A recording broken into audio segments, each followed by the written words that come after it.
Sunday the 21st of June, 2 p.m. BST, free, online, at healingourearth.com. Global Namaste, this International Yoga Day, breathe with the world. Sunday the 21st of June, 2 p.m. BST, free, online, at healingourearth.com. Global Namaste, this International Yoga Day, breathe with the world. Sunday the 21st of June, 2 p.m. BST, free, online, at healingourearth.com. Global Namaste, this International Yoga Day, breathe with the world. Sunday the 21st of June, 2 p.m. BST, free, online, at healingourearth.com. Global Namaste, this International Yoga Day, breathe with the world. Sunday the 21st of June, 2 p.m. BST, free, online, at healingourearth.com. Global Namaste, this International Yoga Day, breathe with the world. Sunday the 21st of June, 2 p.m. BST, free, online, at healingourearth.com. Global Namaste, this International Yoga Day, breathe with the world. Sunday the 21st of June, 2 p.m. BST, free, online, at healingourearth.com. Global Namaste, this International Yoga Day, breathe with the world. Sunday the 21st of June, 2 p.m. BST, free, online, at healingourearth.com. Global Namaste, this International Yoga Day, breathe with the world. Sunday the 21st of June, 2 p.m. BST, free, online, at healingourearth.com. Global Namaste, this International Yoga Day, breathe with the world. Sunday the 21st of June, 2 p.m. BST, free, online, at healingourearth.com.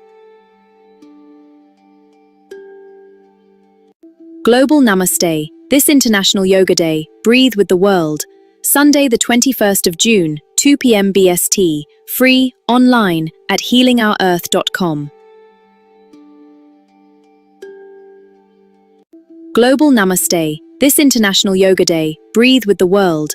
Sunday the 21st of June, 2 p.m. BST, free, online, at healingourearth.com. Global Namaste, this International Yoga Day, breathe with the world. Sunday the 21st of June, 2 p.m. BST, free, online, at healingourearth.com. Global Namaste, this International Yoga Day, breathe with the world. Sunday the 21st of June, 2 p.m. BST, free, online, at healingourearth.com. Global Namaste, this International Yoga Day, breathe with the world. Sunday the 21st of June, 2 p.m. BST, free, online, at healingourearth.com. Global Namaste, this International Yoga Day, breathe with the world. Sunday the 21st of June, 2 p.m. BST, free, online, at healingourearth.com.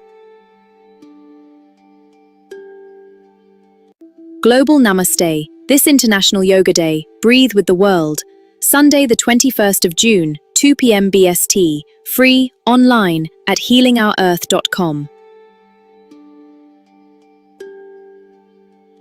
Global Namaste, this International Yoga Day, breathe with the world.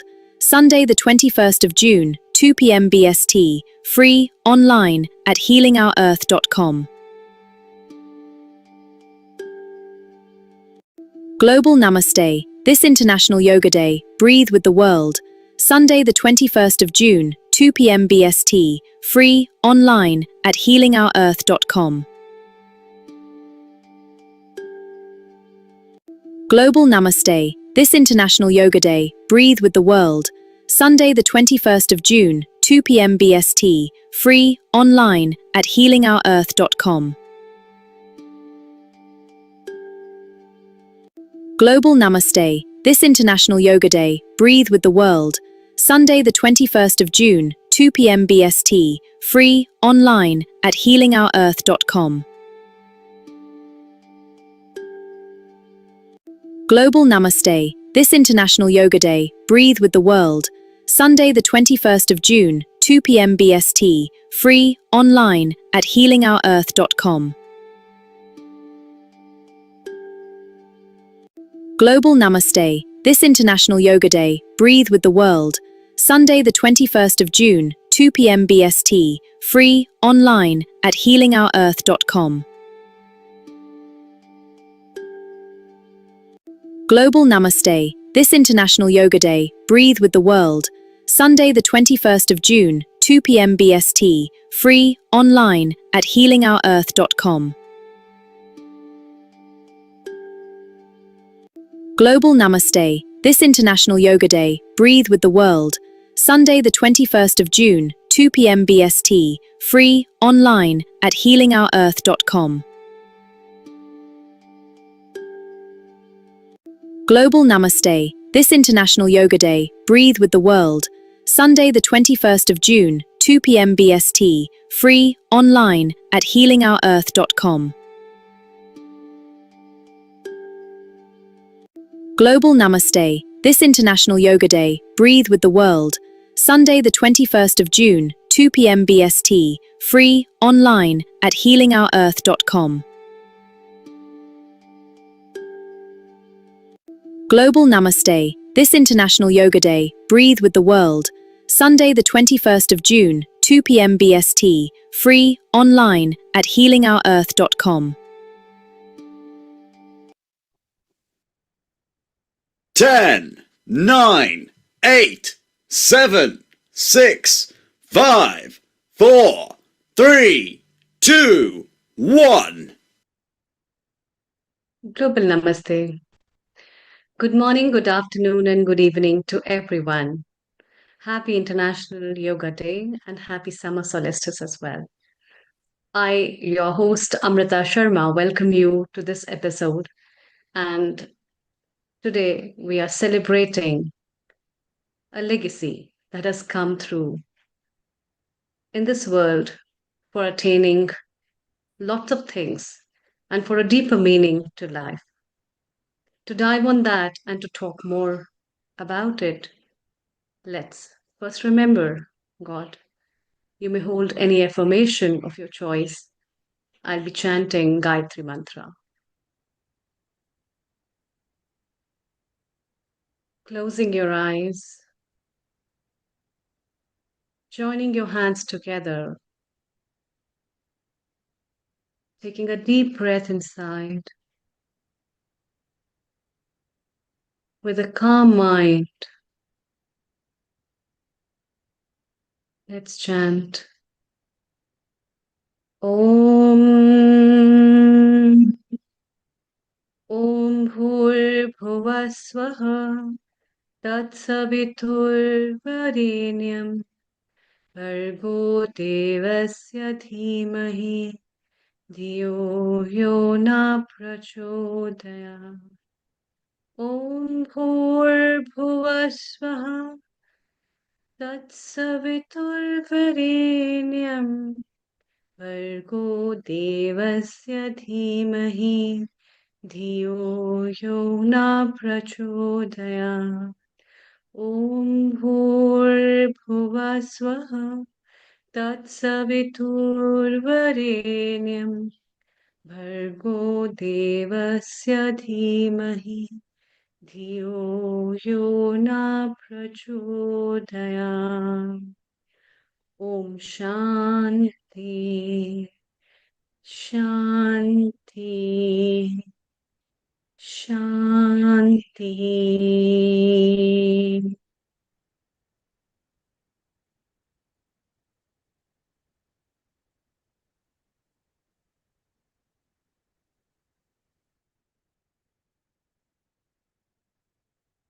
Mantras, affirmations, some words that hold great power, that resonate through the soul.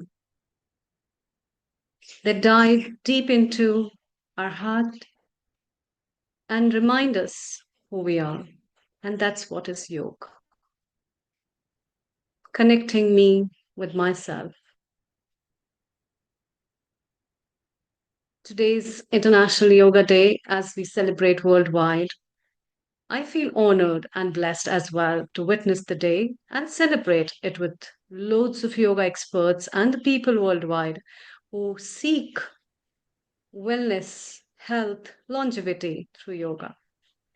And today, in this episode, we'll be talking with our experts what is yoga, what is the meaning of yoga for them, and how it has benefited their lives and loads of other people who have been practicing, believing in the connection of Karma Sukoshalam. Global Namaste and a very warm welcome to Riddhi, our co-producer from London, as well as our lead panelist, Dr. Anukul. Global Namaste. A global namaste and a happy International Yoga Day to all of our viewers around the world globally. Amrita, what are your thoughts about today, International Yoga Day? Yeah, it's wonderful to see people uniting for a common reason, not for chit-chatting, not for discussing politics, not for discussing certain other things, but for a purpose of a movement, through the movement and the rhythms of the body. And I'm really glad that Dr. Anukulji has joined us today, and he's very much into the idea of believing in the traditional knowledge systems as well as the science. And he's also leading a metaphysical society. So, Dr. Anukulji, what are your thoughts and your wishes before we take some message from Dr. Kailash as well? Over to you. I think one of the biggest thing that India has achieved was to get yoga accepted by United Nations to be celebrated universally across the world. On the 14th of in 2014, they introduced this particular thing again, and that particular thing has been very particularly helpful because the whole world is now using the World Yoga Day, the 21st of June, and it is a real pleasure to know that the whole world is using it now. But I'm also glad to see that yoga has spread across the whole world and everybody seems to know it. But most of the time, they are taking this as purely as a physical entity and not so much into the mental and psychological and personal connect, which most of the Indians are very well aware of. The Western world still, however, still is in that particular position of trying to consider yoga as something physical. Yet, it is still worth it, no matter whether it's physical or mental or psychological, but it's something worth it and worth going ahead with it. I think we have got great experts like Dr. Riddhi, who is really good at it, and various other people who will be joining us. I'm sure we'll learn so much from them about yoga and how to control ourselves and all the attributes that yogi requires. Fantastic. Thank you so much, Dr. Anukul. And it's just amazing as well to see the date this year as well. It's actually Father's Day today as well. So happy Father's Day to all the fathers out there. But it's also amazing to see how far back yoga actually goes beyond the 5,000 years into the oral parampara between the guru and the shikshak, between the teacher and the student, to be able to learn these disciples, to be able to learn these disciplines from their roots, from the Bharatian roots itself.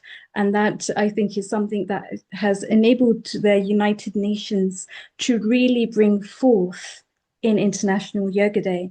And nowadays, it's actually known globally. There are so many celebrations happening, not just in Europe, but also in Asia, also in Africa. You've seen many things happening through the Ministry of Ayush. We've seen many organizations putting things together, coming together. And it's just fantastic to see the progress that has actually happened since 2014. Yeah, definitely. And so many people worldwide have been familiar about yoga, not only just the practices on the form of asanas, but also the practice of life, the way of life, and the way it has molded people's life. There are so many people that we come to know across the roads to know about their personal life and how yoga has benefited them in so many ways. even the simple breathing techniques we see being implemented by so many people, and it has saved so many lives during COVID as well. We are very familiar about how these kind of therapeutic modalities the traditional science has given as a legacy are being utilized by education of the knowledge and um, the kind of way it has formed, that the aromas have been spread worldwide, which is one of the very good uh, things, I think, as traditional sciences that has formed a foundation for which people can seek as an alternative therapy for healing, getting better, not only for physical, but for mental and spiritual health as well.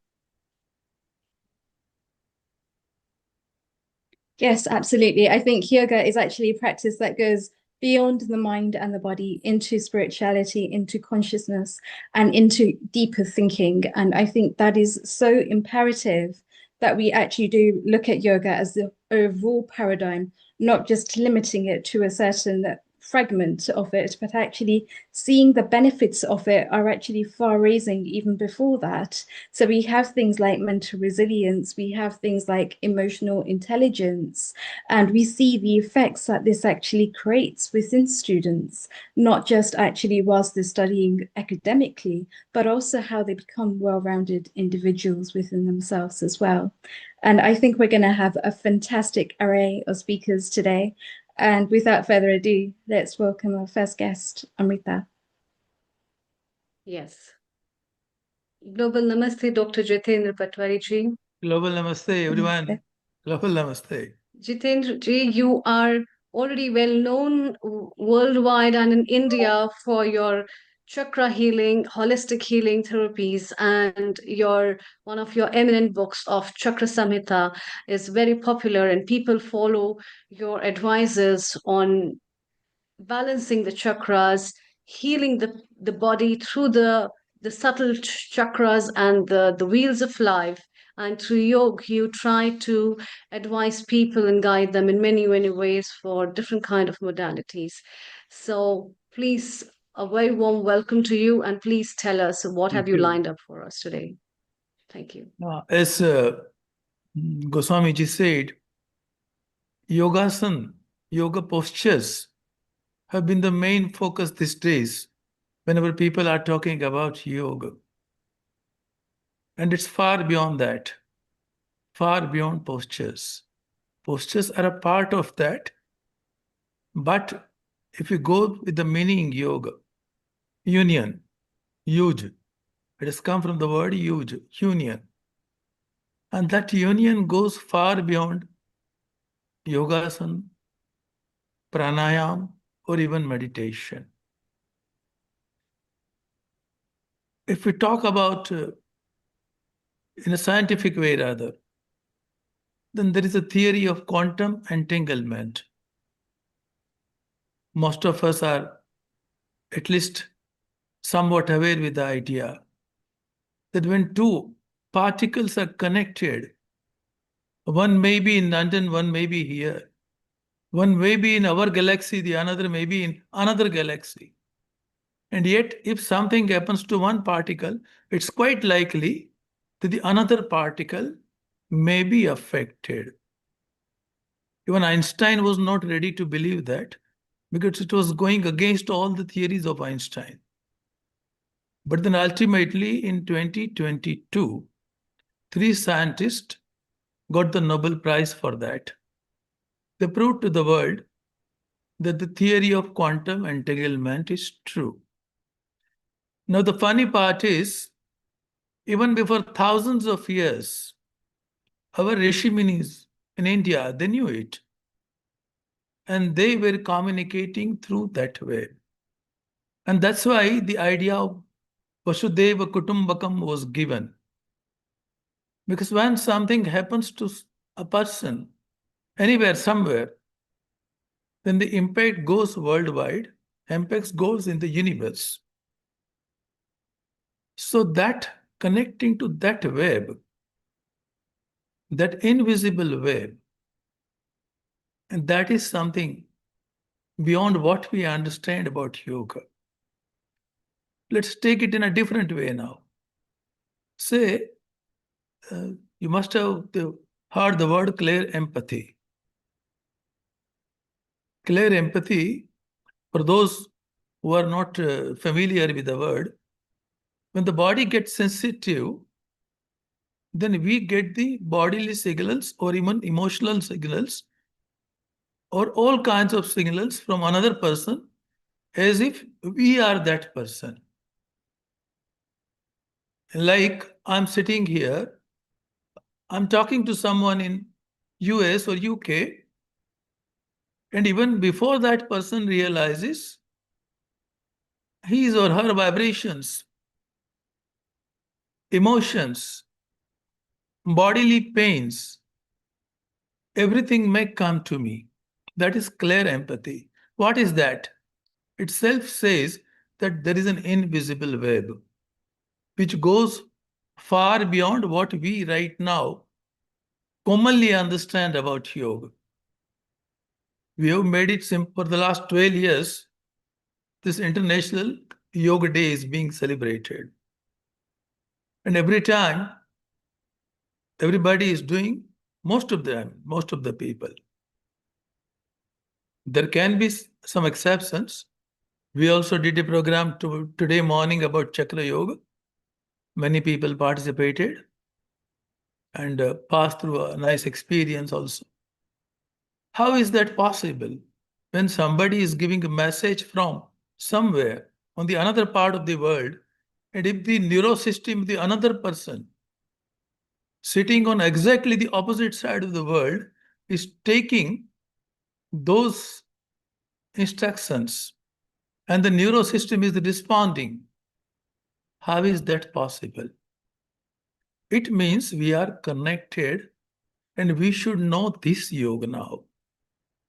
Vasudeva Kutumbakam is not a theory, it's a reality. Quantum entanglement, Rishi's knew, and now the scientists told us. So we should be aware about each and every person in the world, each and every existence in the world, because that is affecting us. A very simple thing. War is going on in many parts of the world. It is quite likely that a person is not directly impacted by that war in many countries. And yet the fear is passed on to these people. Every person in the world is now feeling, kal kya hoga? What will happen tomorrow? So that means those emotions are passing. Internet we have known now for last some decades. But this invisible web was always there. And rather than talking in theory, let us try to have an experience. Let's go through a short meditation and try to understand whether we are catching the emotions, whether our emotions are reaching to others, whether our neurosystem is getting affected by the messages coming to us. Let us do that on this particular yoga day. So just be comfortable. Let's be ready for a short meditation. Today, people are either doing postures or meditating or doing pranayama or in their own way celebrating this day. It's not that we are doing it right now here, but millions of people across the globe are joining us. Let us have a connection with each and every soul through this short meditation. Please be comfortable. Close the eyes. Be with yourself. Just have attention on normal breathing. When inhaling, let us feel that we are breathing all the positive energies.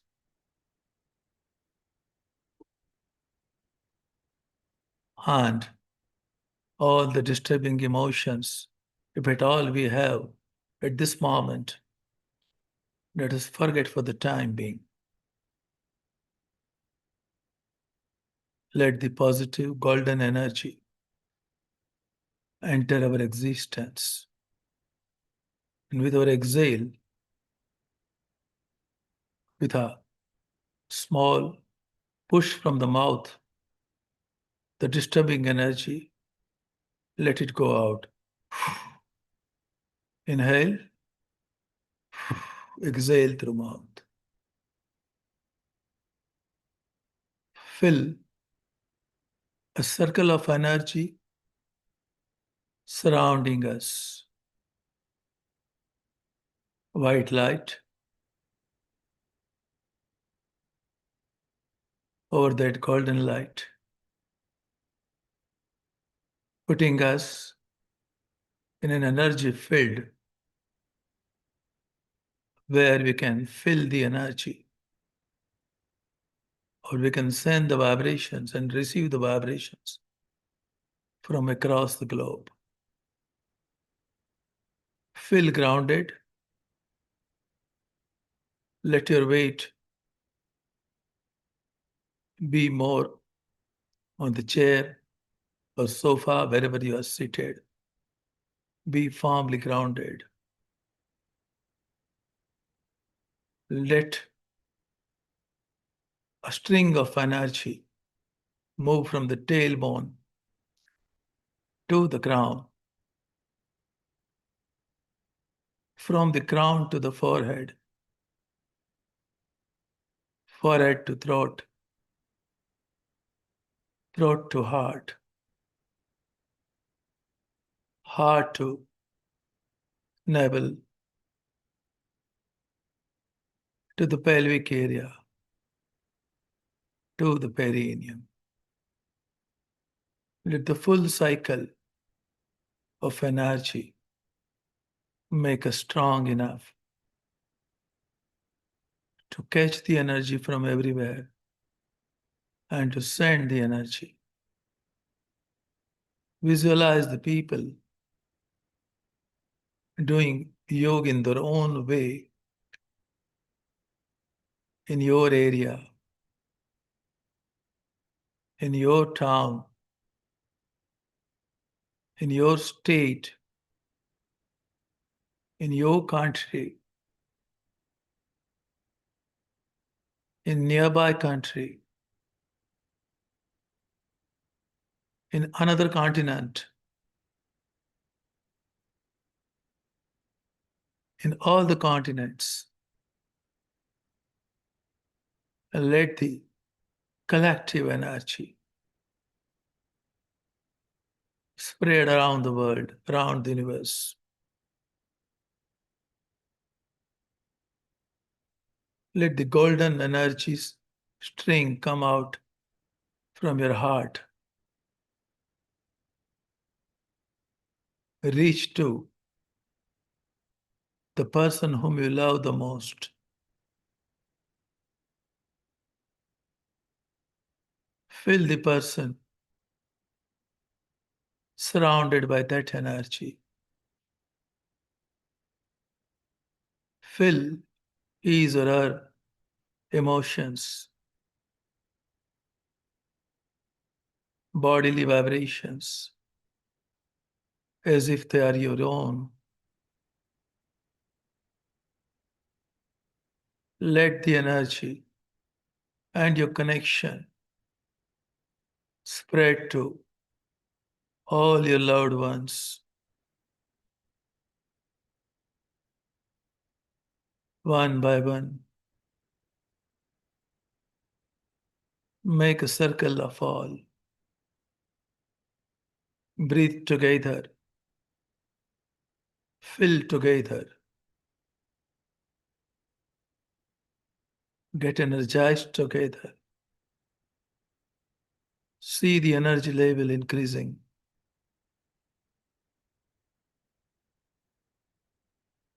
Let the field expand apart from your loved ones, all the people whom you have met any time during your life. All of them, let them join in this web, an invisible web.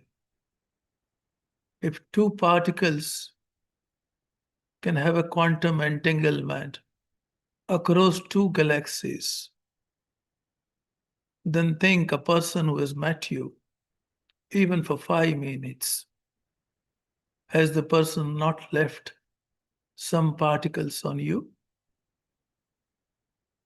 Let all those particles get together. Each and every person whom you have met any time in your lifetime.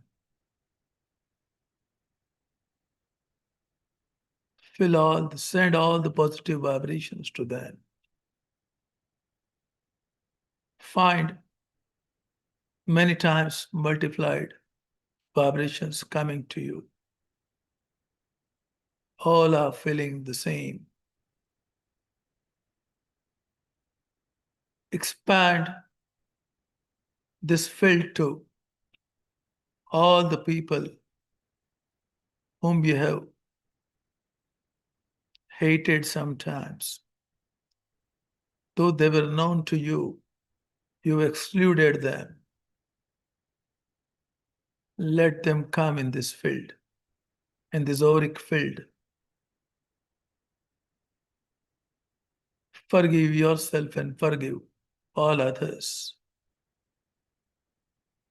And feel a soothing, positive energy field. Feel your sentiments getting released. Feel the flow of love from all these people coming to you. Let this field expand further, covering the entire universe. Not the world, entire universe. Everything is affecting one another. Let that be a part of this web. They are the part of this web. But today, with awareness, let us enter into this web. A real yoga union with each and every person, with each and every existence in this universe. Feel how you are taking the vibrations and how your positive intentions are reaching everywhere.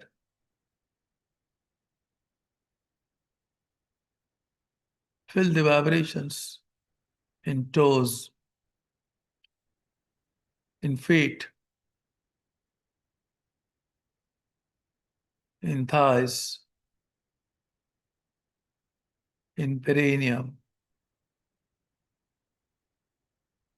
in pelvic area, in belly, on the back, in your heart, in your throat, on your face. Feel the tranquility in your entire existence. Let your crown vibrate along with this cumulative energy, collective energy.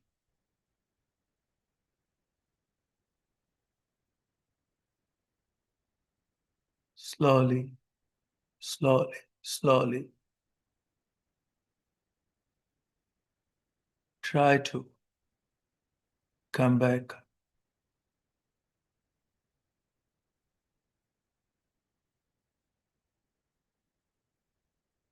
come back with an impression marked inside that this is an invisible web and we are a part of that. And now that realization will always remain with me. Slowly, slowly, slowly. Open your eyes.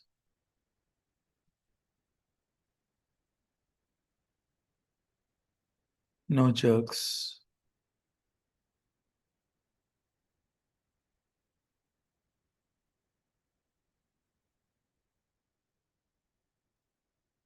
So this is my message for today.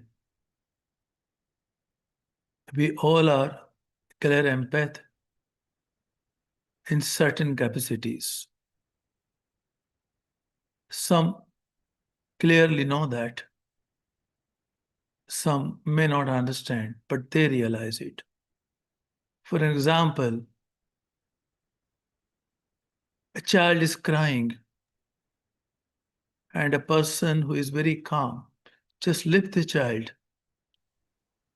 and the child is again silent, crying stops. In the opposite way, a very calm person, if he enters a room where everybody is disturbed, then either all gets calm or this person gets disturbed. If we talk of big cities, suppose a person from a small town goes to Bombay in India, maybe in your case, London or New York, America, then immediately he gets disturbed. A person who is generally habituated to walk slow, if he goes to Bombay, he starts walking fast. Even he doesn't know where he has to go, but he starts walking fast. And that is the impact of collective vibrations. So on this International Yoga Day, it's my humble submission to every listener from across the globe to create this awareness that we all are really connected. Vasudeva Kutumbakam is not a theory, it's a scientific fact and can be testified by so many examples. Thank you, Neil Kumar and the entire Healing Our Earth team for this fantastic initiative of really healing our Earth. Thank you. Thank you, everyone. Global Namaste.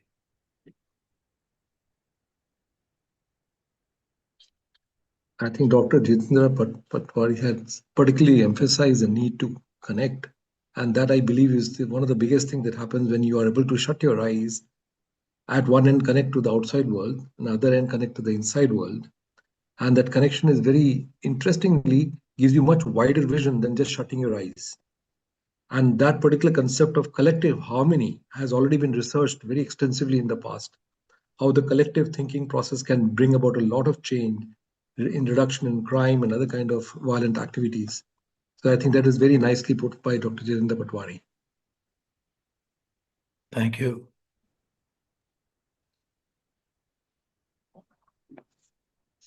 Yes, Amrita? Okay, Amrita is not here, nor are the others. Global Namaste, Neil Kumar ji. A global namaste to you. So, what do you feel that people at home or consumers at home should do? Because yoga is meditation, meditation is yoga, it's all flexible. Do you Awareness and whenever we are becoming, every human being is as such selfish, but there should be a limit to that.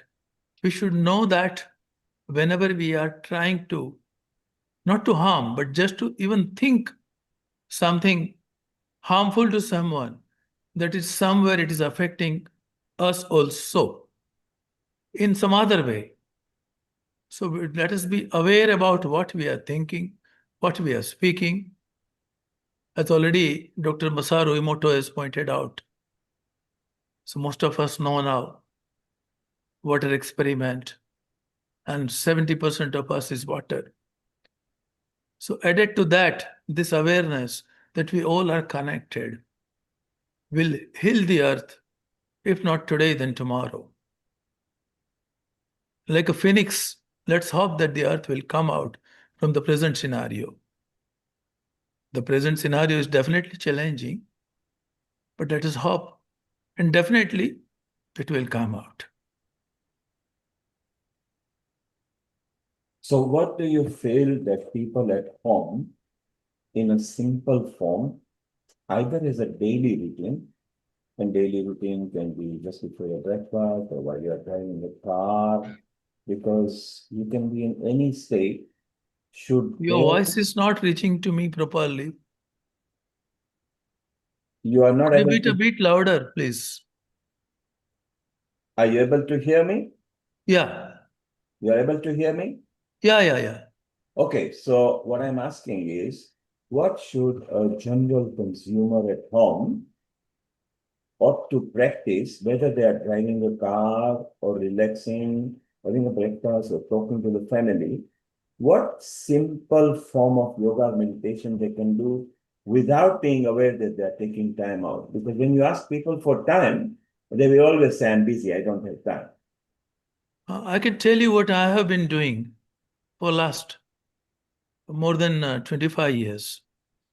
My attention remains always on my crown, and that keeps me balanced. Even right now, when I'm talking to you, my attention is on my crown.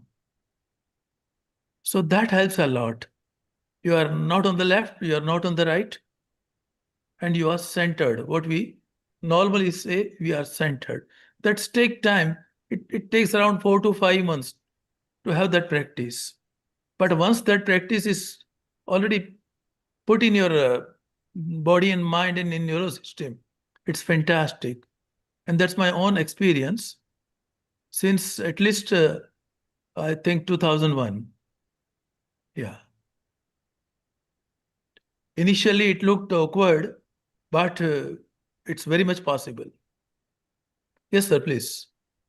One of the there are various types of yogas as we understand, but one particular yoga, which is the Ashtanga yoga, as described by Patanjali Yoga Sutra, is one thing that I like in particular because it gives me a chance to understand my mental makeup at any given time and also helps me understand the character of personals that we are handling or coming in contact with.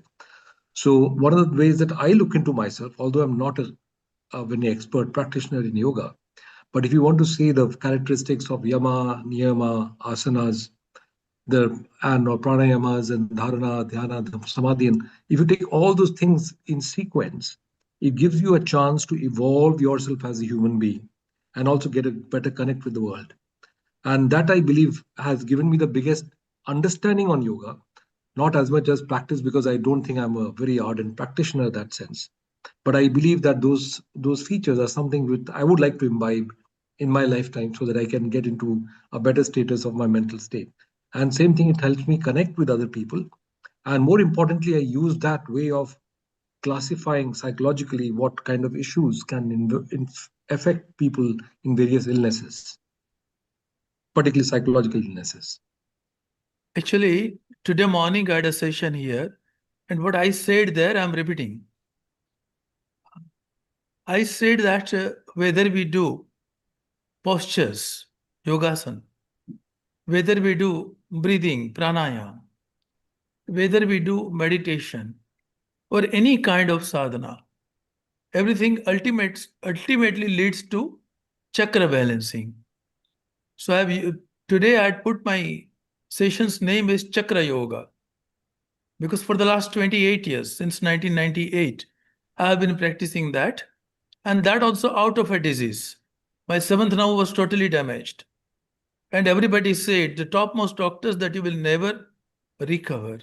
I was not able even to speak properly. And then the time had come that I addressed up to 60,000 people. When I was not able to speak pa, fa, and ba, forget that. Tens of thousands I could address. And even now it goes on my sessions, etc. So in the morning, I emphasize that when everything is concerned, everything from birth to death, whether the physic, whether emotions or spirituality, all the three main, mind, body, and soul, are connected to chakras. And yogasana, pranayama, meditation, everything helps balancing chakras. So there are various ways to balance chakras. Psychology is already covered into that.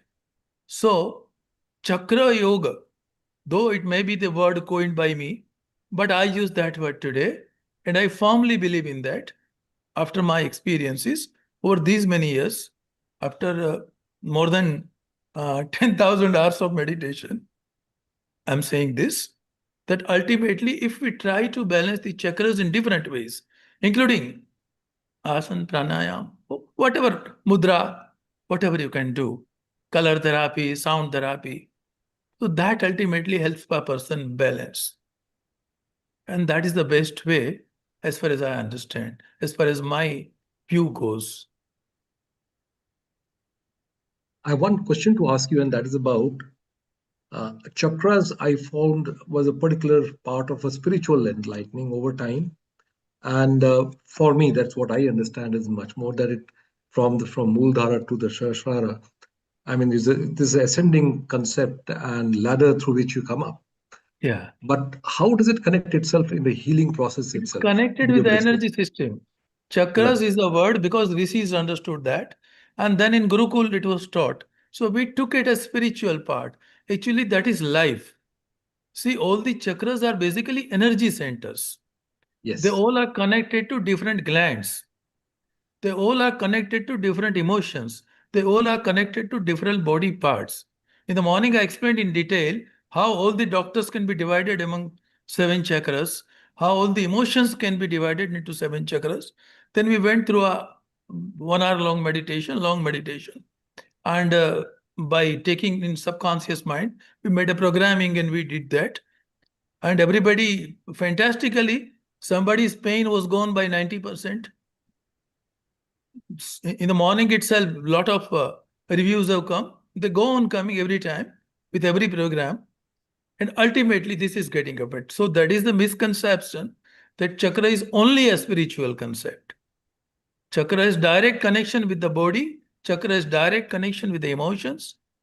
And all the doctors, suppose all gynecologists, then they are sacral chakra doctors. All ENT surgeons, they are Vishuddhi chakra doctors. All cardiac people, all cardiologists, they are heart chakra doctors. All pulmonologists, they are heart chakra doctors. All gastroenterologists, they are Navi chakra doctors, solar plexus doctors. So that way, ultimately, everything is. And in the morning, so many doctors were also there present.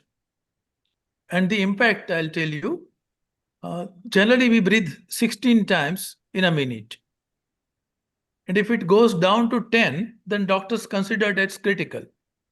They'll say immediately get hospitalized or something. But when you do regular meditation and all these things, the figure comes down. Suppose right now, it's not morning, it's not meditation, nothing.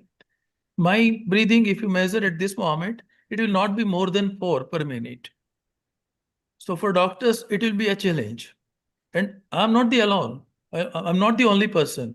There were so many people in the morning who had 5, 6, 4, because they had been meditating for quite long and doing something. So ultimately, everything is connected, but somehow there is a misconception that is only a spiritual concept. Definitely a spiritual concept along with body and mind. Right. Thank you. Okay. Thank you, Dr. Jitendra Patwari. That was fantastic. Thank you, sir. Good discussion, and maybe you can say hello to Acharya Sri Shuram, who is in Pune in Maharashtra. So there will be a lot of joint ventures that you guys can be doing. Really, let's welcome Acharya Sri Shuram and get him into conversation. If you could do an introduction on him. Over to you, Riddhi. Thank you. First of all, thank you, Jitendra for such a magnificent array of topics there that actually go beyond the mind and body and start to look at chakras as being a physical aspect of the body in the glands. And I think that's a point that so many practitioners and students miss. So thank you again for your wonderful contributions. A global namaste to Acharya Sri Shivanji. By introduction, he is a prominent spiritual guide, contemporary thinker, and dean at the MIT Group of Institutions in Pune, known for his work in unconditioning the mind and awakening youth. His regular conducts, meditation sessions, corporate programs, and youth development seminars in the city. A global namaste, Acharyaji. Welcome here. Global namaste. Thank you so much for the wonderful introduction. And today is a very beautiful day. And I would like to start with a prayer from our ancient Upanishads. So let us take a moment, close our eyes. Asatoma Sadgamaya Tamsoma Jyotirgamaya Mrityorma Amritam Gamaya. Lead us from the unreal to real, from darkness to light, from limitation to the experience of the eternal truth. May this gathering be a step in that journey. And let us begin. The topic which I have received for today is meditational vibes for mindfulness. Unfortunately, today is International Yoga Day 2026. So, first of all, pranam and namaskar to everyone, and I pray to the divinity in you. Namaste, Acharya. Thank you very much. You and Anakul, just a couple of weeks were together at the IIT Mandi. So it's so nice that what we love at Healing Our Earth is people actually meeting in person. When you were connected, all of you were connected to me, Pranay, yourself, Rajiv, Anakul, Amrita, the Healing Wing. It was so nice to see that each one of your DNA was stable. You were calm, and each one of you filled me up with what was happening there at the Mandi, which was very highly attended, and you made the effort just last minute to get there, traveled so far. And Anukul was here to welcome you. So it was so beautiful. Just before you start your session, and we got some time, so no worry. What were your thoughts when you met the healing people live in a conference? So, first of all, thank you so much. And thank you so much for being an instrument to connect all of us. And it was a pleasure to see in person Dr. Anukul Goswami ji and Dr. Amrita Sharma ji. And it's beautiful that you have asked this question. This was in my mind from quite a period of time. How it feels when we meet. So when like-minded souls meet, it is like sun is meeting the light. It is like earth is meeting the sea. That connection we already had, I realized, in this divine community. But when we see each other in person, we connected with such love and affection that when I met, there were two. And in that meeting process, we became one. So we operate from that one consciousness. This was my realization after that meeting. And after that, we had so many lovely conversations. And in fact, on my birthday, Dr. Anukul ji came and he spoke the final closure. And I'm so delighted to have like-minded friends, family. I would call it a family, Vasudhaiva Kutumbakam, what Lord Krishna has said to Arjuna. So this is actually the real family, I believe. Doesn't matter the geographical boundaries where we live, where we stay, what we speak, how may look. When the connection is profound, that is everything. Brilliant. Well, you can continue with your tips, your knowledge on yoga for our consumer who are listening to us on YouTube, Facebook, Instagram, website. And then after you finish your session, Vidhi and Anupul will maybe get in conversation with you and make comments or ask questions. Over to you, and appreciate that. Thank you so much. And a warm welcome to all of us joining from different parts of the world. And it is a privilege and a joy to be with Healing Our Earth today on International Yoga Day, especially.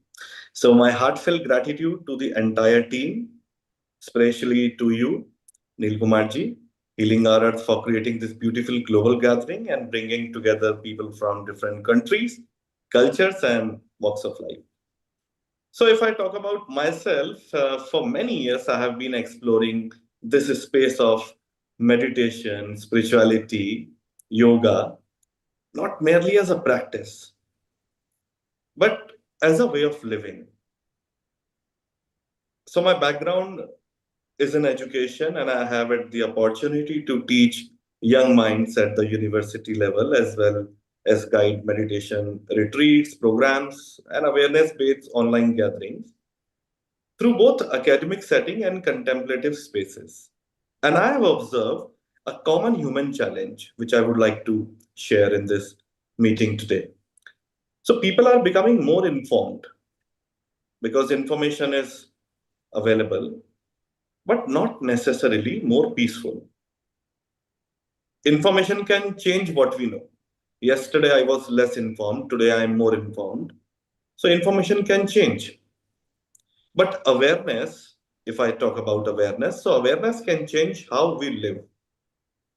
And that brings me to a simple yet profound question. In a world that is becoming increasingly connected, why do so many people feel disconnected from themselves? जिसे हम हिंदी में बोलते हैं कि स्वयं से स्वयं का संबंध टूटना. So I have experienced this disconnection. So today we can communicate instantly across continents. We carry more information in our pockets, just a click away, than entire libraries once contained. Artificial intelligence is transforming our world. In my recent visit to IIT Mandi, I saw how scientists are creating an artificial brain. So a huge transformation is taking place in the world. Technology is advancing at an extraordinary pace, very extraordinary pace. Yet stress, anxiety, burnout, loneliness, and emotional exhaustion continue to rise. We spend years learning how to make a living, but very little time learning how to live. Because from the very childhood, we are taught how to achieve success, but rarely how to experience inner peace. Nobody is talking about this thing. Perhaps what humanity needs today is not more information. Perhaps what humanity needs is more awareness. And that is where yoga becomes deeply relevant. Because yoga is the unionship. So I would like to share a beautiful story with all of us before we go further. There was once a king who possessed everything people normally dream of having. He had wealth, power, influence, beautiful palaces, and every possible comfort imaginable. Yet, despite having everything, he remained deeply restless. One day, he heard of a wise sage living in the mountains and decided to seek his guidance. Probably that wise sage was a Zen monk. When he met the sage, he asked, "Oh, the master, I have everything, yet I have no peace. What am I missing?" So the Zen master must be very extraordinary. He handed him a cup filled to the brim with water and said, "Walk through the village and return without spilling a single drop." What master said, king followed very carefully and walked through crowded streets, musicians playing, merchants shouting, children laughing, and celebrations taking place all around him. When the king returned, the Zen master asked, "What did you see around?" The king was in a shock. The king asked, "Master, tell me once again, what did you say?" Then the master said, "Did you hear the musicians?" He said, "No." Master said, "Did you see the beautiful gardens?" King said, "No." "Did you notice the celebration?" "No." The king replied, "My attention was completely on the cup because you have given me the very tough job." The master smiled and said, "Peace does not come from having more. Peace comes from being present in the moment." The king's problem was not a lack of wealth, it was a lack of awareness. And in many ways, that remains humanity's challenge today. Most people are either replaying yesterday or worrying about tomorrow. Very few people are fully available to this movement. Very few people I have seen, those who are available to this moment. Gatesho ko na gantavyo, kartavyo chayan vantavet, vartamanena kalena, vartayanti vichakshana. Those who live in the present moment, they can only be happy and always away from sadness. And yet life is always happening here and now. So today on this yoga day, I would like to share yoga is more than an exercise. What many people hear the word yoga, they think of physical posture, stretching, flexibility, and fitness. Yes, it is important. These practices are wonderful, but the ancient Indian understanding of yoga is far deeper, or rather, the ancient Bharat understanding of yoga is far deeper. Yoga was never merely about the body. Yoga is a science of consciousness. Yoga is a way of living. Yoga is a way of being. And over the years, whether working with young students, professionals in corporate, or with meditation practitioners, the sadhaks, I have noticed that lasting in transformation rarely comes from acquiring more information. It comes from developing greater awareness. And that is the heart of yoga. I often say in my public talks as well, the purpose of yoga is not merely to touch your toes. The purpose of yoga is to touch your deeper self. And yoga is not merely flexibility of the body. Yoga is flexibility of consciousness. So the real question is not, can I balance on one leg? Probably we can, or maybe we can not. The deeper question is, can I remain balanced when life becomes difficult? And 1,000 years ago, Indian sages began exploring one of humanity's deepest questions. Who am I beyond my thoughts? Who am I beyond my emotions? Who am I beyond my achievements? Who am I beyond my social identities? And this exploration gave birth to yoga. This exploration gave birth to meditation. This exploration gave birth to mindfulness. I am reminded of Patanjali's extraordinary insight, which has transformed the whole world. One of the greatest yoga masters. Tada drishtaha swarupe vasthanam. The seer rests in his own true nature. In Hindi, we call swayam mein swayam ko sthit karna.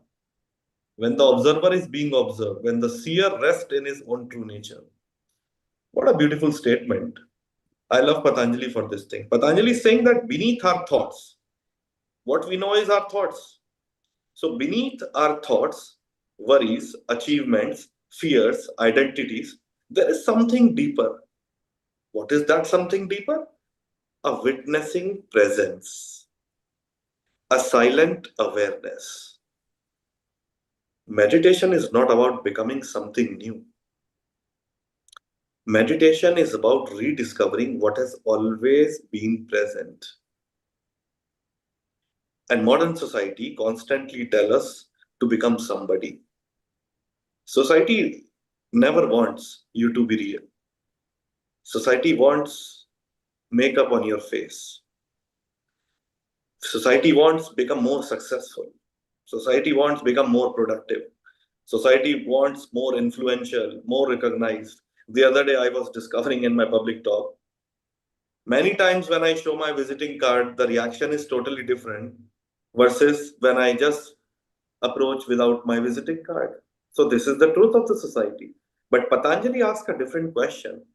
Before becoming anything, have you discovered who you truly are? That is the truth. So ancient wisdom and modern science has to walk hand in hand.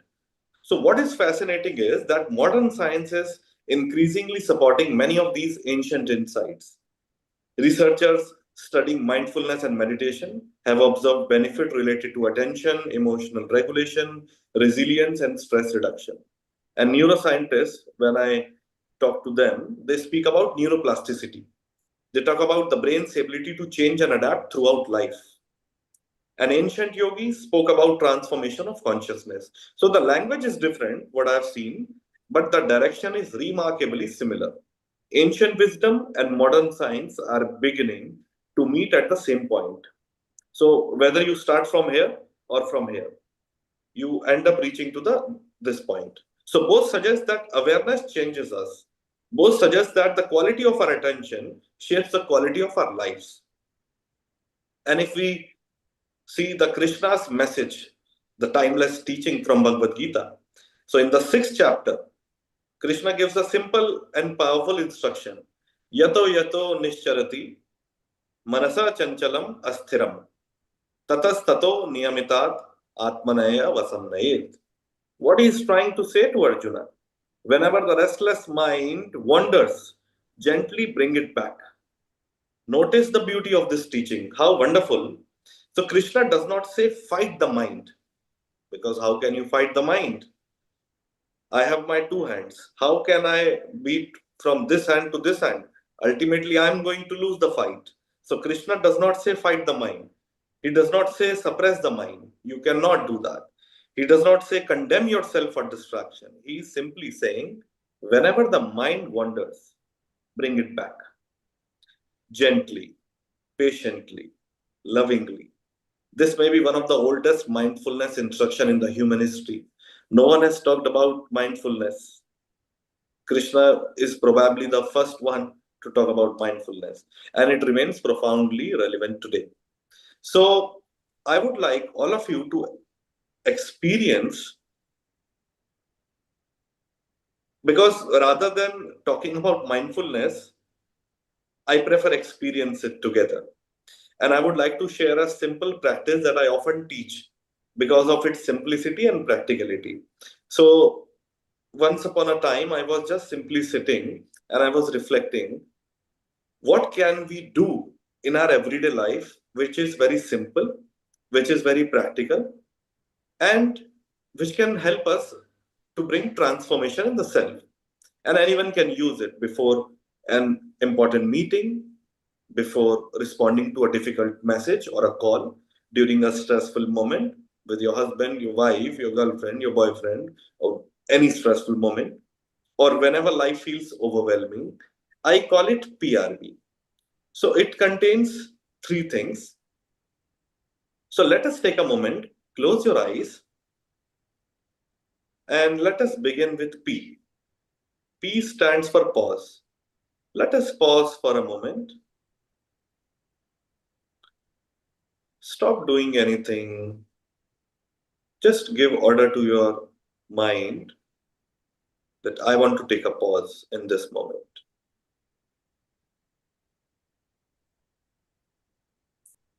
Stop doing, stop fixing, no planning, stop reacting, just a simple pause.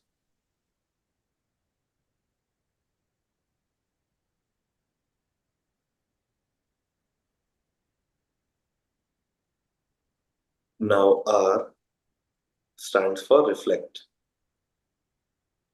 Ask yourself, what is happening with me right now?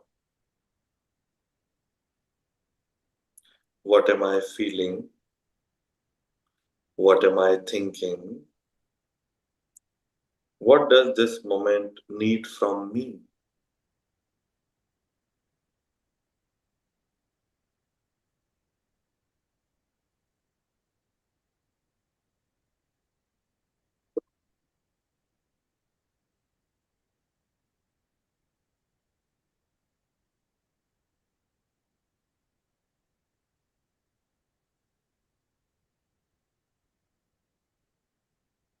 Now B stands for breathe. Now take a slow, deep breath in and breathe out.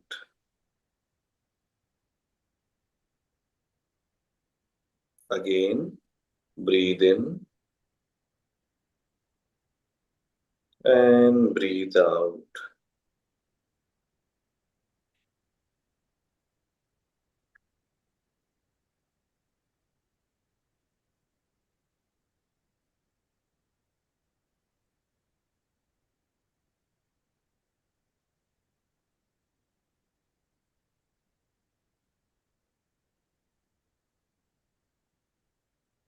Gently, you can open your eyes.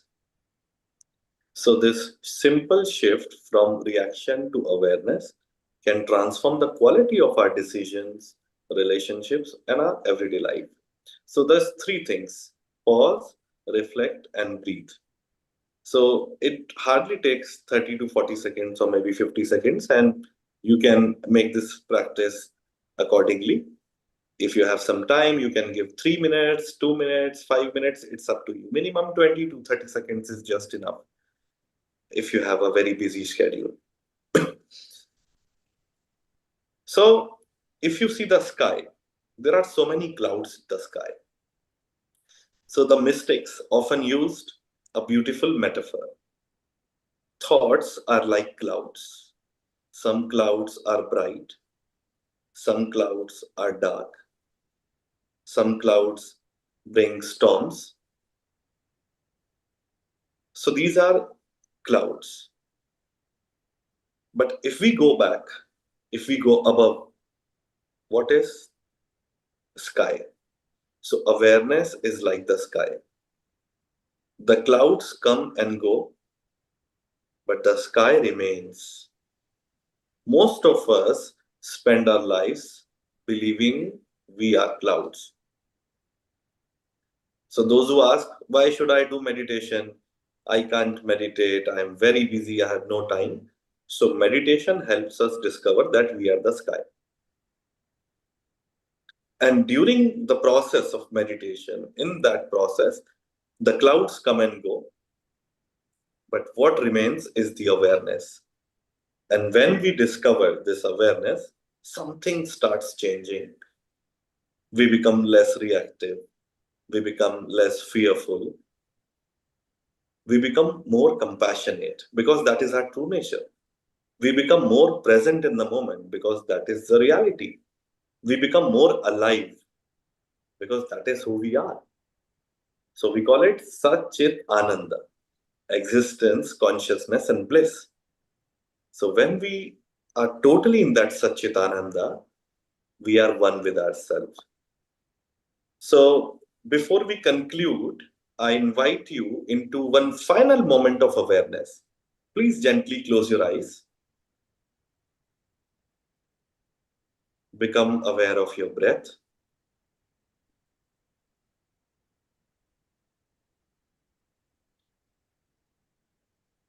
See yourself breathing in, breathing out, aware of your breath. Now become aware of your thoughts. What kind of thoughts you have?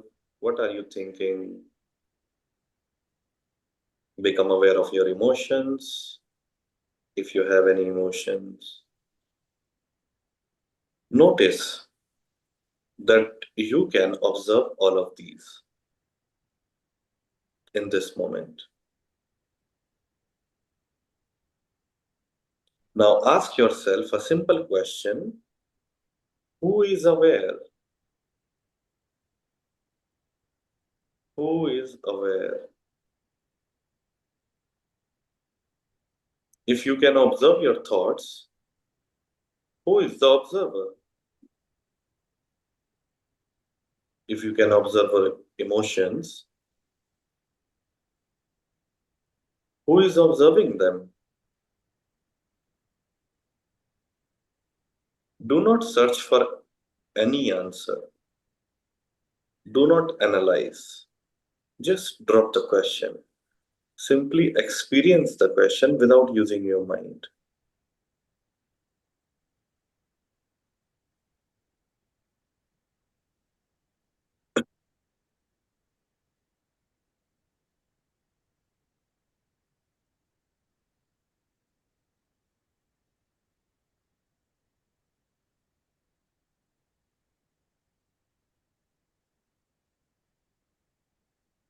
Rub your both the palms. Put it on your face. And very gently, you can open your eyes. So this is the state, the seer rest in his own true nature. So friends, today humanity faces many challenges: stress, conflict, division, uncertainty. Meditation may not solve every problem, but a mind without awareness cannot solve any problem wisely. And that is why mindfulness matters. So thank you so much. And I pray to the divinity in you. And thank you so much for listening me so patiently. Pranayama. Namaste. Acharyaji, that was absolutely brilliant. 3 words: pause, reflect, breathe. And so many times we tend to overcomplicate life and make it worse than what it needs to be, and we don't really see things for what they truly are. I think it's wonderful to see how we can actually recondition the mind so simply just by forming a different habit, by creating different neuron pathways, creating different loops, which then form a different habit and a different behavior and a different action, a different way of being. What would be your takeaway for somebody that wants to start to experience a different kind of life but is stuck? They're stuck in a sense of stress, they're stuck in a sense of anxiety on a moment-to-moment basis. If they're in that moment right now, how would you ask them to shift? What would you ask them to shift? I would simply tell them that you are here to celebrate life. You are here to just be happy. When you were born, you didn't have any name, no address, no identity, nothing. But you were very joyful. So I would ask them to go back to that moment. When was the time when they were a baby? How were they? So if we are in stress, if we are in anxiety or any kind of discomfort, it simply means we have lost touch with ourselves. We have lost the innocence. We have lost the purity. And the moment we go back, we just smile, because the moment you see who you are as joyful as a pure soul, as a pure kid.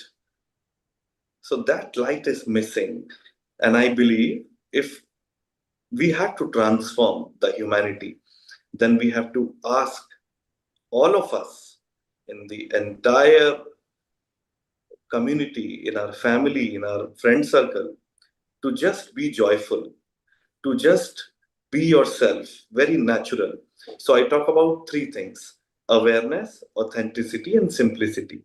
And the moment we become as simple as a child, like what Jesus also mentioned in the Bible, those who will have the consciousness of a child, they will reach to the kingdom of God. So what he's saying, he's simply saying, just be natural, be easy, be joyful, be simple. And then in that simplicity, you find everything is a joke, and then you laugh. It's so true. It's just being able to observe life as a Shakshi Swarupa, to be able to take a step back from the actual problem and to be able to see things from a 360-degree view. But it's like a video game. So many times we only actually enjoy life when we're playing the video game itself, and we're actually akin to the same. Because if we step back and we detach, then we become detached within ourselves. Yes, absolutely. And there is a term in Sanskrit, we call it Nityananda Swarupa Shivoham.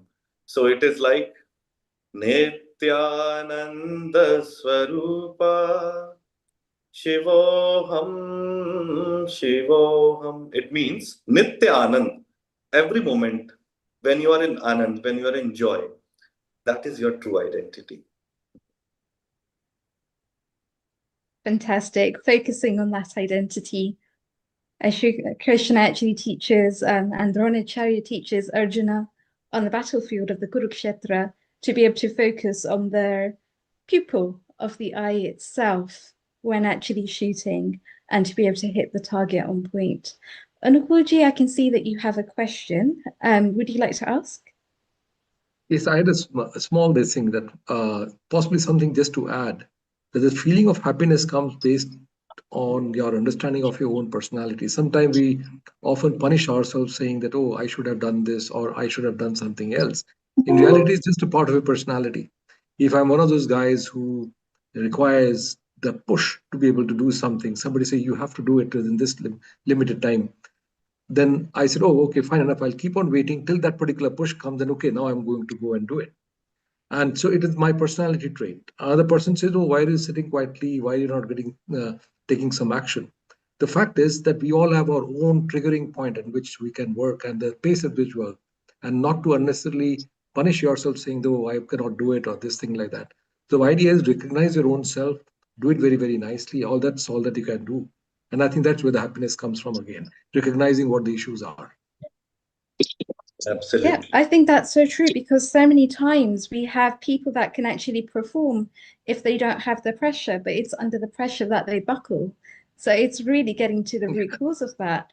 Neil Kamarji, did you have a question or a comment for us? So people are enjoying the conversation and chit chat. So carry on chit chatting, and shortly we'll also involve Apurva, and then we can continue more. See if Deepak explained again. Deepak, if you got a comment, make now, please. If you unmute yourself, please. A global namaste to all on this wonderful occasion of International Yoga Day.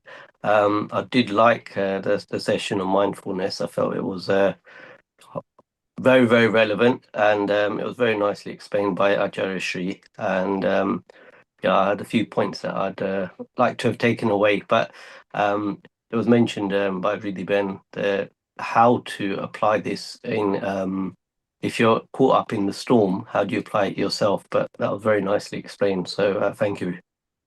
Thank you so much, Deepakji.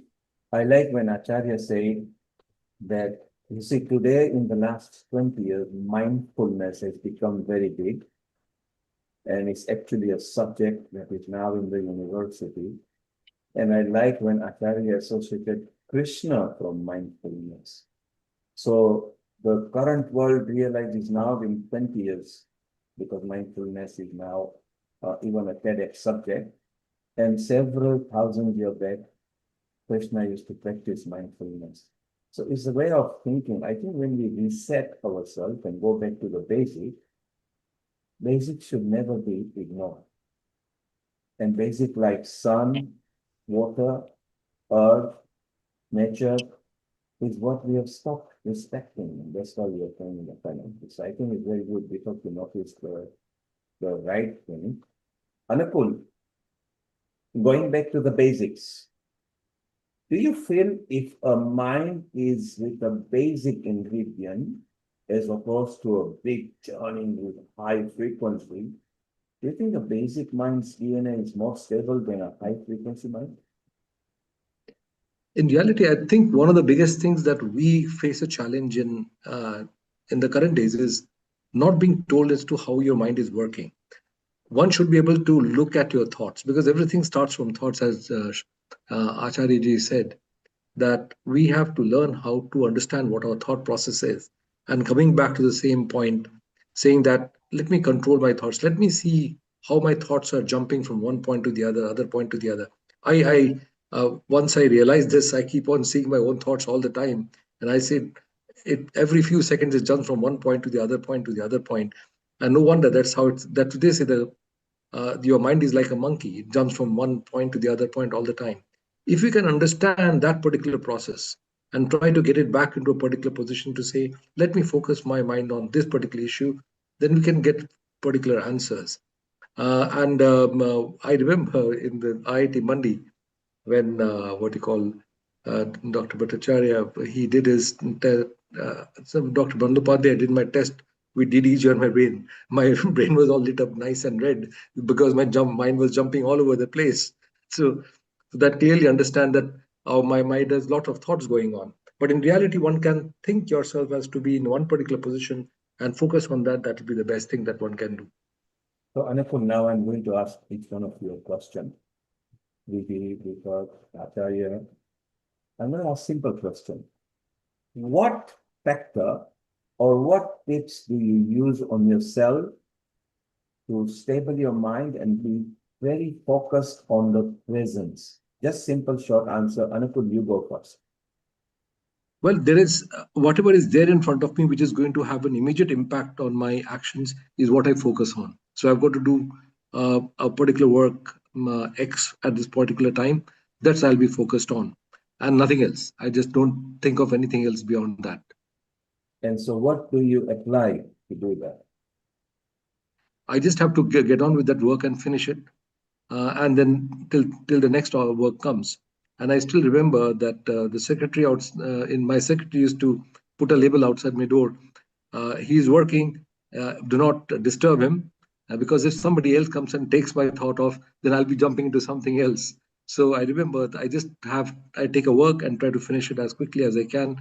And once I've done it, I'm happy and then get on with the next work. Vivek, you are a lawyer. Lots of things goes on in your mind. Sometimes you might have a case that you are talking about. You practice yoga quite a lot. You actually study yoga as well, not just practice. How do you stabilize yourself if you're in an event? How can you stop your mind talking about the pending case you are dealing with and be in the Vartman, which is the presence? What tip do you use yourself that brings you in a calm, present state? Simply the sublimation of emotions. So many times when people are in high pressure situations, high stress environments, it's being able to have control of the mind and the senses. Exactly how Sri Krishna managed to control the chariot, the senses, the mind being the 5 reins and the horses. Every single time we allow our thoughts to be carried away with our emotions, we tend to lose that battle.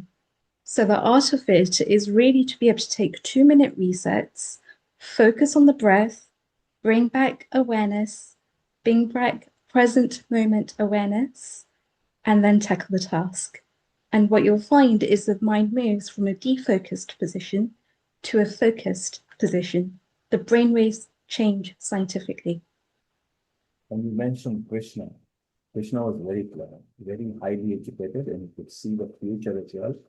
He was very clever. He never controlled the chariot. He jumped off from the chariot and told Arjun, "Samane fauj khadi hai, na pyar jata dusman se yudh kar." And he jumped off from the chariot. Now, I wonder if we are clever enough to jump off from the chariot and let other people remotely drive. But everything you have said, that you try to calm yourself down by being in the presence in the way that you have said. Let's go to Acharya, who actually is also dealing with several thousands of students, university, courses. He's very young himself. So even at this young age, Acharya, do you ever lose your cool with students? Or in case if the students are very disobedient or playing truants, what factor do you apply to bring peace in their mind? What mindfulness technique do you use? So first of all, I would like to say that when I am with students, I am more joyful and happy. And students simply say one thing, that you are so approachable that we never feel that you are an authority. So the problem is not the student, the problem is the faculty and the staff. They say you have created a chaos in the university that nobody can differentiate whether you're a student or a dean of the university. So I don't believe in hierarchy, number one, because I believe in equality. And the moment there is a distinction between you are inferior, I am superior, then you cannot love, then you cannot experience happiness, then you cannot be joyful. So that first point is very clear. Now coming back to the second point, yes, once upon a time in my life, when I was very agitated, I used to experience anger as well. But there comes a time when I realize it is like holding a burning charcoal in my hand and giving punishment to the other person. So that is the point when I dropped everything and I realized what Krishna is saying in Bhagavad Gita, the direct mind management teaching. Yato yato nischarati manasa chanchalam asthiram tatastato niyamatayat atmaneva vasantanaya. So whenever the mind is going astray, just bring it back to the awareness. So even if I am in a situation when I see the tough situation around me, when people are against me, or when there is a chaos or a disturbed environment, I simply don't do anything. I just simply smile and just stand still in my presence, and I just be in my presence, and in that presence I am totally aware. And with that awareness, what I experience is, who am I, what am I doing, what is the purpose of my existence, and naturally I become more focused on what I have to do, and then I move in that direction.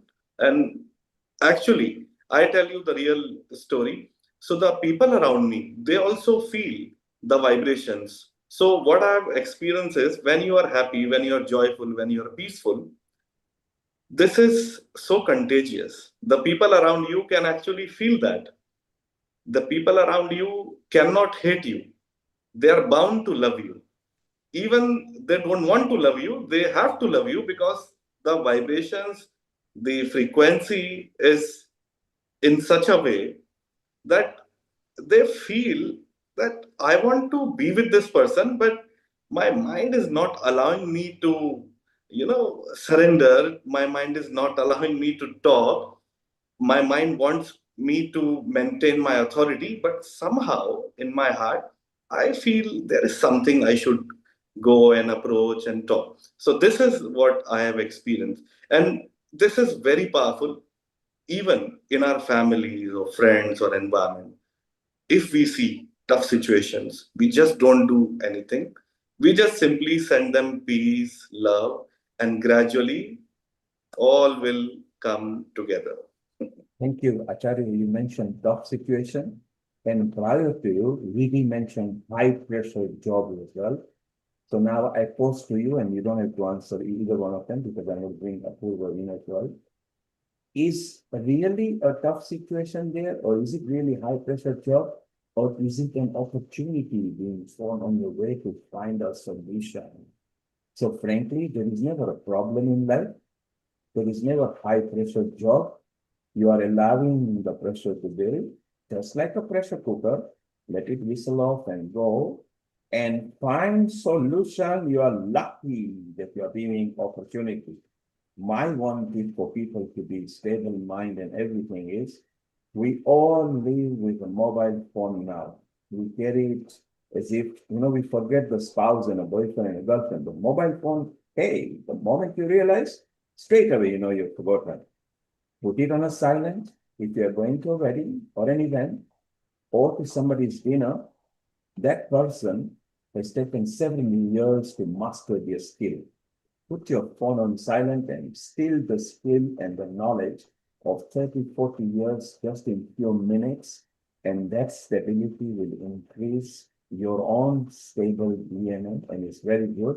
I want to bring in Apurva here, and she's a high-level scholar as well. And really, after Apurva answers, we can introduce and get Apurva doing a session with us, and then we go back into chit-chat with you, Riddhi, and everybody. Anukul, make your quick comment, and then I want to ask Apurva a question before she and Lily clarify.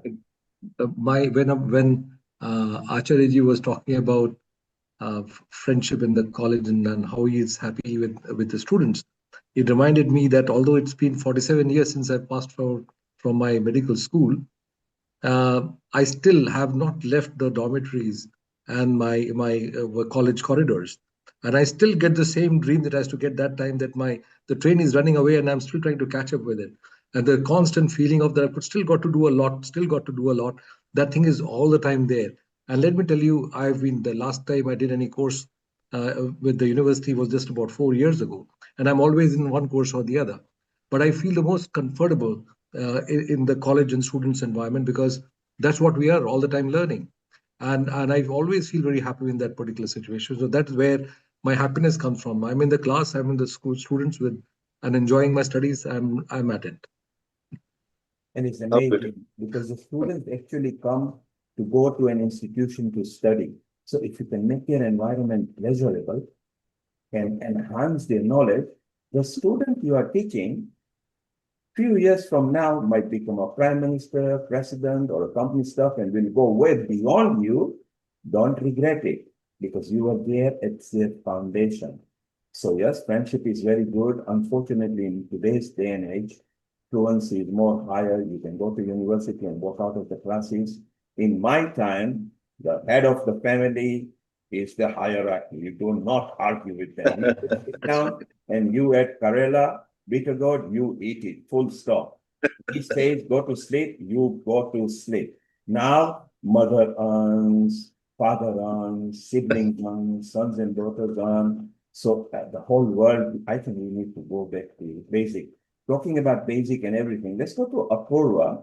The nice thing is that she and she's very close friend to Vidhi as well, they are actually trying to mix science with the knowledge system.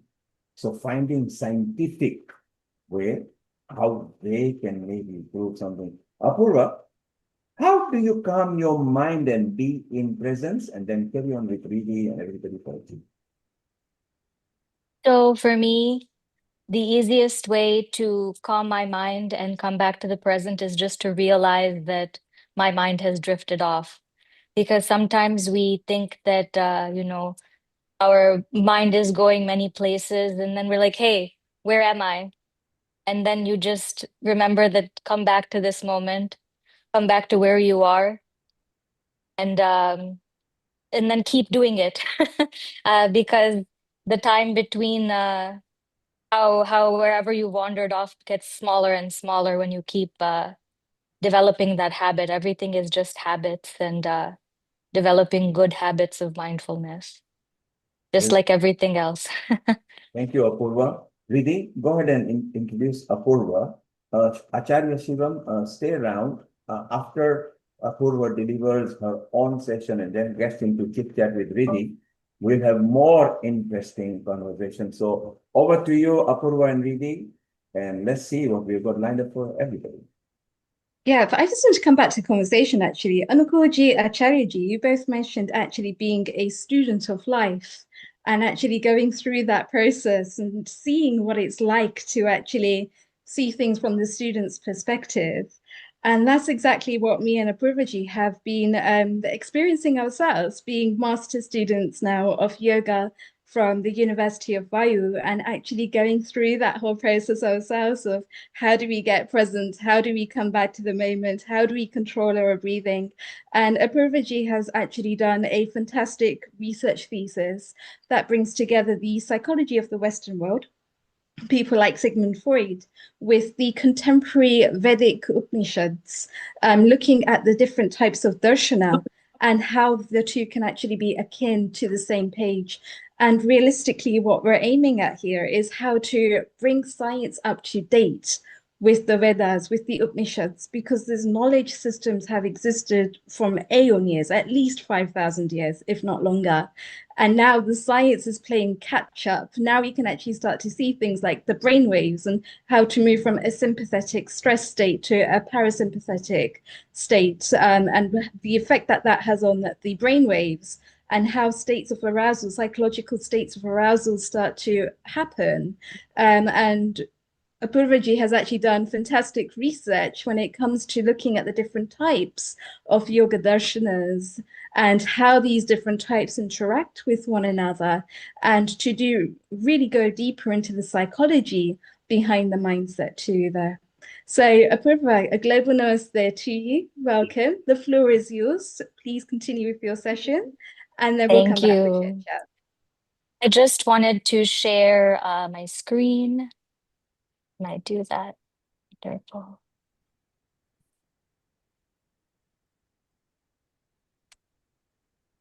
All right.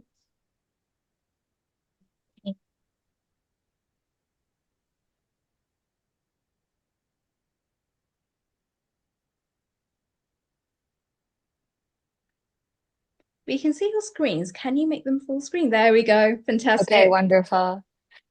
So first of all, I just wanted to say very happy International Yoga Day to everybody, and namaste. Thank you for attending my talk.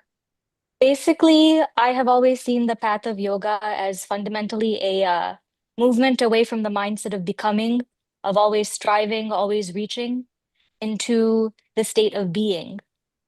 And today I wanted to take you into the heart of that movement from the yamas and the niyamas, which are the ethical and behavioral foundation of the whole path. But before I begin with the philosophy, I just wanted to showcase the healing power of yoga and how I have personally benefited. I just wanted to show this short YouTube full minutes.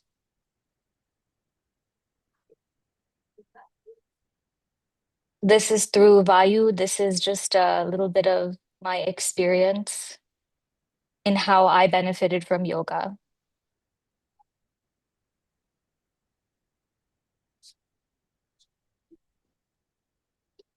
Apurva, we can't hear the sound. You're not. Oh, you cannot hear the sound. Yes, if You can't hear the sound. If you stop it and start again, Mm-hmm. and look at the bottom left or top right, it says join audio, agree. There is no copyright music here or music. No, there's no copyright music. Very good. So stop and start again. No- Okay, so stop share. Yes, and start share. Before you share, you will Mhm. see a tick box, join audios. You say yes, tick it. Okay. Okay. And take your time. So really this will be exciting because you see both of you know the professor, the director were also here just about to episode. And how appropriate that Acharya is here at Anupul, because it would be very nice to bring some scientific evidence as well to some basics. And Apurya, you keep on sharing, you will see, yes, and now make sure you turn the audio. Okay, wonderful. Yes, okay. On October Is it 27th, audible? Perfect, perfect. Okay, great. 2020, I was put on ECMO life support and spent 9 days in a coma.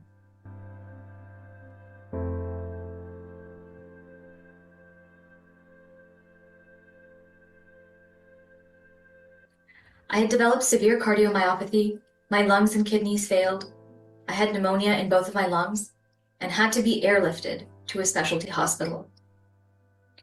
I spent 14 days on a ventilator and about a month in the ICU. When I woke up on November 5th, 2020 from my coma, I was still on the ventilator with my right leg in a wound vac after multiple fasciotomy surgeries.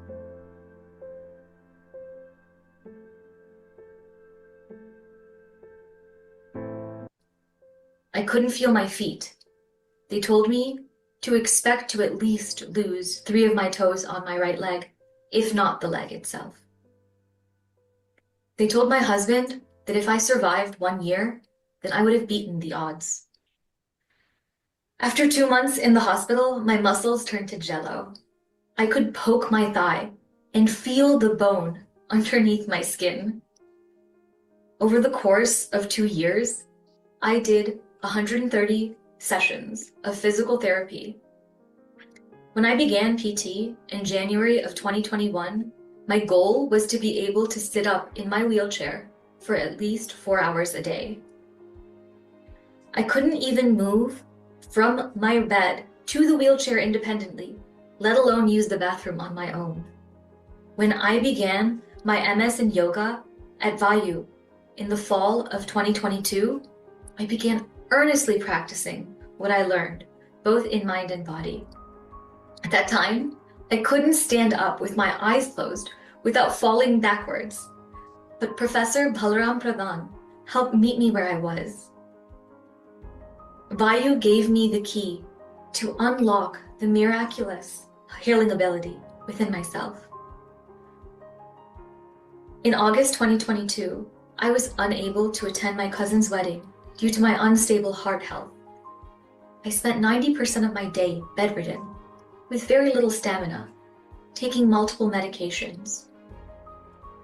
By February 2023, just 6 months later, my cardiologist took me off of every medication except for aspirin. By June 2023, inspired by the first yoga therapy course with Dr. Nagaratna, I went to Bangalore in India and spent 3 weeks receiving treatments using various healing modalities, including holistic yoga, naturopathy, acupuncture, and Ayurveda at the Arogya Dhamma Residential Yoga Therapy Center, where Vayu students can also train. I arrived in India hobbling around on a rollator that I donated just 2 months later before my flight home. The day after I arrived back in the US, my strength and stamina had so improved that despite the jet lag, I was easily able to drive myself to the grocery store without a cane and pick up milk for my family. By November 2023, I was able to perform a dance at my brother's wedding. This is the miracle of holistic yoga therapy that Vayu taught me.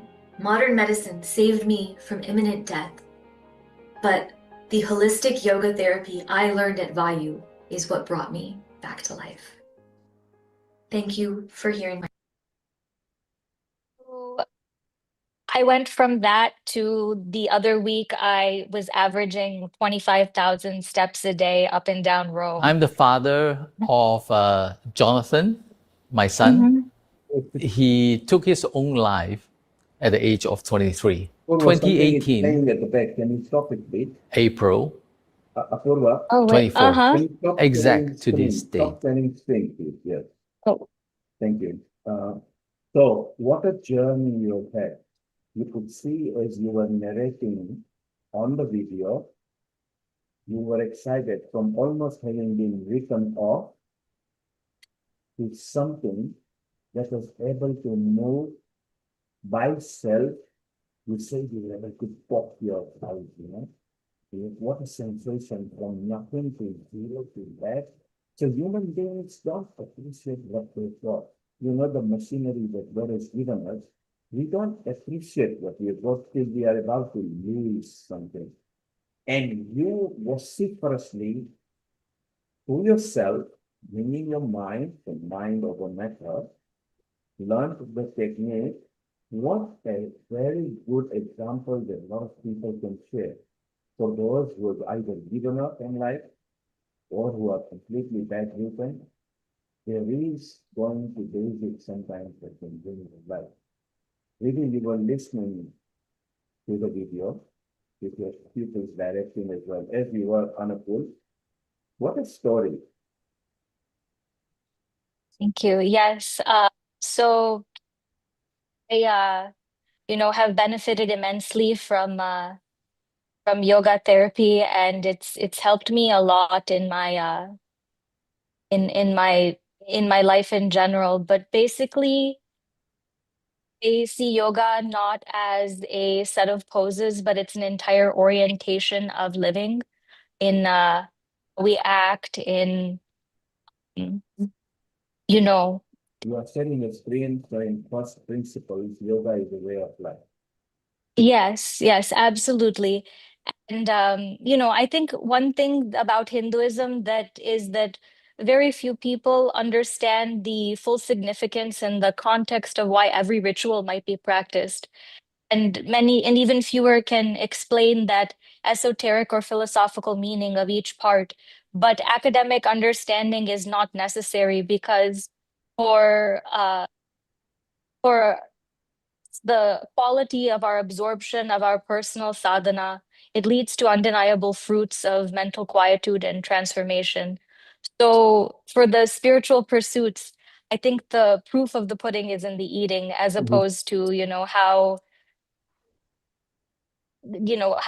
arcane we can say, or however whatever we do is not as whatever we say is not as important as what we do and how we feel about it. And I think that is where we have to beware for our practice is ahankara, because the main obstacle comes from the ego. The ahankara is not just, the ego, but it's that I fabrication. It's you creating the ahankara.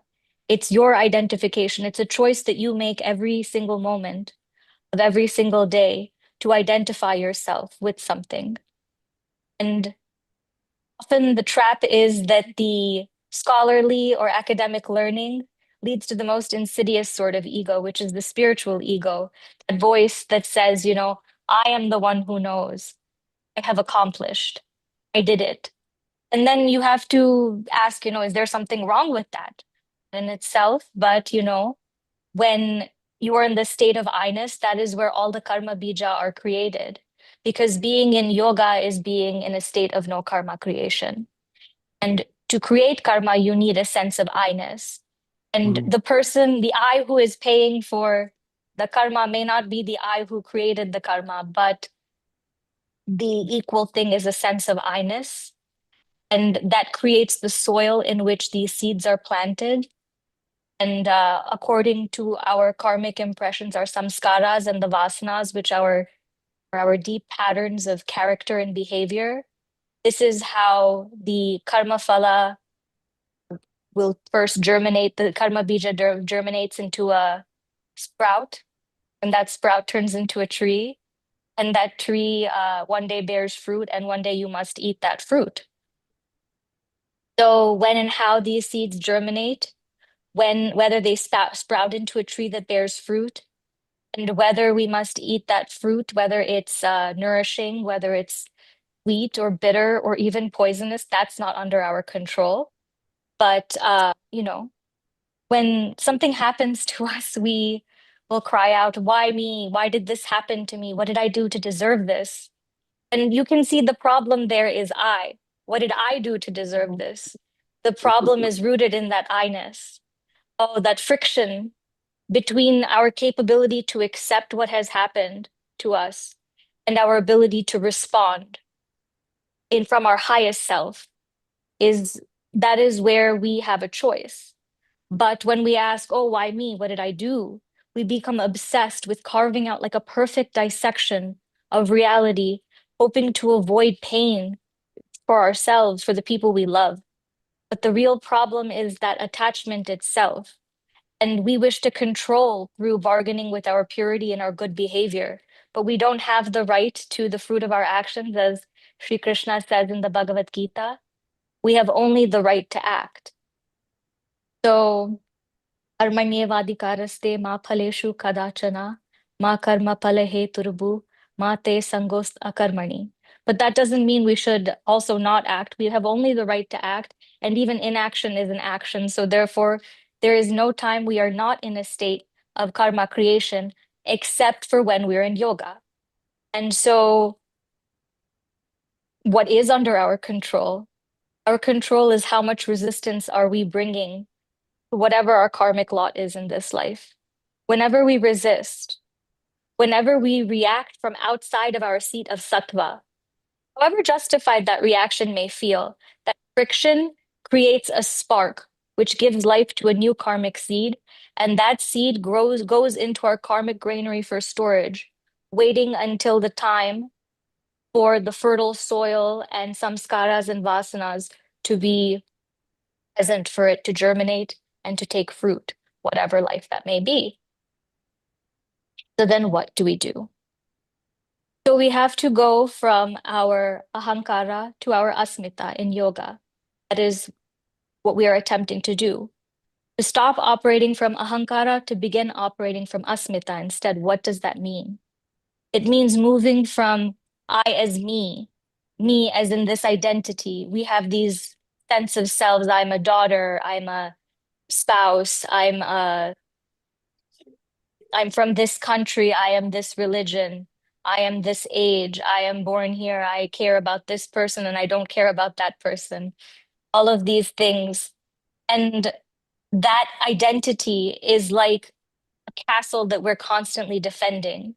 And we have to move from this mindset of defense and defending a castle to seeing ourselves as the interface. We are not the fortress. We are not we are the gate. We are the channel. And we are the journey, we're not the destination. So basically, when one is in a state of yoga, the ahankara shakti is no longer very strong.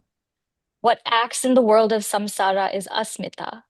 And that's the part of the soul self which is floating through the karmic field in untouched bliss. It's still operating under karma because you're still in this body, you're still in this mind body complex, and you still have this persona, you're still seen in a certain way by others.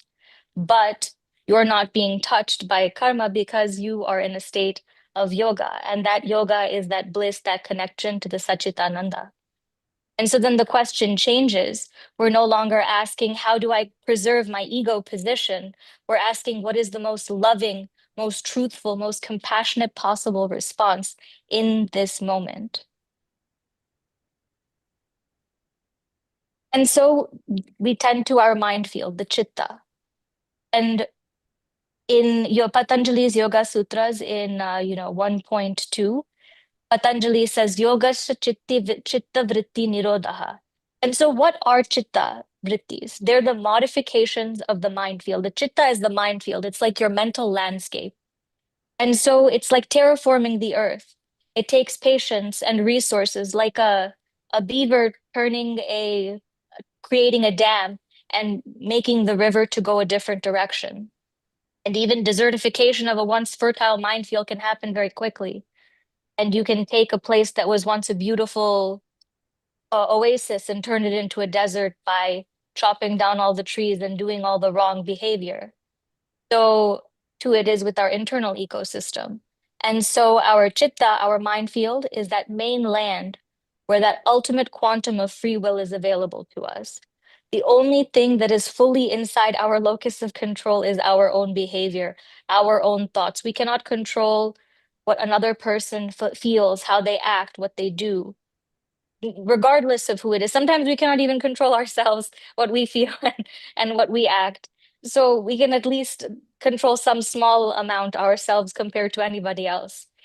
And you can think of the movie The Matrix, and you remember in The Matrix where everybody can go in and out of the matrix if they have the proper mindset. And the chitta, is where they use a loading program, and they can add any sense of training or going into the matrix or leaving, that sense of reality. That is like the chitta here. It's a blank malleable construct where you can place anything, all of your samskaras and vasanas, every single impression that your soul has felt in every single vessel of consciousness. And that is the place that when we stop creating a sense of identification, that's when it will just stop modifying. And that sounds very easy, but we have to rewrite our own patterning. And how we do that is through the yamas and niyamas. So yoga is traditionally divided into bahiranga and antaranga yogas, which are the external and internal disciplines. Together, they carry us towards samadhi, which is full absorption. Now, if you look at the way Patanjali Maharishi formulates the Patanjali Yoga Sutras, you see that he begins with the Samadhi Pada. Now, if Samadhi is the goal of yoga. Why does he begin with the Samadhi pada? It's because Samadhi is so natural to us. It's that sense, as Sir was saying before me, how, children are so pure, and when we go back to our natural child self without all of these identifications, that's when we're the happiest. That is Samadhi, and it is our most natural expression of being. And instead of doing, we have to shift to being. So how do we do that? When we're trying to do a negative effort, which is to stop ourselves from creating these artificial structures, then we have to set very strong boundaries. And what we're doing is erasing the boundary between the Jivatma, which is our limited individual self, and the Paramatma, which is our divine consciousness. We're bringing the two into union. That's what yoga is. But in order to do that, we have to have strong boundaries and in the way we restrain our energy that we are sending out into the world. And in order to do that, we start with the 5 yamas, which is ahimsa, meaning we are refraining in harm, in engaging in the energy of harm, in deed, in word, in thought, including to ourselves. How many times we're, oh, I'm such an idiot, how could I have done that?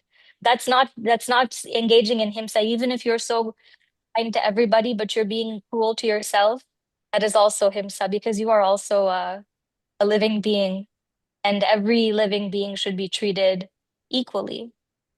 And so then satya, which is alignment of our thought, our speech, our action with what is real, and doing it in the kindest way possible. And asteya, not taking anything material, temporal, emotional, not even taking time that is not yours, that is not duly given, that you don't deserve. Lack of entitlement.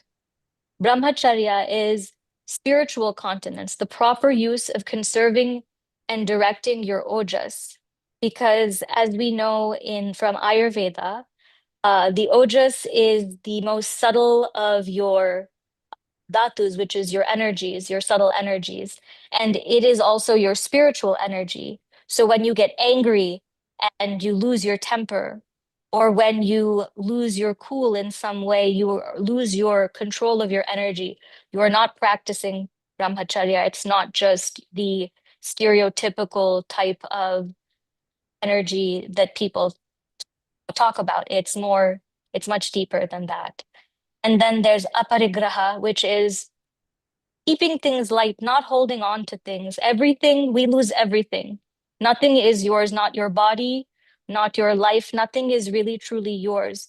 The only thing you have a right to do is to react. And that might sound very scary, but there's a real beauty in that, in knowing that if you shift from seeing everything as yours, then you are always afraid you'll lose it. But when you know you can lose things at any moment, then you shift to appreciating that you had it at all, or appreciating that you have it in that moment. And that is the deeper type of shift that we're trying to inculcate within ourselves through the mindset of yoga. And so the 5 niyamas, and this is how we're cultivating the energy that we allow ourselves to absorb. So where yamas are like a floodgate from inside to out, the niyamas are like from outside to in, what we are allowing inside us. And we are keeping socha, which is purity in our hygiene of body, mind, thought, emotions. Sometimes we have a negative emotion and we will castigate ourselves for it, instead of just saying, you know what?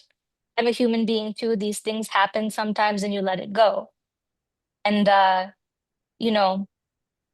santosha is an ease that does not depend on our circumstances. It's having a level of satisfaction and appreciation for what one has, regardless of what one has lost, is how I see it. And tapas is literally heat. It's literally burning. It's the austerity of discipline, that fire of discipline that burns away the impurities within us. Because everybody is impure. That's why we're born. That's why we're here. And the reason we are here is to learn our lessons and to learn what is the difference between identifying ourselves with what is impure and identifying ourselves with what is not, because nothing in a certain way is impure, because everything is divine. And then you see Swadhyaya, which is self-study and study of the universe and the sacred texts and spiritual knowledge. And I think Swadhyaya is one of the most important things in general in any yoga practice. Swadhyaya and Ishvara Pranidhana are the most important because those are the ones that you can always do. The yamas and niyamas are how one can always stay in a state of yoga because you cannot always sit and meditate. We have life obligations. We have to put food on the table. We have other, we have to be out in samsara and we have karma to, discharge in samsara. So what we need to do to constantly be in a state of yoga is to practice these yamas and niyamas. And these are so important because we are cultivating sattva guna. Awareness does not erase pain. Awareness does not really erase ego. But what awareness does is increase the possibility that the cycle will lose its unconscious power. The problem is that we don't know what we don't know. We are not even aware that we have a problem, oftentimes. It's that unconscious repetition where people get trapped forever. And it's more important than knowing something intellectually is to be practicing it and to be feeling it and to be living it. Because when you can become conscious of a pattern, it can feel quite negative. It can cause reactions of shame or guilt within the heart space. And that's where our most potent identifications attach. So the trick becomes staying within a structure that holds your balance and maintaining a vibration of sattva throughout, even in the middle of a karmic tempest. And that beautiful energetic connection of sattva, that is sattvam. I was listening to, I used to do a sadhana of chanting the Shaneshwara Nrsimha Stotram. And and Shani Deva says to Nrsimha, he says, Sattvam Nrsimha Mahi Dehi Kripavalokam at the end of every. And I was thinking that it sounds like sattva, and it made me realize that sattva is what you become when you are fully, it's the most pure unus, the most divine essence of you is sattva, that radiant self that you are between every modification of the mind.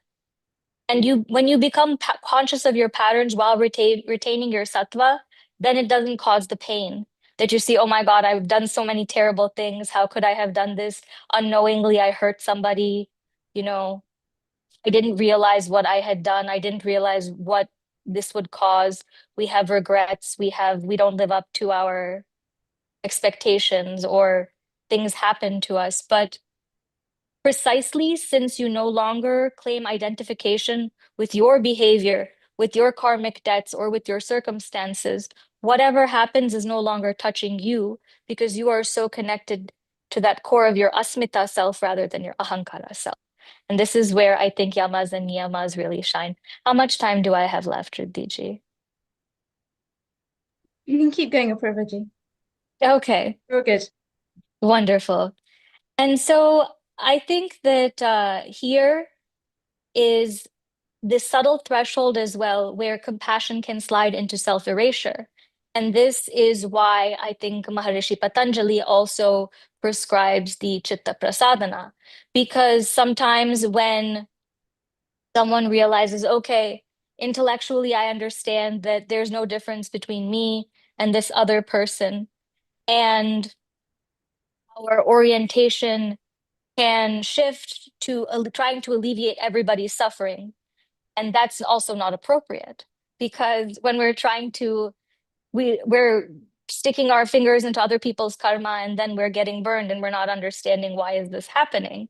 It's because the yamas and niyamas are supposed to help us in purifying the energy, because if we are constantly, absorbing this energy that is throwing us out of alignment, and we're not focused on protecting identity structures, we have to learn that wisdom in the distinction between identity and alignment, because identity can calcify. If you identify yourself, I'm a nice person, I help people, I do this and that, and then something something happens where you now have feeling pain because you're like, oh, but I'm such a nice person, and this thing didn't happen the way I wanted it to. I wanted to help that person, and instead that person is now in a worse off position, and my self-identification as a good person who helps people is now threatened. And now you are feeling pain when the other fellow, something has happened to them, and it's not even you, something has happened to. So these are the kinds of things that we want to stay aligned, which means we stay responsive and we stay on the path of dharma rather than on the path of our ego. And so healthy boundaries here, these yamas and niyamas give us the healthy boundaries that allow our compassion to remain compassionate instead of turning into self-abandonment, resentment, martyrdom, or like trauma entanglement.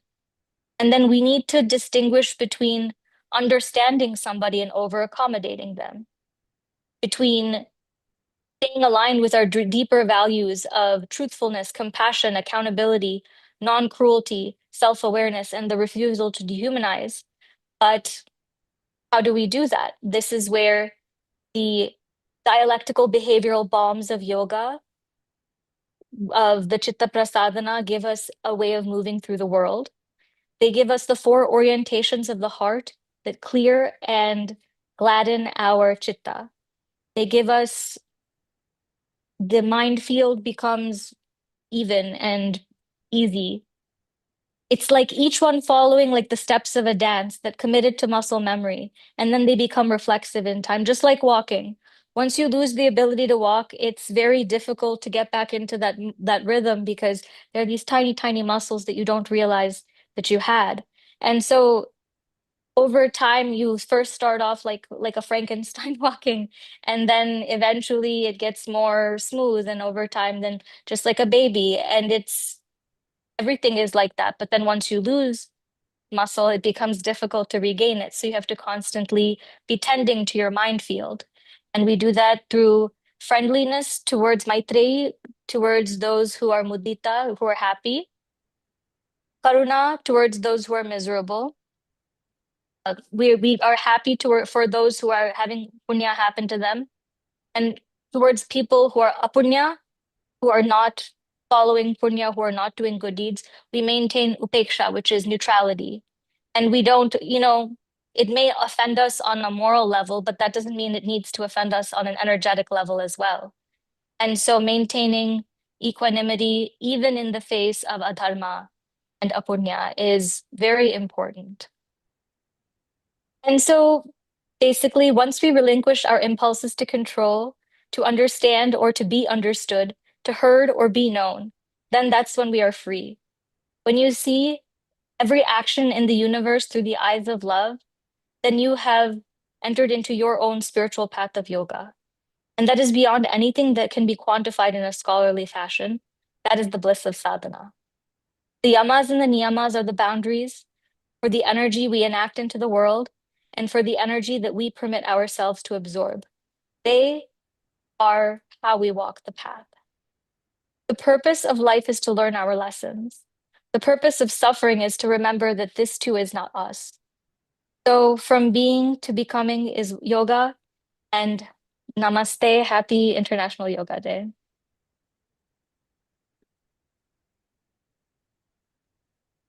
Lovely presentation, Apurvaji. Thank you. It really puts together theory into practice with practical applications throughout. Anukulji, did you have a question or a comment for us? In fact, I have a comment over that. Let me put it like this. Apurvaji has made a presentation, which I God knows how many years I spent trying to understand it, but put it all together in about 10 to 15 minutes is amazing amount of work. And I can assure you that each slide would normally take about a year to understand it properly. And not when I say understanding means it's also imbibing and enacting it and really working in the right direction. And that is why I keep on talking of when it comes to samskaras, one of the most important issues is how to discipline yourself and stay within the disciplined environment. And that's why I'm so much into traditional concept of Gurukulam education, because you have to have the boundaries to stay within the particular lifestyle. And then all the things will fall in place one after the other. So at one end, the guru doesn't tell you that you have to do it. You just follow that particular dictate within the system. stay within the system, and then try to live ethically, and then have a freedom to try out things here and there and realize that things have gone wrong. Let me go back to the normal track again. But a total indisciplined life is also not a very good way of learning, because it takes long time to learn and you suffer a lot in the process. And I understand that gurus used to do exactly that.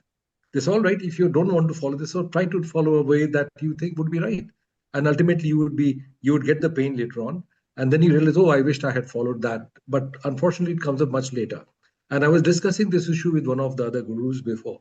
And he says, if the person doesn't want to come, there may be something to do with the karmic results. And that may be taking him into that direction. But the person will come back. Do not get agitated. Do not get upset. It'll all be fine. So another point is to when you are trying to get somebody on the line in the right direction. Being in the army man myself, what used to be was you can shout at any person, you can yell at any person, but at the end of it, you're internally not disturbed. You're doing it just because you have to do that little bit of task. So, Apurvaji, your presentation was fantastic, but I must confess that each slide I really have to elaborate quite a lot, because I have gone in through all this, but it's a lots of work to be done. Thank you very much for the wonderful presentation. And thank you for your comments as well, Ankurji. Acharyaji, I pass the floor over to you. So I really like Apurva, your presentation, and it was so amazing to hear beautiful speakers like you. And especially, I would like to appreciate when you mentioned the Chitta Prasadana. So it is very, very important. And Maitri, Karuna, Mudita, Upekshanam, Sukha, Dukha, Punya, Punya, Vishanayam, Bhavantaha, Chitta Prasadanam. So I really appreciate this thing. And I believe the mind becomes serene by cultivating friendliness towards the and happy Maitri, and compassion towards those who suffer, and joy towards the virtuous and successful Mudita, and equanimity towards negativity and wrongdoing. So Patanjali gives a very practical formula for this mental well-being, and thank you so much for bringing this. And instead of trying to control the mind directly, cultivate 4 attitudes. Be friendly when you see happiness around. People are not familiar with this thing. Usually, in our because of our conditioning, we are bound to feel jealous. So we have to see the happiness around, and when we see suffering, is it possible to experience compassion? So be compassionate, and I believe celebrating the success of others rather than becoming jealous. Because what we give, what we receive. This is the law of nature, and maintain inner balance when faced with negativity. So Chitta Prasadana is a beautiful concept, and I believe people should learn this. People should apply this in our everyday life. And mindfulness is not merely a technique of attention. It is a way of relating to life. And when friendliness, compassion, appreciative joy, and equanimity become our natural responses, the mind settles into its original state of peace, Satchitanand, which I call. So thank you so much. You, Acharyaji. Absolutely everything that you said, I completely agree with. I think you made the point much more beautifully than I did. I felt always that, especially as Rama ji says as well, that they don't even leave in Hatha Yoga the yamas and niyamas. They give it for the intermediate practitioners, because sometimes people can become too obsessed with this idea of, oh, I have to be good, I have to not tell lies, I have to, and then it takes them from the energy of sattva to actually tamas, because then they're anxious and more speed in the mind instead of the mind getting calm. So as you said, those 4 attitudes are better, and then and Swatmarama says to focus on pranayama at first instead. And I think that's exactly what you said is so right, because having these attitudes is more important than getting too focused on rules. So true, so true. I have one question to ask you. I have just one question to ask Apurvaji. You have been through a very tough time in your medical history, and as a treating surgeon and a doctor like you, I often can understand where the things have gone wrong in the system. I know I can understand the medical aspects of it. Who would you give the maximum credit in your healing process? And how do you think I would be able to implement it within my own systems? It's a difficult question. I know it's a systems No, related. that's actually a great question. I would say there are two reasons that my healing outcome was as good as it is.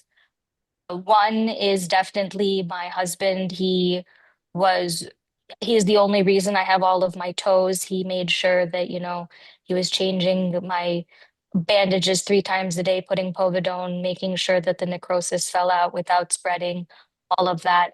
So he is there and he took me to, physical therapy constantly, and he didn't make me feel guilty for being unable to do anything. I think that is the main thing that the main thing is that my mental state was good. I didn't have any worries. I was not at all worried.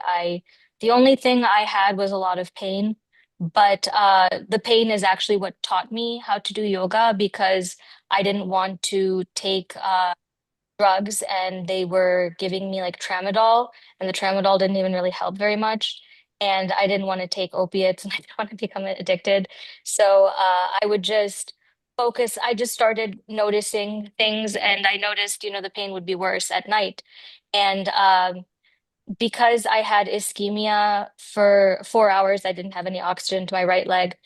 For whatever reason, I also didn't have sensation in my left foot, even though there was no physical damage there, just maybe from mirroring. But I had no sensation from my right knee downward on this leg. So when my nerves were coming back, it was really painful. And I would notice that I was anticipating the pain, and anticipating the pain made it a lot worse. And so I started basically doing behavioral therapy on myself. And I was just noticing it, and I just started slicing the time into as thin of slices as possible, and focusing on the space between. And so that's basically how I taught myself meditation from pain. And so I would actually say that, and seeing it with gratitude, I was not at all about what would happen if I would walk, or if I would lose my leg, or whatever. I was just living in the moment. I was like, if I live, I live. If I die, I die. I can't control it. I'm not going to worry about it. I'm not going to worry about I made a conscious choice not to worry about what I couldn't control. That's basically, and being grateful for whenever something good did happen, being super grateful for that, and also trying to constantly find positive things in everything. Having dark humor, all these things helped, I think. What would you advise the doctor then at that given time, that how you would like to be seeing your past? How would you advise a doctor? I would say that the main thing is to keep a patient in good spirits, because if whatever a person believes is really what's going to happen. I mean, as Riddhi ji and I learn in the Yoga Masters program, the mind is the biggest healer. And really, what we're trying to do in yoga therapy is to just bring a person to that state of Sachitananda, because when you're in your Vijnanamaya Kosha and you're aligned with that cosmic buddhi, the cosmic intelligence, your body naturally, its natural propensity is to heal.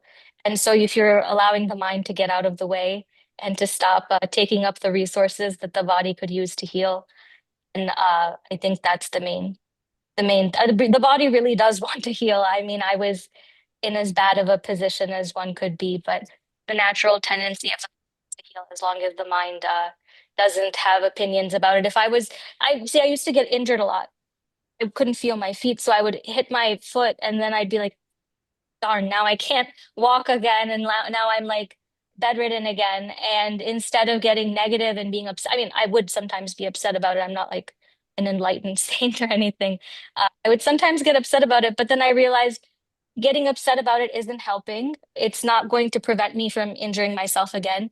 And it's just making the experience of being injured worse. So I'm just not going to worry about it.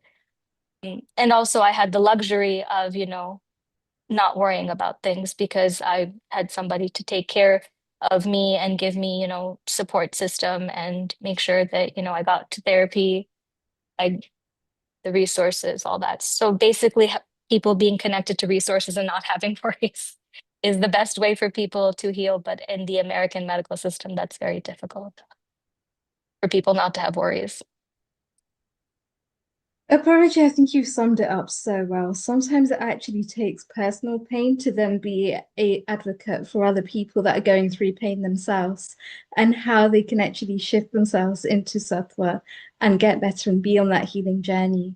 And a testament to you, like you've been through so much. I've seen the progress that you've made throughout the whole Vayu course and just how far you've come. And now for you simply to be able to deliver this information for other people that may well be going through something similar, may well be going through something of pain to them, personally journaling.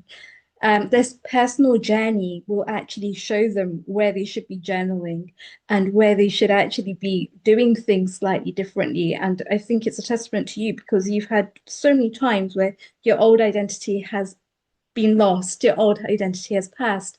And then we've seen a rekindling of your energy, and we've seen this rising of the phoenix into being such a powerful, incredible woman that you are today. And it's just going to get stronger and stronger. I am so excited to see where this path takes you. And I genuinely, from the bottom of my heart, thank you so much for coming on today and actually sharing that, because I'm sure you've inspired so many people globally. Thank you, Vidiji. Thank I you. don't know what to say. I really appreciate you. Sending you lots and lots of love and lots of healing on your journey. Thank you, you too. And that brings us on nicely to flying from America to Greece and now over to Spain, where we are joined by Lalita Ji, who is going to be telling us a little bit more about her journey first, please, if you may, and then going into a yoga nidra and taking us through a very powerful experience. But Lalita Ji, tell us a little bit more about you. Tell us a little bit more about. First of all, do you hear me? It's okay? Yeah? We can hear you, yes. It's okay. Okay. So first of all, I'm really delighted to participate to that beautiful event, the International Day of Yoga with Healing Our Earth. Unfortunately, Swami Rameshwarananda Giri is not available today as he has to participate to another event in France. So he's very sorry. My name is Lalita. I live in the ashram of Swami Rameshwarananda Giri in Spain. I'm a yoga teacher, and today, instead of talking about Yoga Nidra, I would like you to give you the experience and to experience a Yoga Nidra session. So maybe we can start with the Yoga That's Nidra. wonderful. Yes, and then we'll come back for Q&A after. Please go ahead. Okay, so first of all, I don't know if all the participants, if they can lay down on the floor if you have a yoga mat, or you can also do it seated. It's okay also, no problem. So first of all, maybe you can, those who has a yoga mat, they can lay down on the floor, arms by your side, relax your whole body. If you are sitting on an armchair or sofa, keep your face really relaxed and close your eyes. And try not to move. Make sure you are comfortably settled. Feel free to adjust your neck, your head. You must remain completely still throughout the whole Yoga Nidra session. Become aware of the soundscape, starting with the sound further away, without trying to analyze them.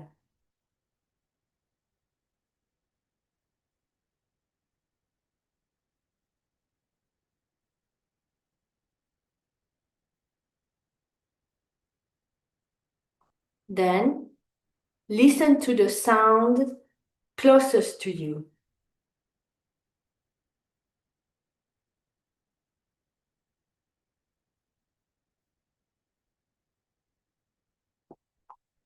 Listen to all the sounds at the same time, both the closest and the furthest away.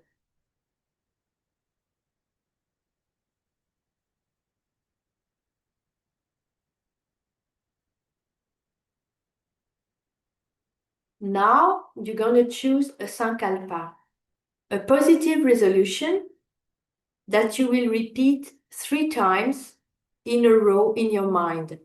The sankalpa concerns you directly.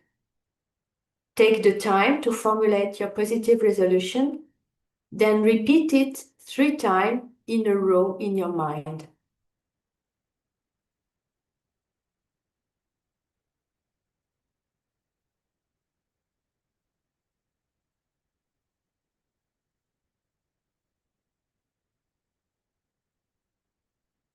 Bring now your attention to the thumb of your right hand, the second finger, third, fourth, fifth, the palm of your hand, your whole right hand.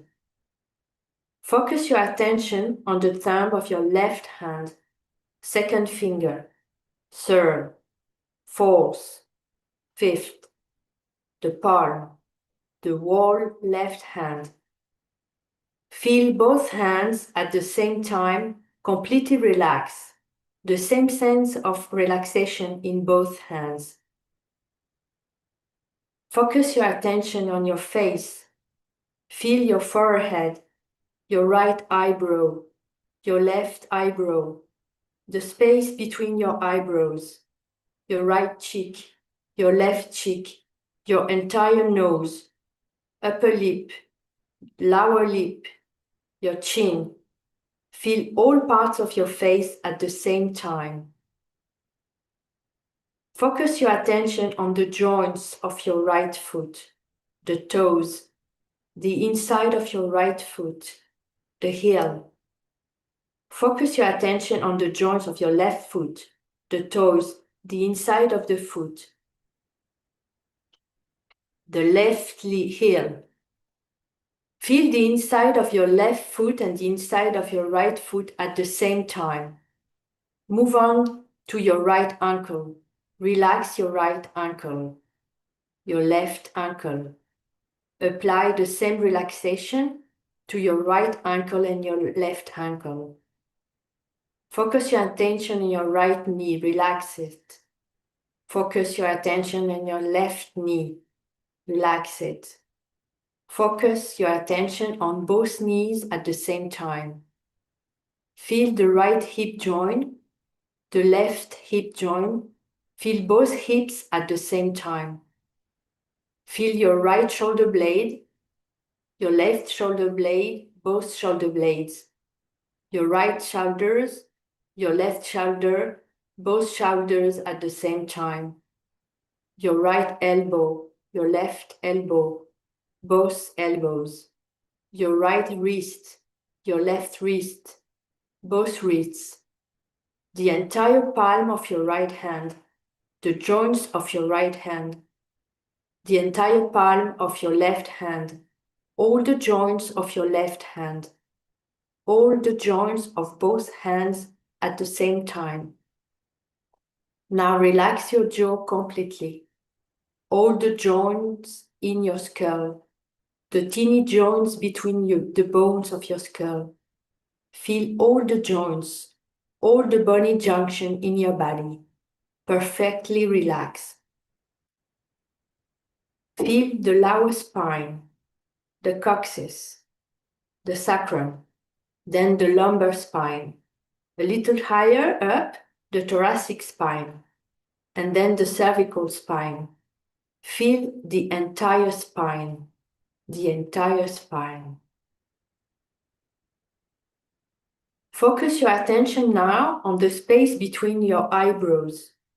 Really feel this area physically. Imagine there is a small opening, between your eyebrows through which your breath flows. As you inhale, the breath enters through this opening between your eyebrows. As you exhale, the breath leaves. Follow the movement of the air as it enters and leaves through this sponge. Breath naturally without trying to control your breath. No control at all.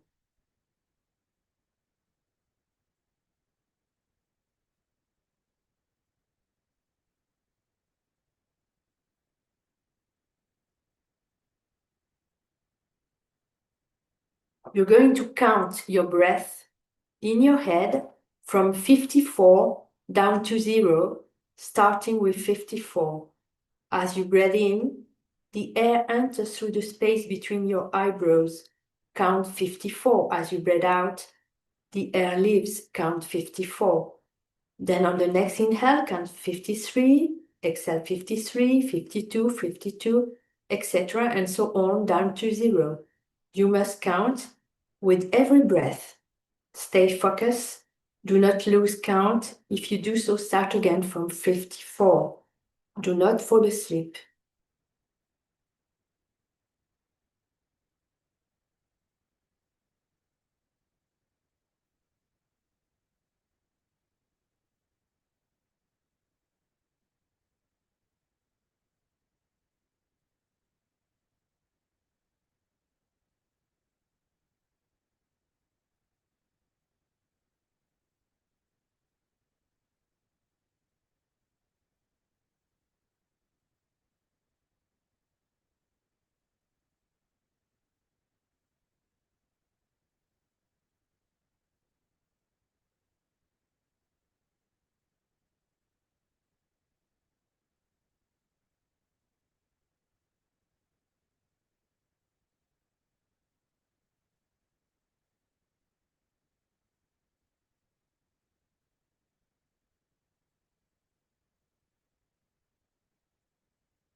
Stay fully alert to your counting and your breathing.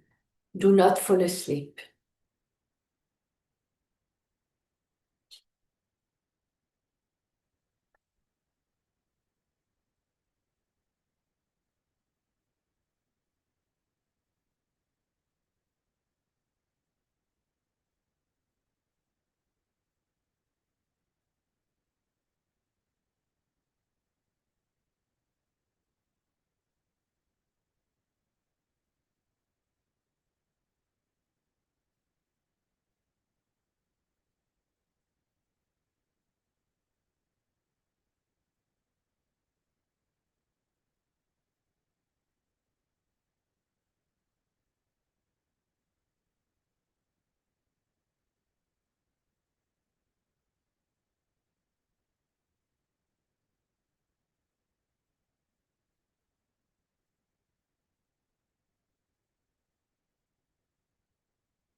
Then stop counting. Recall a moment, a personal or professional situation, where things did not turn out as you thought they would or as you wished. This generated a great deal of tension, tightness, and an intense stress within you. Immerse yourself in this tension. Feel it physically throughout your whole body, in your muscles, in your face, your chest, your stomach, and your head. Your mind is tense. This state of tension occupies your entire mind and all your mental faculties. You are becoming increasingly tense.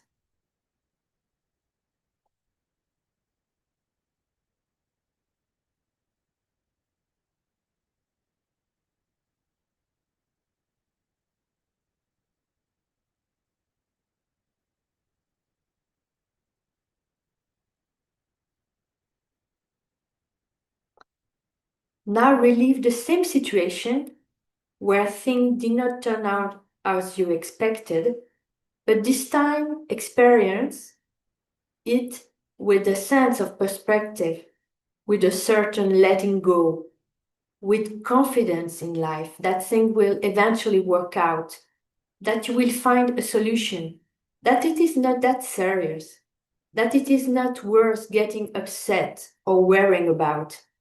Feel this letting go physically, in your body, in your stomach, your chest, your head. Observe your mental state.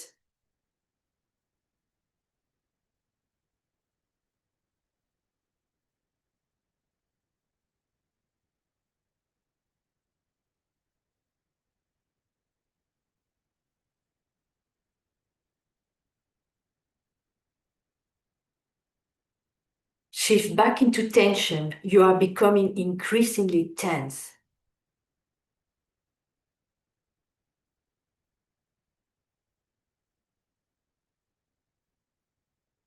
Return to letting go, a letting go that is anchored throughout your whole body.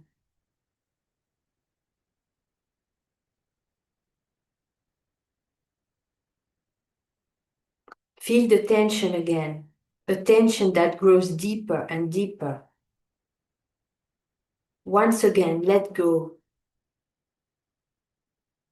Tension again. Then return to let it go, a letting go that grows even deeper.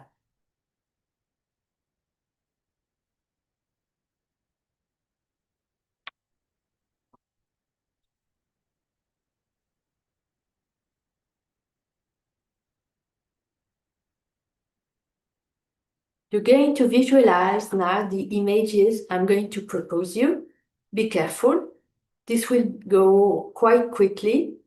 Stay focused. Don't fall asleep. Sand dunes stretching as far as the eye can see. A tennis racket. An unlit candle. A hearty meal. The sound of a crystal ball. A purring cat. A fit of endless laughter. A botched haircut. Chamber music. An antique piece of jewelry you cherish. A leaking water bottle. A birthday cake. You balancing on one foot. A white marble column. A herd of goats on a mountain pass. A poorly ventilated room. An Egyptian pyramid. An empty backpack. A pot of yogurt. Salt marshes stretching as far as the eye can see. A swallow's nest. A sunset over the sea. Your bare feet on a carpet of freshly cut grass. A black and white film. A basket of summer fruit. A fear that fades away. Footsteps on a quiet street. The trail of a plane in the sky. A body relaxed after a hammam. Personal satisfaction. An eagle soaring in the sky. The 2 pounds of a set of scales. A wheat field rippling in the wind. Your first gesture upon waking. A serene mind. A teeny twinkling star in the dark night. One summer evening, after a hammam bath, your body is completely relaxed. You lie down on the beach to watch the sunset over the sea. The temperature is pleasant, and a gentle breeze caresses your face. In the distance, you hear the sound of a crystal ball. Your mind is at peace. You close your eyes and visualize a teeny point of light far away in space before your closed eyes. Concentrate fully and see this teeny point of light far away in space before your closed eyes, at the edge of the cosmos. Stay focused on this teeny star far away before your closed eyes.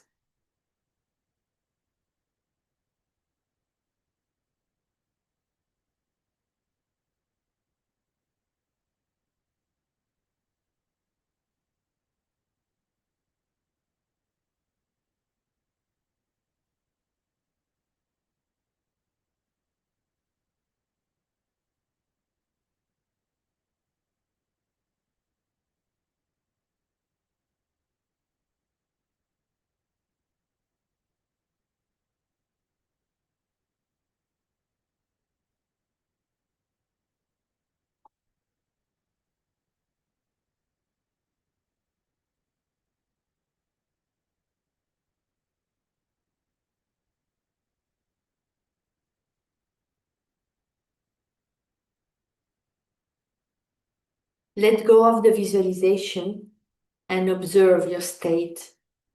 Simply be an observer of your state.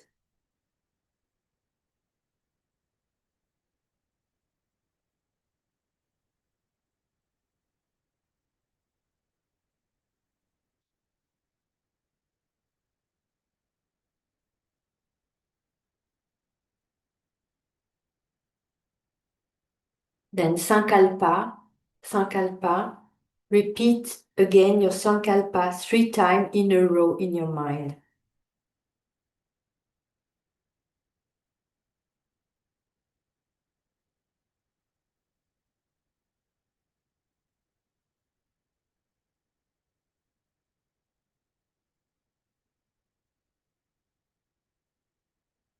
Then check in with your state. While maintaining your state, become aware of your breath again. Feel your breath moving through your body. Then bring this state into your head, then into your chest, then into your stomach. Take a good sense of your body. Feel your 2 arms, your 2 legs, your upper body, your chest, your stomach, your head. Maintain this state throughout your whole body. Without altering your state, become aware again of your surroundings, the sounds around you, the place where you are and what you are doing there. Then begin to move gently as you wish, stretch if you want. Prepare to come out of Yoga Nidra. Please try to maintain this state throughout the day. Only open your eyes at the very last moment when you are fully awake. Yoga Nidra is over. That's it.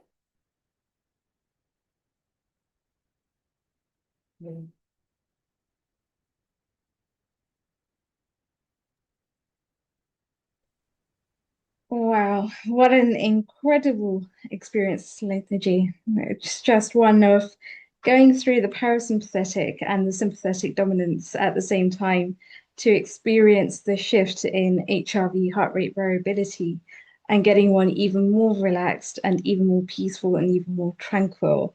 I think it's an experience that is awakening for a lot of people to be able to make those shifts simultaneously, one after the other. Anukulji, being a surgeon yourself, what is your feedback? I think it's an excellent way that we have been able to experience what it feels to be able to get connected to various tissues, various organs of your body. That's number one. And to be alive with it. I think it's very central to our entire recovery process. And of course, you connect yourself to the whole universe at the same time. But that's connectivity is very, very central to what you have just explained to us.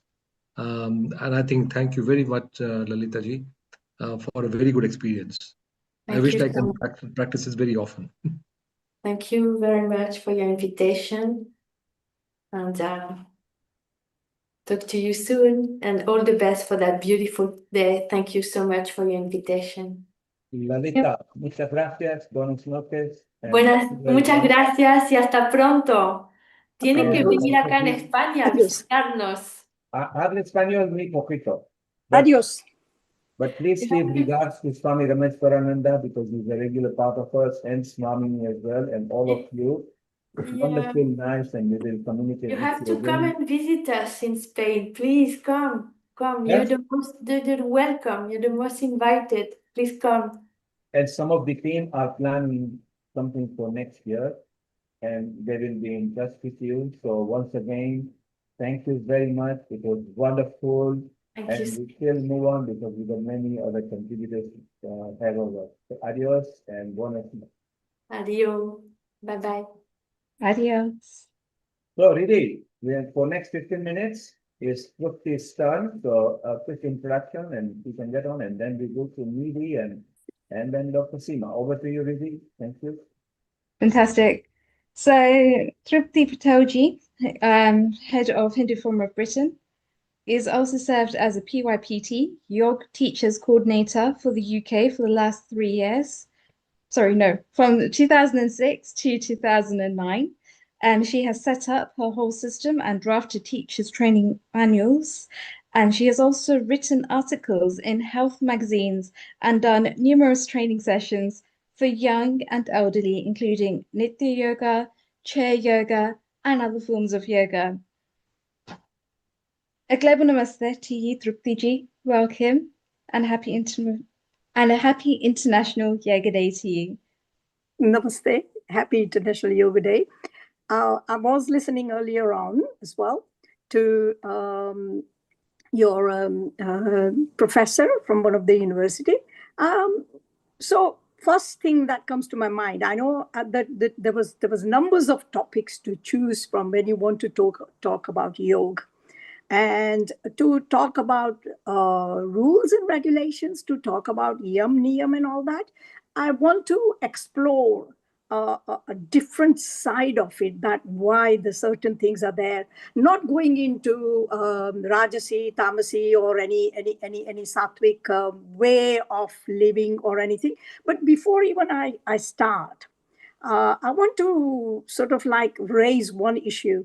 When I was growing up, when I was learning, my teacher was Sri B.K.S. Iyengar's Guru Bhai, and he used to come to Vidyanagar to teach us for 4 months course. So you imagine waking up at 5 o'clock in the morning, finishing up at about 7, then going to school and going to uni and then coming back. So my yoga teacher certificate came when I was about 16, 17.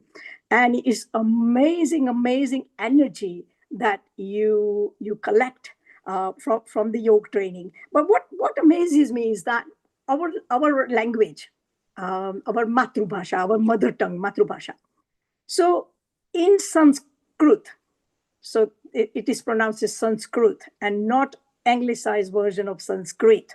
And similarly, yoga, I didn't know that it is called yoga until sort of like 30 years ago or something, because in the initial time as well, it was called yoga pranayam, not pranayama. So when you say yoga, the language that the Asiatic Society started in 1863 or 1883, when they actually went through the Madras presidency and they looked at all the full language, the full alphabets, full pronunciations, how do we pronounce ta, the, na, pa, fa, ba, ma, and then they wrote something. And because they could not translate the full language, our Upanishads and our scriptures, the anglicized version started coming out, and therefore we call yoga and not yoga, because we don't call Birmingham, do we? We don't say Londona,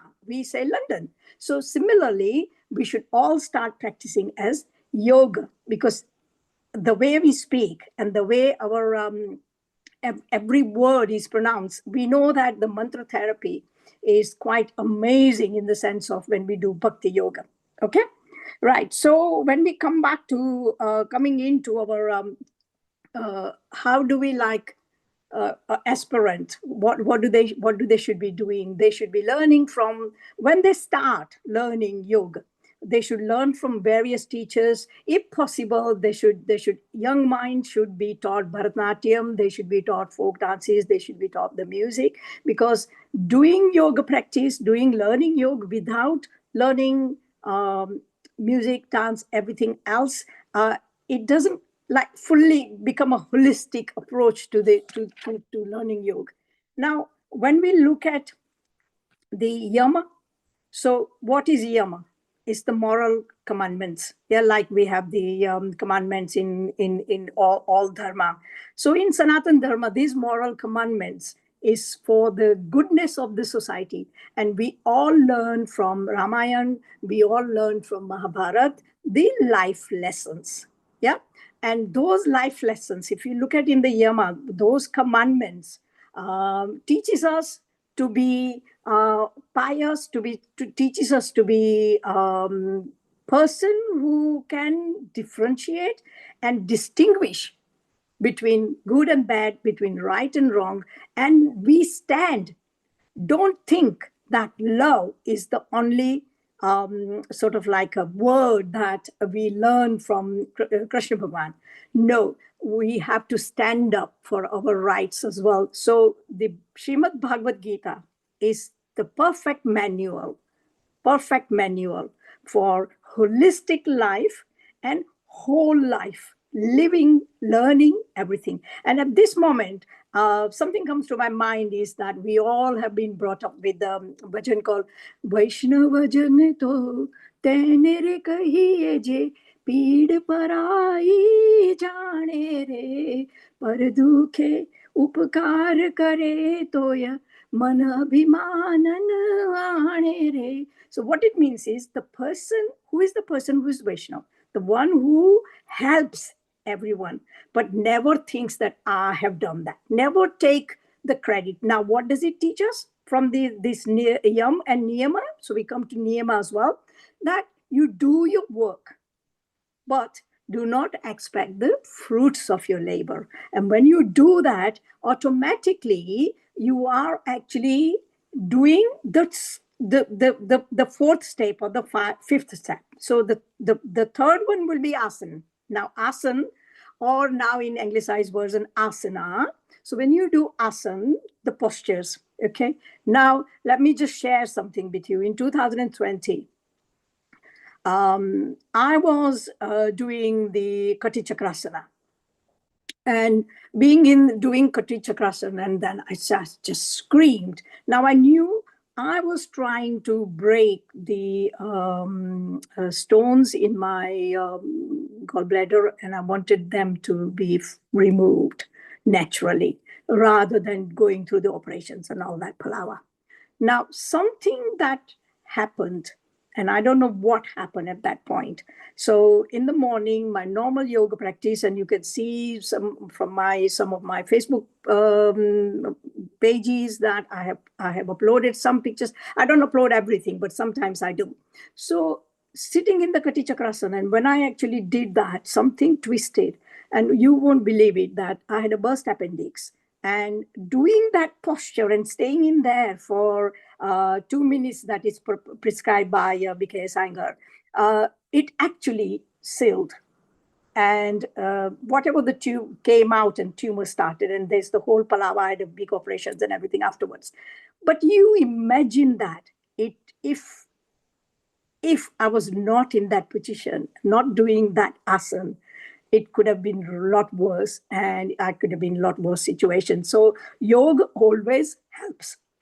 Okay, so when we do postures as well, say that if you are in a particular position and particular asana, and if you got eye problems, if you got a problem with your maculas, and if you got a problem, some of the eye problems, then like do not go into certain postures. So it is very important to understand from your guruma, what are the asanas you should be doing and you should not be doing. Yeah, there are people how to, if you got a high BP or if you got another medical problems, always consult your yoga guru and your doctors as well, so you can combine that knowledge to improve and do the correct asanas. Yeah, now when we come to pranayam is the life force. Now, how do you ensure that you breathe correctly? In the morning when you wake up, 95% of people only breathe from one nostril, and only 5% consciously breathe from both. Now, when you train yourself for doing pranayam, so when you're doing that and you train yourself, so when you wake up in the morning, you breathe from both nostrils. And what happens is that it makes your system very effective. And whatever is residue in your lungs is minimized. So it's very, very important. But with breath control, with pranayam, there is amazing amount of energy that flows into your system. Now, the Acharya ji mentioned chakra meditation and dhyan and other things. Now, when you think about the pranayam and how pranayam actually exercises, if you're doing Bhastrika pranayam, and how it gives exercise to all your organs, is very important as well. But again, for those who wish to do Bhastrika pranayam, I don't practice that for certain reasons. People have to make sure that what are the restrictions. Why should you do this asana and why should you not do that asana? See, if you do Sirsasana is the Ramban dawa for so many of the problems. But if you got problem with the your glaucoma or what would be the eye, certain eye conditions, particularly at over 50s, over 60s for us, then you have to be extremely careful that should you do, and I have stopped doing Sirsasana for some time, and the plow posture, the halasana. So coming back to then, when you do pranayam, you would develop many a times if you actually learn to do the inhale, purak, exhale, then you can have like kumbhak. When you start going back again, doing purak, then do the inhale, purak. Now, if you do the sequence of 4, 16, 8, or 8, 32, whichever way you do it, if you are expert in holding your breath for 5 minutes, that's amazing. But again, caution, don't do anything without properly learning and without proper supervision, because pranayam is an amazing sastra, the weapon, I would say, for taming your mind, going into your pratihara or going into dhyan and the samadhi state. Yeah. So when you do pranayam, you will develop many people who are doing certain postures, and when you do pranayam, you will develop a system. You will have premonitions. You will, in your dream system, like if you are going through the Mandukya Upanishad and how the Yoga Nindra, that the lady before gave experience to everybody. So when you're going through that slok in the Mandukya Upanishad, and when you are in Yoga Nindra, if you're doing that kind of pranayam, then you will experience amazing things on what's even coming. And what you have to learn from it is not to get pratihara, not to get affected by it. That is extremely important. You imagine that if you're a public figure and people are throwing stones at you all the time, or people are questioning you all the time, you just smile, that you go into dhyana, you go into meditation, and you tell yourself that people will throw stones. They have got this habit of doing it because that is their level. It is not your level. So this is what you will achieve when you come to pratyahara. Then when you come to dharana is what just it was mentioned that what Guru taught Arjun to look into the one eye of the fish and do his arrow and pierce it. That is dharana. Dharana could be for anything you want to achieve. So if you today decide that, oh, I want to raise 200 girls, their educations in Africa or India or anywhere else, and I want to do the fundraising for it, do the dharana and you will do it, because you are not asking for yourself. Yeah, you are asking to improve the life of others. And dharana concentration is again sort of that kind of a power that you get to help others. Now, when we come to dhyana stage, like it was mentioned before, the dhyana stage is like your brain, you have defragged it. Now, I also advise everyone that if you are kind of person, start defragging your brain systematically, like we defrag our computer. Yeah, like we learned to write in Fortran language and then the basic language and whatever is happening now in the computer world. Get yourself defragged from so many small things, so many small attitude problem of people. Someone said something to you. Get rid of it. You don't need it. Go into the dhyan and say, I only want to keep the important events and important things in my life. I don't want to keep all other rubbish. And for dhyana, let me tell you that it was mentioned before, your mind goes into the shunya state. So what is shunya? Shunya is something, zero. Now, it is totally wrong of the Western world to say that, oh, someone is hero and someone is zero. Shunya, zero, is something, the state where we all come from. Our universe is in shunya. You add something to shunya is shunya. You subtract shunya from something from shunya is shunya. If you multiply, is that number. And then when you multiply something with shunya, that number becomes shunya. And similarly, you divide. So our whole world, the universe, comes from that shunya, the zero. And dhyana is that state that you don't want to think of anything else in your mind. And if you then want to travel on the Akash Ganga, if you want to travel anywhere you want to, you must have all learned about what Dalai Lama used to do, not the present Dalai Lama, but the one in the 18th century. And you could actually travel. Your mind can travel to the places you want to travel.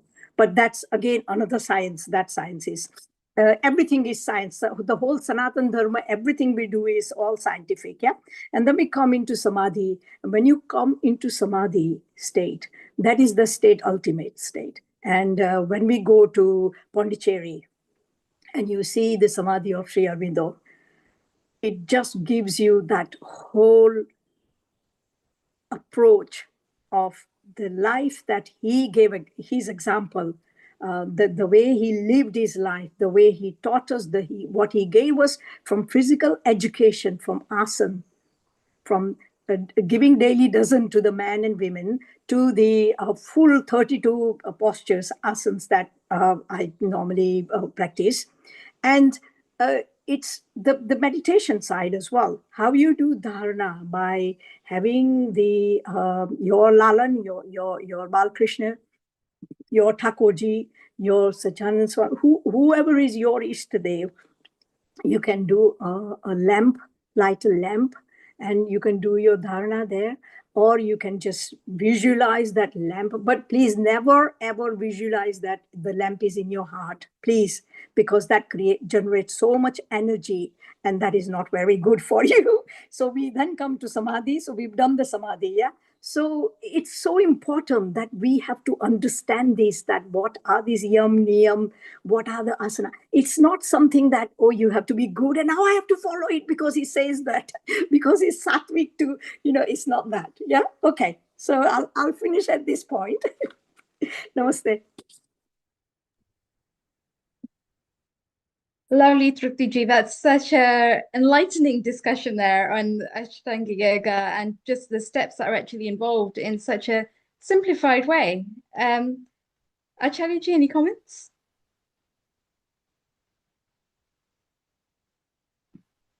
Or Anupul-ji, any comments?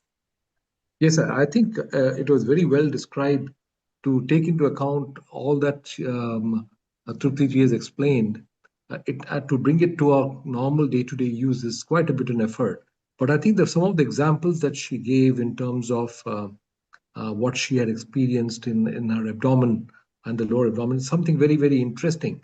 And how the yoga can actually influence your recovery is very important. It has been very well described by Sri Aurobindo. Yeah. At the same time, one of the biggest advice that I would like to give is you always require the right teacher to teach them, because it is very well described in our shastras that unless you're well educated and you're fully knowledgeable about your things and you've experienced what it is, then only you should try to teach somebody. Absolutely. And unless you have the real knowledge and experience, you should not try to teach anybody. That's why I always restrain myself now in two ways. First of all, do I know the science behind it? The science, as far as our system is concerned, it is experiential. And it's not something very, very simple. It's not something which is statistically calculated. It is experiential. And that experience is an essential part of science, which is very persistent, consistent with our system. At the same time, you should be very good at it. Therefore, I very strongly suggest that we should follow the right acharyas, the right yoga masters to do the teaching. Absolutely. And not take it casually. Yeah, Anupulji, let me just mention one thing. So when we teach Bharatanatyam, I've stopped teaching it now. Yeah, nearly 8 years now. We folded the school, but when we did that, the important thing was that when you do the stretching, when you start the class, we'll teach them Surya Namaskar. Yeah, always starting from Tadasana and then do the Surya Namaskar. And I've just put a post in few days ago about how I have revised for my condition, that Surya Namaskar. Yeah, but when we finished teaching the whole class for 2 hours class of Bharatanatyam, including teaching them kirtanams, when we finish it, like I say to you, we get them into the closing down sessions. And the way I used to do that was, like, again, going back into getting them into the closing down, into sitting down. Yeah. Then teaching them doing 3 Oms and 3 Gayatri mantras, and then getting them lying down and into Yoga Nindra. And now when I'll share the article some other time. I've still got that page. But when you do that, and then as teachers, we would shut the doors of the hall, and as all me and my other subordinate teachers as well, we would all go into that same situation as well. And then you wake up after 5 minutes, and children always thought that they were so energized by it as well. After doing 2 hours yoga session, dance session. That's true. Amazing. Yeah. It's very important. All our children, young families, they must all learn. I think it's very important that they learn our yoga and everything else. So important. I totally agree, Truptiji. It's so important that people actually have those sanskars and to be able to follow the yamas and the niyamas and to be able to have that as a part of everyday life. And it's going to be amazing to actually have yoga as a way of life, but also off the mats in every moment of life. Yeah. And I think, like I said to you, that everybody, when they're starting their learning, they have to follow different teachers. Yeah. And if you look at it, so for me, because I have learned from the Guru Bhai of Sri B.K. Iyengar in earlier in my life. Yeah. And that was amazing practical and sort of like that experience. But also, like, from very young age, learning from Sri Aurobindo Center, how to do meditation and all that is again very, very helpful as well. Now, if you get a chance, go to Asia Foundation, go to Art of Living, go to Pondicherry, and go into the Matru Mandir. Even if you are learned, like Anukulji said, life is always about learning something. Yeah, and in pratihara, you always think that someone is more cleverer than you. Someone has got something they know that you don't know. Never think that someone is below you. See what Sri Krishna says in Bhagavad Gita: the person who treats elephant, a dog, and someone who's cleaner equally is the one who is dear to me. And this is what you learn from following all 8 limbs.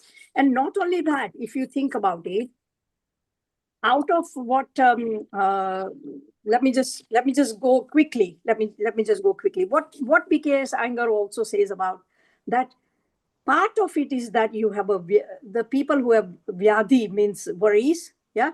Then they have the samasya, means problems. Then they have pramad, means the indifference. Then they have alas, means laziness, yeah. And then bhranti. Now bhranti means illusion.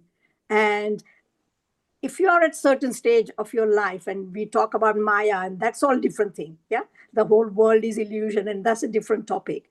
But the people who have sometimes people have like a Bhranti illusion, is that, oh, such and such is my friend, oh, such and such said something to me, so he's my enemy now, I'm not going to talk to him or her, yeah. All those Bhranti. So when you start doing the dhyana, that is the stage you learn to differentiate all these various things, and then it goes on. So yeah. Thank you, Trupti. We'll take a quick comment from Acharya Sri Shivam, then we need to play on to Nidhi, who is here. Hello, Nidhi. Your very quick comment, please.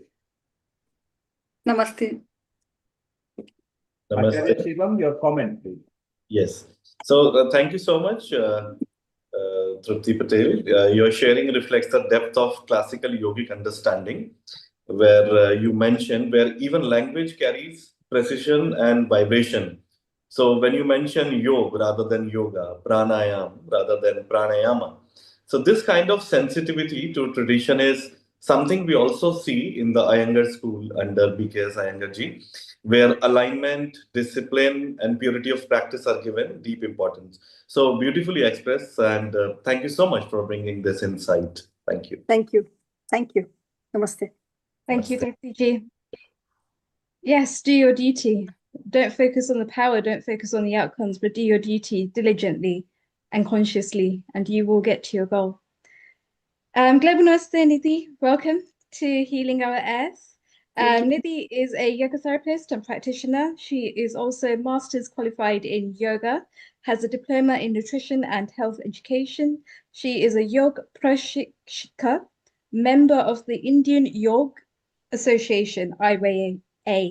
And it's important because she's also done lots of work with different ailments, both online and offline, both globally and specifically to Bharat, and now she's come to the UK very recently. Nidhi, Global Namaste, welcome. Please introduce your session on pranayama, and the floor is yours. Thank you, Riddhi. Okay, so let me start. Today is International Yoga Day. So today in India, at Kolkata, Indian Prime Minister Narendra Modi declared yoga the world's largest community celebration and described it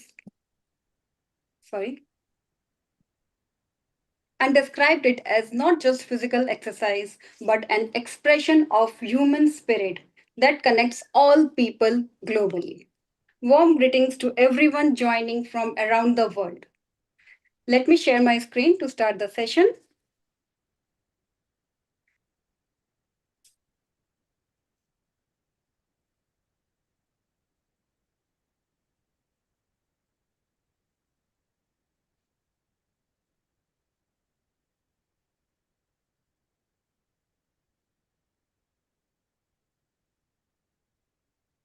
Riddhi, my screen is visible? It's correct. Yes, go ahead, please. Yeah, thank you. Pranayama. So my topic is pranayama. Pranayama is the art of expanding and refining your breath. Pranayama comes from two Sanskrit words, prana and ayama. Prana, life force, vital energy, and ayama is expansion. So pranayama means expanding your life energy through the breath. There are different types of pranayama techniques, but I have there are like Sukha pranayama and Anulom Vilom, Bhastrika, many more. But I have chosen two simple and very effective pranayama, that is Sukha pranayama and Anulom Vilom. Sukha pranayama is like easy and comfortable, easy breathing, and it's a simple deep breathing practice which will help calm the nervous system immediately. So we will start with Sukha pranayama. So without any much I don't want to explain or about much about this pranayama. I want you to experience and we can discuss on this later on. So for this Sukha pranayama, I want you to sit comfortably on the mat. You can take you can sit on the chair, sit cross-legged on the mat, whichever is comfortable for you. Make sure to keep your spine erect. So when you keep your spine erect, your lungs get a proper expansion and the breathing is to maximum. So for doing this pranayama, we will be adopting Chin Mudra. As I have shown my picture on the slide, tip of the thumb touching to the tip of the index finger, then other three finger remains open. You can place your left hand on your left thigh. Now right hand palm placing on your abdomen. Yes. Now, as you feel comfortable, gently eyes closed. In this pranayama, we will be breathing in for 4 counts and breathing out for 4 counts. Be at your natural state of your mind.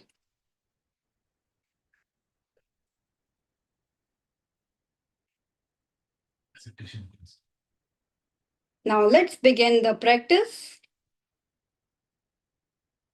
Inhale, 1, 2, 3, 4. Exhale, 1, 2, 3, 4. This completes round 1. We will do more 8 rounds of this. Round 2.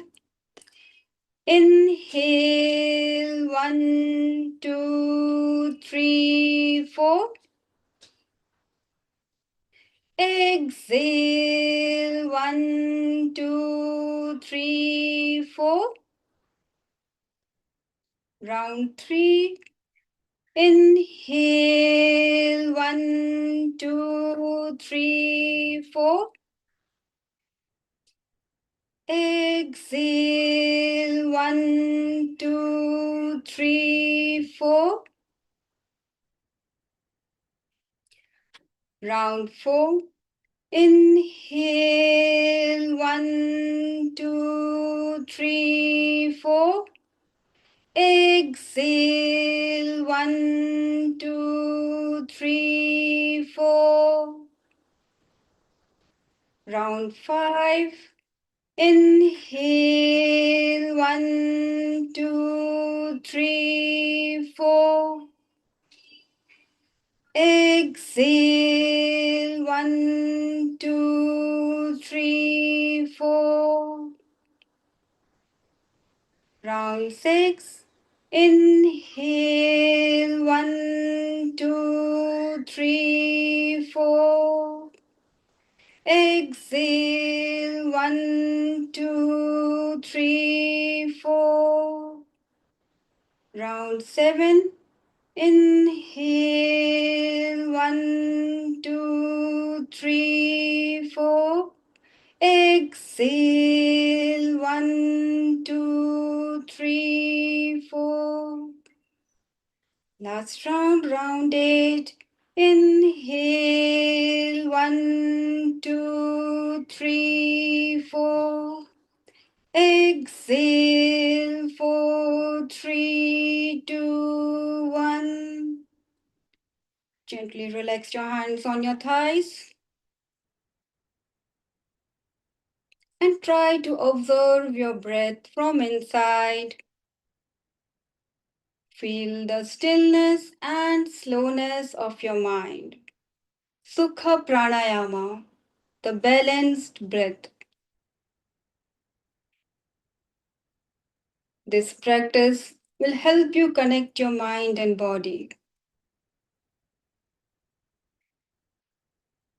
This practice will help you understand your breathing pattern.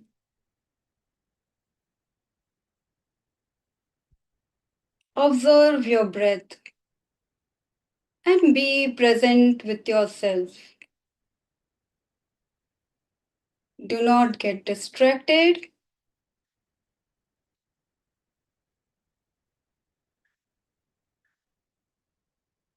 Very gently, once you are prepared and ready, blink your eyes and open. This was a Sukha Pranayama which is suitable for all ages and levels. Now we will be moving to Anulom Vilom, alternate nostril breathing.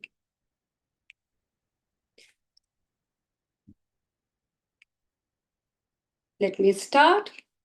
This alternate nostril breathing, this is also a very safe practice.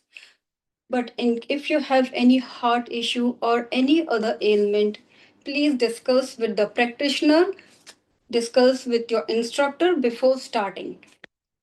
If it is done slowly, then it is very effective. Let's begin. For doing Anulom Vilom, we have to follow two mudras. First is Chin Mudra. Tip of the thumb and index finger together and other three fingers remain open. As you can see in the slide, I have shown my picture for the correct posture and placed your left hand on your left thigh.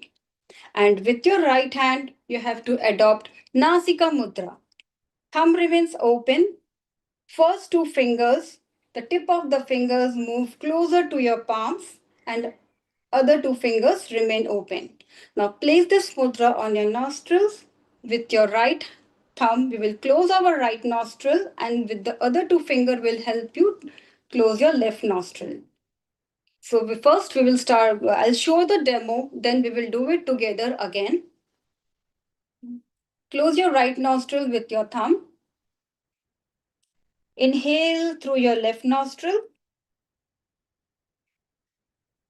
Close your left nostril with your ring finger and little finger. Remove your thumb and completely exhale through your right nostril. Now inhale from your right. Close your right nostril with your thumb. Remove your finger and exhale through your left. So this completes one round of Anulom Vilom. We will be doing 8 rounds of Anulom Vilom with my instructions. So let's begin. Adopting Chin Mudra and Nasika Mudra. Place your right thumb on your right nostril. Inhale through your left. Close your left nostril with your ring finger and little finger. Remove your thumb and completely exhale.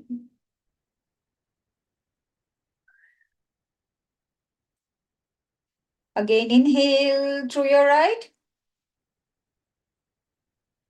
Close your right nostril, remove your finger, exhale through your left. Continue your practice. Inhale through your left. Close your left nostril, remove your thumb, exhale through your right.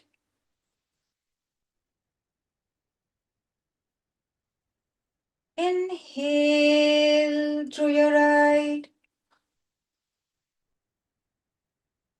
Close your right nostril using your thumb. Remove your finger and exhale through your left. Inhale through your left. Close your left nostril. Remove your thumb. Exhale through your right.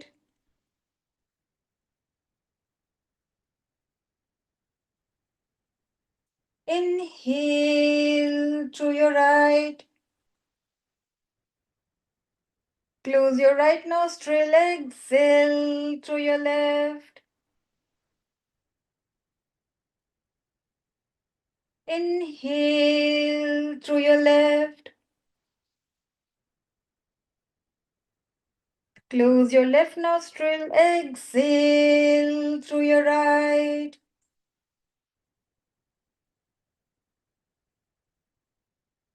Inhale through your right. Close your right nostril. Exhale through your left. Inhale through your left. Close your left nostril. Exhale through your right. Inhale through your right. Close your right nostril. Exhale through your left. Inhale through your left. Close your left nostril. Exhale through your right. Inhale through your right. Close your right nostril. Exhale through your left. Last round. Inhale through your left. Close your left nostril. Exhale through your right. Inhale through your right. Close your right nostril. Exhale through your left. Gently relax your hands down on your thighs and maintain your eyes closed. And try to feel your both the nostrils. Try to breathe in through your both the nostrils.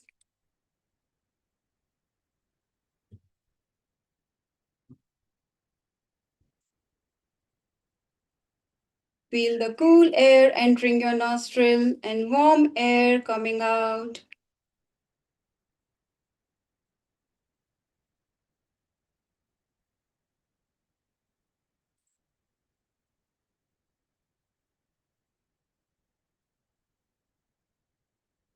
With this beautiful state of mind, gently join your palms and rub your palms.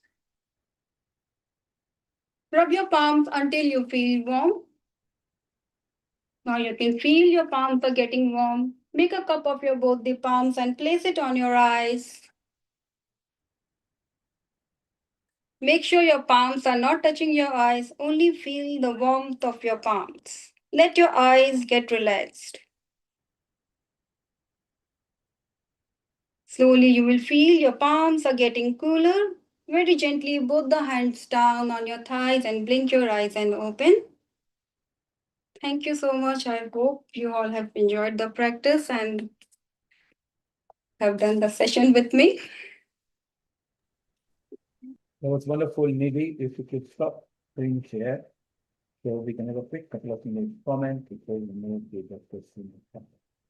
I love the Anulom Vilom, which is obviously very much required. Kapalbhati and Anulom Vilom, very simple to do. Yes. But very good for breathing exercise, which is good nowadays. Made very famous in 2006 by Swami Ramdev when it came to the usage. Very beautiful. We are also going to have read your comments Anupur, a quick 30-second comment before we move to Dr. Seema. Beautiful, Nithiji. It basically shows us the benefits of pranayama practice as well as the nari shodhana as well. That goes through how to balance both the Ida and Pigna naris and leads into the Sushumna nari perfectly. So thank you so much for a practical demonstration there as well as the benefits of pranayama. Well done. Yeah, thank you. Well done. Anupur, a quick comment from you. I think it is very well explained, first of all, how to perform it. Performing is very, very central to how to do it correctly is very, very important, both for autonomic for functioning activities. And number two, the effects have been very well documented in all kind of medical literature and things like that. So it is really worth continuing doing that. Thanks for showing us the right way of doing it. And of course, I've seen Acharya Shriji also doing it very well outside in his rooms. It's fantastic. Great. Thank you. Acharya Sri, you have to comment, please, as well. Yeah, so I would like to say, first of all, congratulations and thank you for coming, Divanka, for sharing your pranayama practice from London. So it's always inspiring to see the discipline of breathwork being practiced across the world. And there has been so many research. And actually, recently, I've written, Can Conscious Breathing Influence Stem Cells?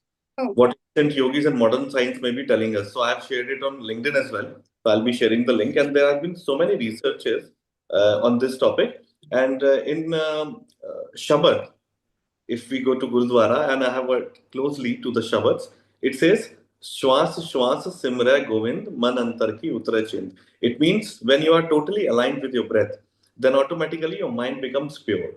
So thank you so much for sharing your insights. Thank you. With all my love and deepest gratitude.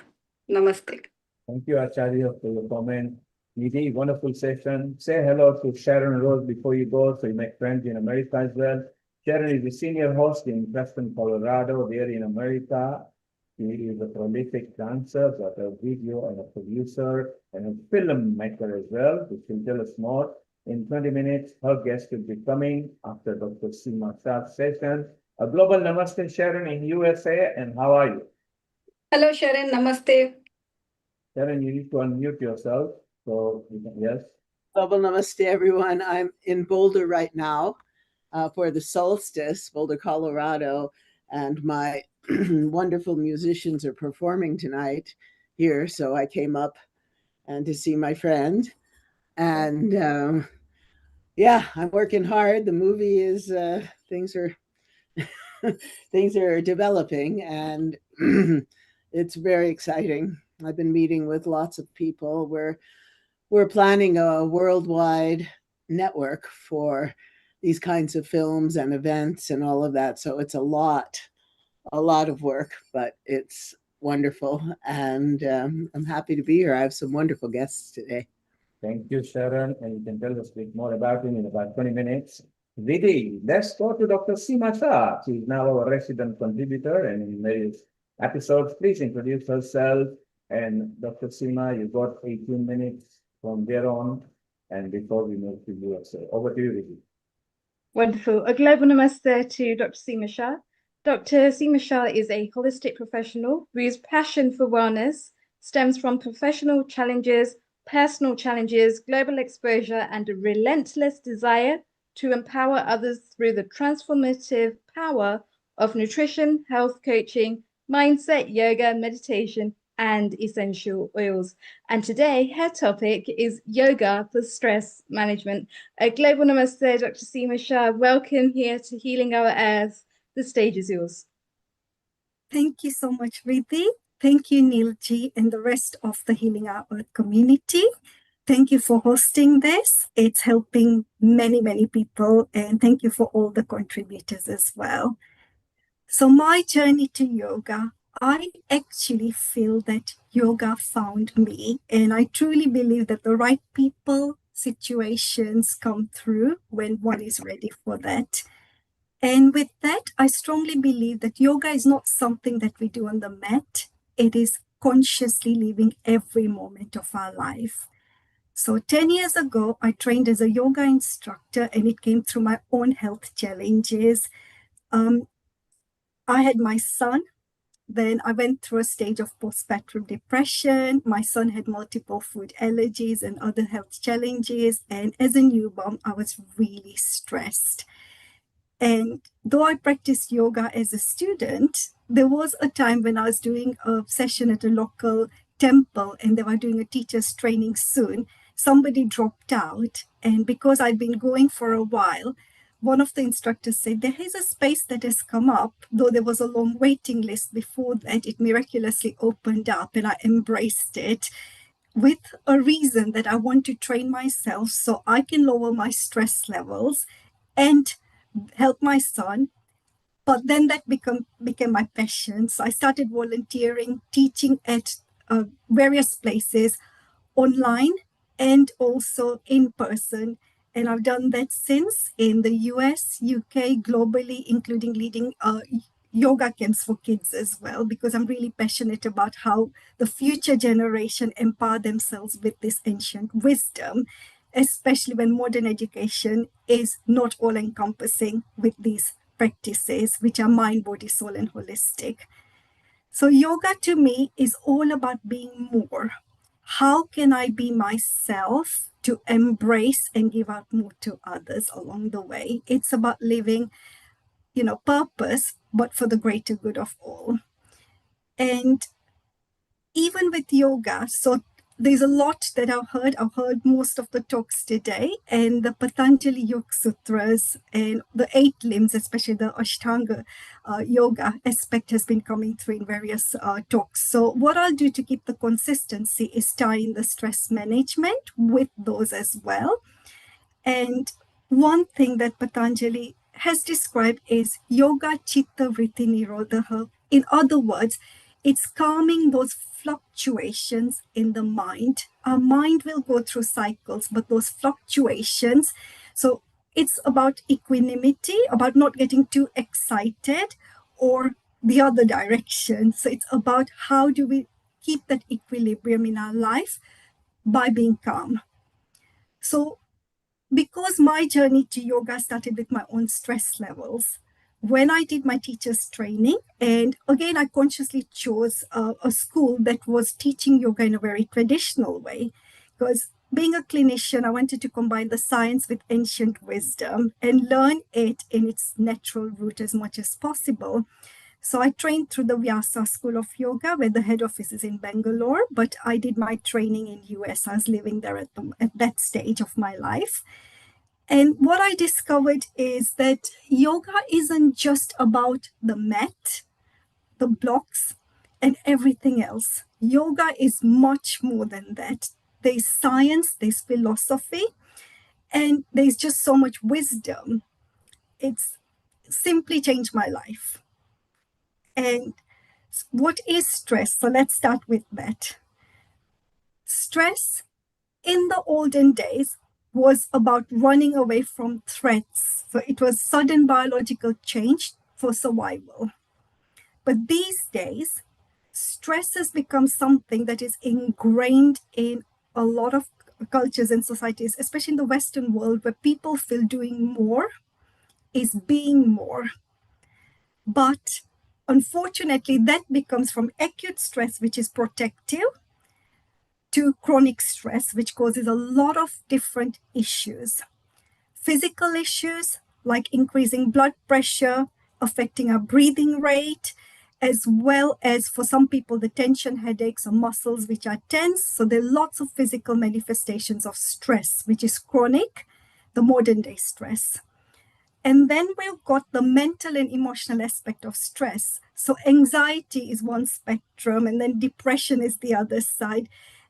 And people being like overwhelmed. So all these are ways that stress precipitate from an emotional and mental place. And spiritually, not many people talk about spiritual aspects of stress, but I feel that when one can't live their life fully with joy, with purpose, then they're not living to their full vibrancy. And stress can block that as well. And I also do a lot of work with chakras. So as we see physical, mental, and then the spiritual aspect comes through as we go through the different chakras as well. So that's a little bit about stress. Now, how is stress linked to the Patanjali's 8 limbs of yoga? So basically, what we all want to aim for, the reason why we want to get rid of stress is we want a more peaceful and blissful life. That is our innate nature. It doesn't matter which direction we go, our goal is the same, our soul qualities of being peaceful, being happy, truly happy and blissful. So the first one of the Ashtanga Yoga, the yamas, that's our relationship to others around us. So how is our ethics with others implementing and reducing our stress in our life is what I'm going to talk about. So ahimsa, non-violence. When we come with a clear conscience for the highest good of all without harming, that's less stressful. Satya. So I'm going to go through them quickly because I know the time constraints, but I hope you get the message. Satya is truthfulness. Again, our true innate quality is about truth. And when we come from a place of truth, mind, body, soul, being authentic, that's less stressful in effect than being somebody or embodying somebody we're truly not. And I'd add one thing to this. It's our intentions behind actions that matter. So, no judgment, nothing, truth as it is.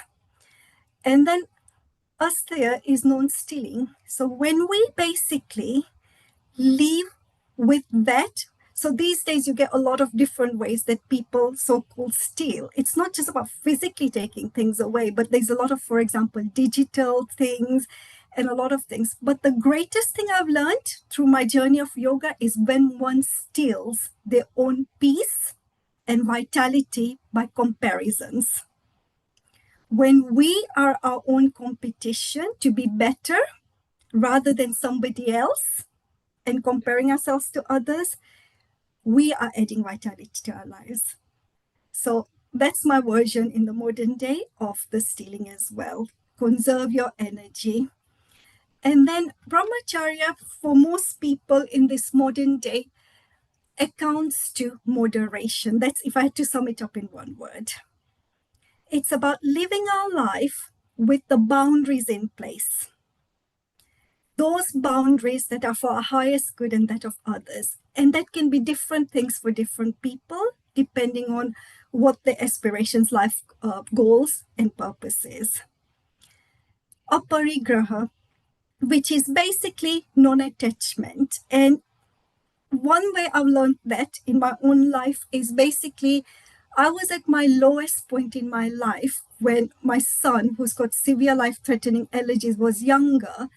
And I was in a point in hospital where I didn't know whether I was going to walk home alone or without him. And I realized nothing in life matters because we are here with our own journey. And though, yes, we've got roles to play and we've got a purpose, ultimately, this journey is ours alone. And I've lived through different countries, through different continents, and I can say one thing I've learned is aparigraha from that.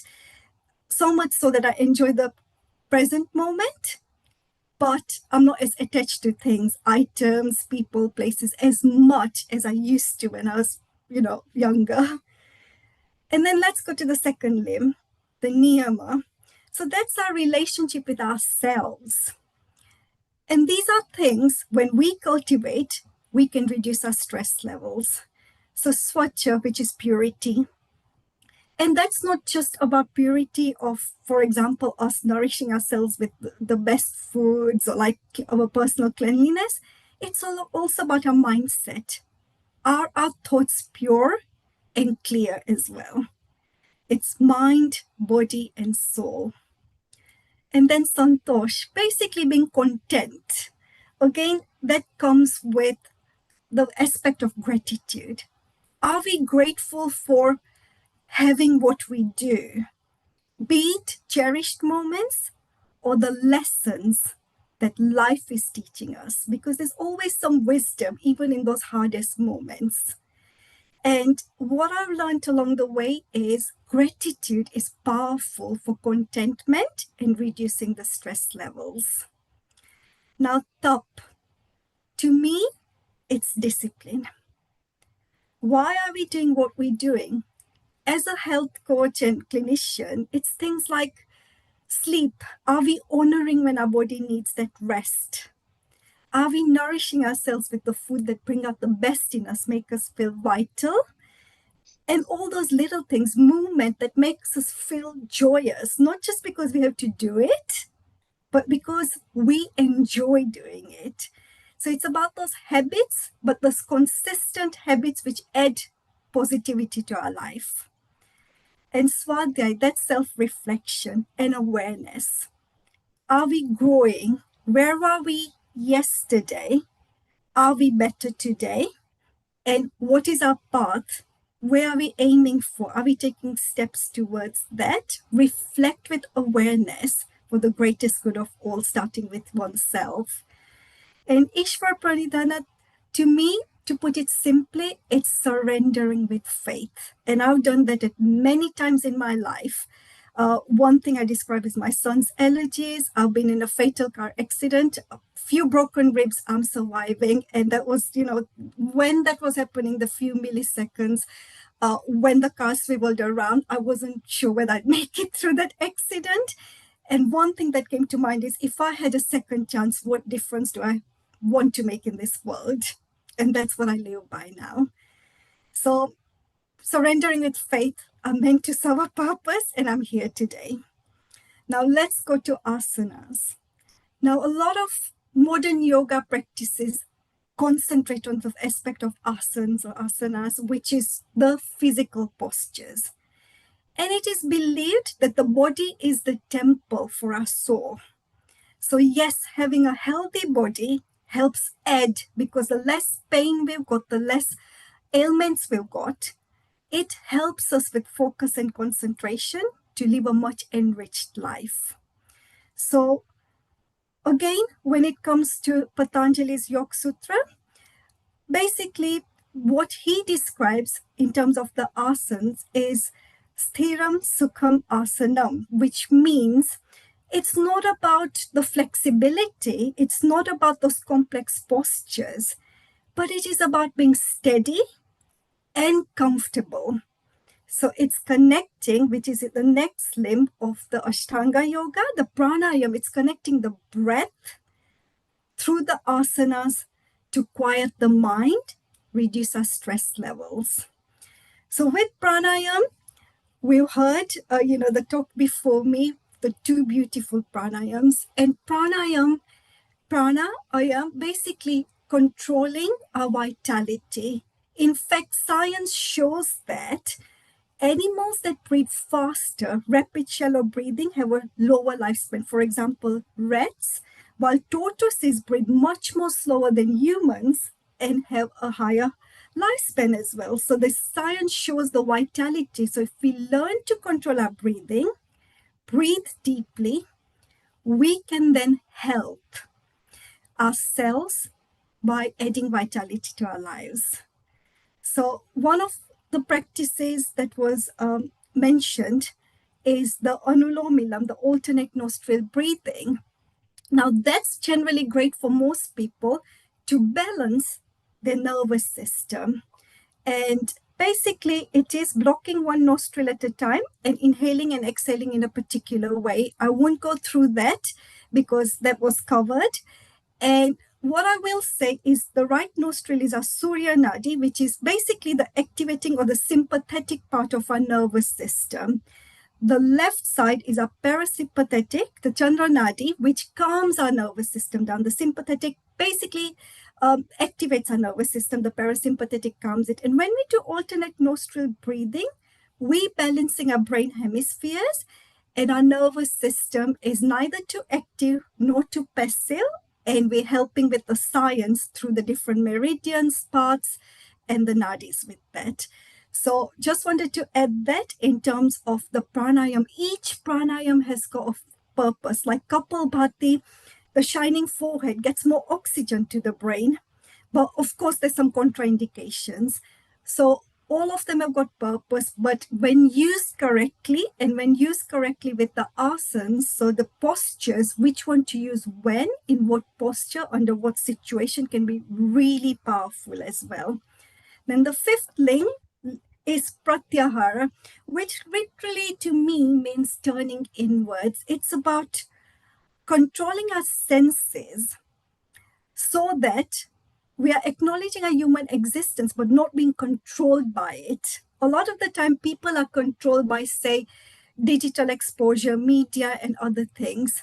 And yes, it is evident in this modern world. But how do we control our mind so we are the ones under control and not letting those things control us? To me, that's pratyahar. And for example, if we're eating mindlessly is not conducive to our health and well-being. But with pratyahar, when we eat mindfully, prayer, gratitude, embracing every bite, that to me, pratyahara in this modern world, it's about basically how to embrace things within controlling what you can for your health and well-being, as well as the highest good of all. So far we've covered the yamas. And Dr. Seemaji, putting the health of people into their own hands. It's like they're grasping it and they're pulling it towards themselves. And it's so powerful to see how you've actually got the practical explanations and the examples that go along with it, which is coming from your own personal life story and how things basically tie together so well. That is absolutely wonderful.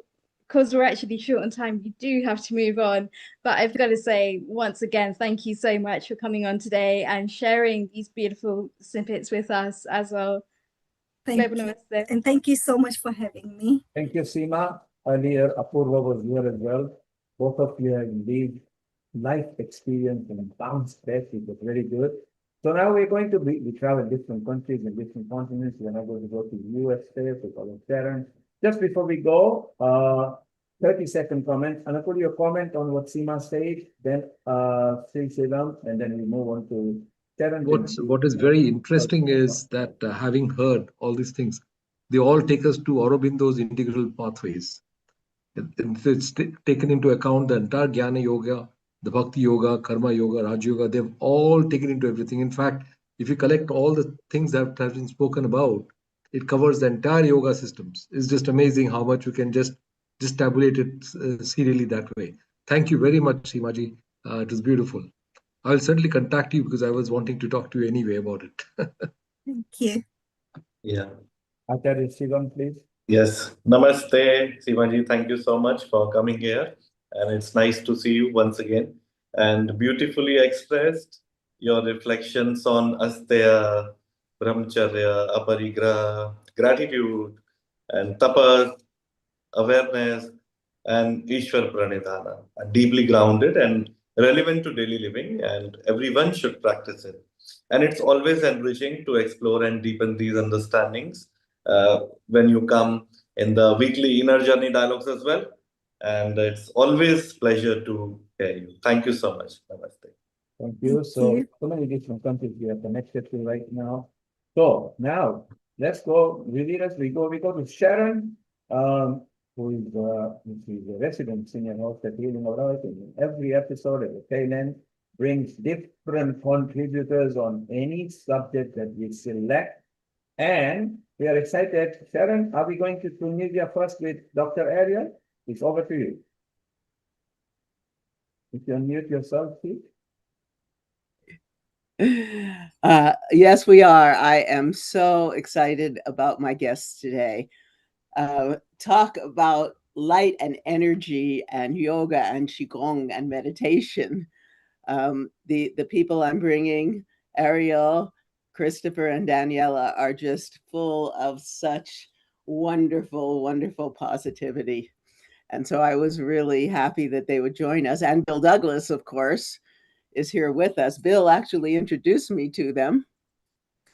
And because we're putting together, as I said, this whole network that will join us all with film and events and classes. So Bill introduced me. Hi, Bill.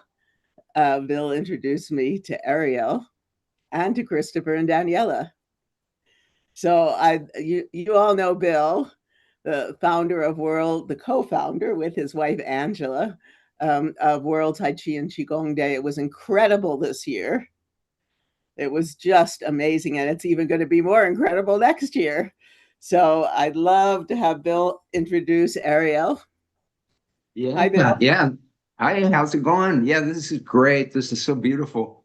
Yeah, Ariel, he's been a visionary with World Tai Chi and Qigong Day and the Fida Chi organization.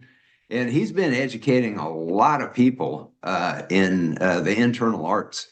And then his vision of World Tai Chi and Qigong Day in Tunisia, through his organizing and his inspiration, spread to several North African and also Central African countries.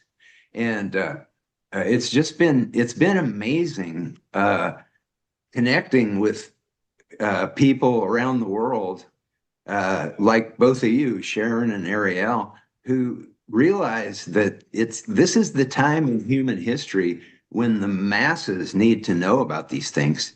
And Ariel's been a real force in Africa over the years, and so that's really exciting. And then in 2027, the World Tai Chi and Qigong Day is going to be Ariel's going to be in Morocco, and so we're hoping to join him in Morocco and then do hopefully a special screening of Quantum Chi. I think that would really ignite your event. So it's just so exciting seeing folks like you come together. And so Ariel, again, he's just a real visionary, a real poet's heart. How you doing, Ariel? Yes, I'm doing great. I'm doing great, Bill. Thanks, Bill, and thanks everyone. Okay, namaste for everyone. And okay, we are here in Trinidad. So first of all, really sorry for the noise because we are also in the midst of the International Yoga Day event. Okay, going on. We are actually in the Coliseum of Carthage, so it's a really historic place, and it's truly amazing to have all of you here. Okay, and Bill, Rose, and also all the rest of the organization. So what I would like to share with you guys, it's really, let's say, what I consider to be something extremely important in our discipline, which is how to move from common sense, actually from something really obvious into common sense. Okay, sorry, I have actually someone's trying to call. I don't know. Okay, first, can you hear me, guys? Yes. Okay, because I was a bit worried about actually sound. So let's say, how can we move from common sense to common sense? And it's really important because we all know that yoga is extremely important. We all know about the benefit of yoga, and we all know because we have actually centuries of literature about the importance of yoga, about how beautiful yoga is, and also a lot of, let's say, scientific research about yoga. However, it still seems to be difficult for people to move from, let's say, common sense into common practice. And for me, that's actually the core of our discipline, any internal art, whether it's actually yoga or actually Tai Chi or Qigong or actually Reiki. It's really important to make it practical. So how do we make it practical? Because we know wisdom is not about what we know. Wisdom is about what we practice. So how to practice it every day? Sometimes we have the illusion of separation, especially now in the world with everything going on. And we know that actually yoga, at its core, yoga means union. And that's why I think that the message of yoga is so important and especially so powerful today, because yoga reminds us that we are all part of the same family, the same human family. We all know about the 8 limbs of yoga from Patanjali, and we know that actually really experiencing yoga can means experiencing one of the limbs of yoga, but it's also more beautiful if you are aware about everything. So when we talk about being aware of everything, we talk about being aware of our breath. We talk about be aware of the way we stand. Okay, we are some guests here have talked about the power of asana. We also talk about the ethic of yoga. We also talk about the yoga of devotion. All of that are just part of the same core of the same discipline of yoga. So for me, it truly started with something extremely important. It's actually with breathing, because we know the quote like if you can breathe, therefore you can practice yoga. And what we have in common is actually breath. Okay, and I know Bill Douglas have this quote that we use during the World Tai Chi Day. It's actually one world, one breath, because the world is truly one family. So it's truly important to take time to become aware of our breath, of our breathing. Because if we have 1 minute to breathe, we have 1 minute to practice yoga. And it starts in the morning. Just wake up in the morning, become aware of our breathing, of the way we stand, and also, if we are truly aware about the way we breathe, we can also be aware about the fact that we are not that much separate of the other person, because what I breathe in is actually what the other person breathe out. And what I breathe out is what the other person is going to breathe in. So truly it means that by the mystery of breathing, I'm bringing the other person in the deepest part of myself. And this is something which is really important. So the challenge today is not that much the lack of knowledge, because we have way more information, way too much information. But really how we turn knowledge into practical experience. Okay, and that's why we need people like actually you guys, like Neil, like actually the team, like Rose, with everything we are doing now, like Bill, and I really and deeply tell you thank you from the bottom of my heart, from everything you are doing, because you don't know how many people are going to be touched just by what they are going to listen today. I heard a lot of beautiful things actually from the doctor here, from different guests, from different actually people coming from the research and also from the personal experience. The other thing is actually that uh, sometimes obviously we do struggle in our practice, like discipline is important, but we don't always feel to be disciplined, to be motivated, isn't it? And what is important is just to set some time in the day, whether we like or not, just take time to maybe practice one asana or two asanas in the morning. So you wake up in the morning, practice one asana, or just practice two asanas, or Surya Namaskar. Sometime like 5 in the morning, when you come back actually for your work, that you can also do five. Take time actually to meditate. We have so many beautiful scripture. We have actually the Yoga Sutra of Patanjali. We also have the Gita, which is extremely beautiful. Like personally, before sleeping, I always listen to the Gita in audio, and it really does something amazing. Also the practice of the posture. Okay, just by the way we stand, we can change things. Okay, I do give some yoga class in the corporate world, and it's actually important to actually teach them just how to stand during a meeting, how to stand when they are actually having a conversation, how just to stand with themselves. Okay, how to correct the pose. Okay, we don't need to master all the asanas of yoga, but if you can only be aware of about actually two or three, just to actually help with our alignment, that can make some miracles in our life. So what I would like to add before ending is really live in the really specific time. And I got to talk with Sharon last week, and what we noticed, like, it seems like the universe has been inspiring the same thing all together at the same time. People know me a lot about with Tai Chi, with Qigong, with meditation, and some people don't know that I also do practice actually yoga. I give yoga classes.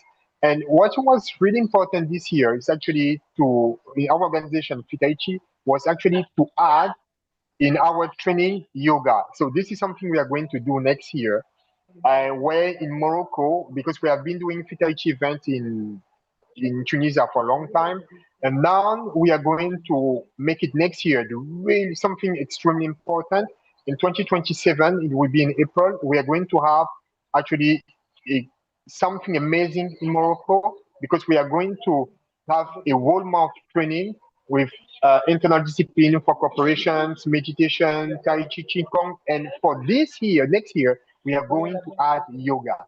We are going to bring actually great masters, great gurus around the world from different school of yoga, from Ashtanga, Hatha Yoga, Vinyasa, Yin Yoga, in order to make people become more aware of yoga because uh, it's yoga is like a big room. It's like a big house, and in each room we have something to connect with ourselves. Okay, and this is something where I think we are going to have a big celebration because Bill Douglas is going to be there. Angela also, Rose actually is going to be there, and we hope Neil that you will be there, and also some people here in the chat. I invite all of you to be there in Morocco next year for this event because it's really going to be something amazing. And I also propose to actually to you, Neil, if we can co-host the same event next year, it would be amazing to share that with the audience here and also bring this energy together with because we are all part of the same family. Ariel, that was fantastic. Look at the passion you've got. Look at the ideas you've got. Sharon actually did gave me a hands up on this earlier before, so I'm aware of what you are doing. Morocco is going to be far from United Kingdom, so for next year we'll be able to help you with actual contributors who can physically travel there, who are very senior. It was United Kingdom which made the yoga famous anyway from 2006. So it's beautiful, your think and the thought, and particularly if through yoga, you can, if Tai Chi and Qigong can piggy bang, because there is nobody who owns Tai Chi and Qigong. The Chinese say they want it, the Taiwan, the Hong Kong, they all have made their own claim. The Americans, the British, United, because there are modern way of doing Tai Chi. It would be nice for us to lead them in the right direction. So World Meditation, World Yoga are official. Let us bring Tai Chi and Qigong, even if you have to piggy bank on yoga. And Ariel, you've got it absolutely right. The energy, the synergy that you are planning, you are of course not new to Healing Our Earth. You've been here on Tai Chi and Qigong episodes before. So we always love you. Sharon, exactly what you promised that he will deliver.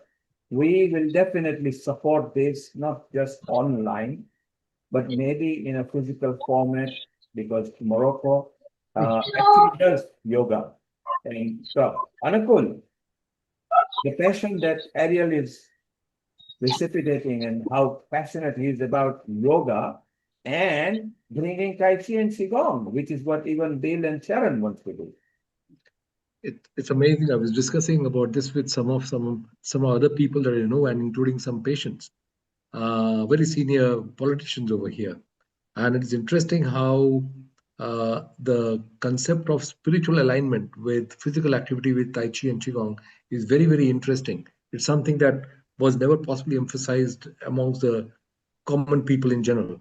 But I think it has been very well brought forward by Bill Douglas's previous attendances, his previous participation. And today I see it with Dr. Ariel. Fantastic. I think it is some really worth having all of them together. We could all work towards together, Anukul, with the team, with Amrita, and maybe leverage Tai Chi and Qigong, even with the yoga. And next year, we got exactly 1 year to plan out.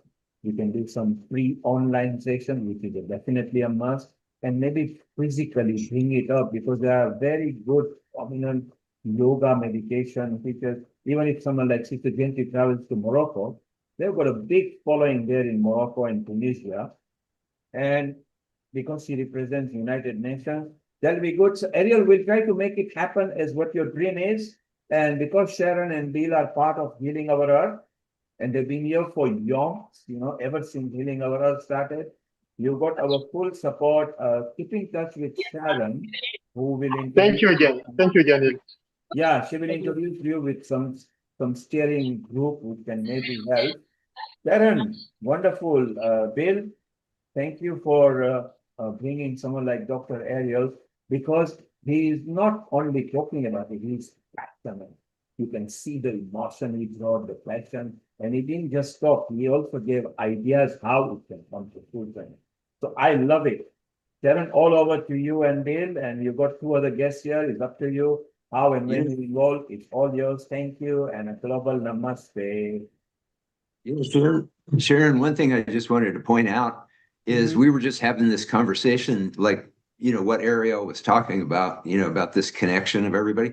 That's the thing that I found so electrifying as we've gone on this journey, is that when something's bubbling up in us, like the need for people to know about this stuff on a massive level, and also for the mind-body community to come together as a collective whole, because the science shows that we're more powerful when we come together.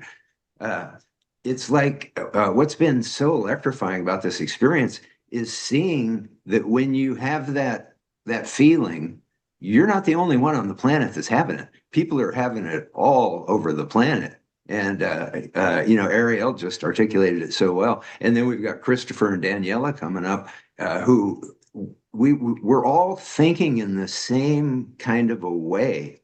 And it's really exciting to see what the connections that are being made. It seems like we're all being magnetically connected to each other. It's really extraordinary. So, so Christopher, I just wanted to introduce you guys to Christopher and Daniela. And we met through the Excellence in Yoga program, where you guys had a whole bunch of different yoga teachers on, and that was really what's kind of been going on in the Tai Chi and Qigong world as well, where we're just celebrating all the teachers and just kind of melting the idea that we're competitors and all that kind of stuff, and realizing that we are all part of like the vanguard of the new possibilities for the planet Earth. And so it's really, really exciting to have you guys on the program today. Thank you, Bill. Thank you, Sharon. Global namaste to everyone, to all the speakers. We are so honored.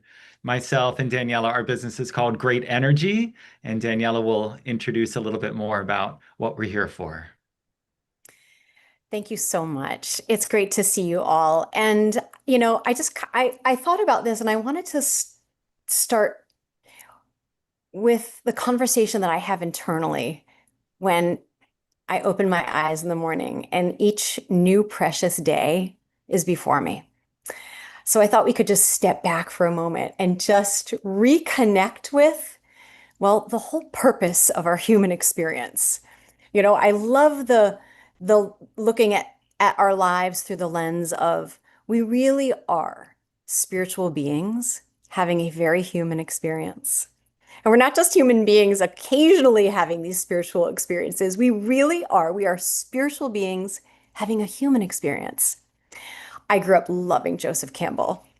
And there are 3 lines that I have carried with me my whole life. I'm in my 50s, and I think about these every morning. The first is that it is the privilege of a lifetime to be who you are.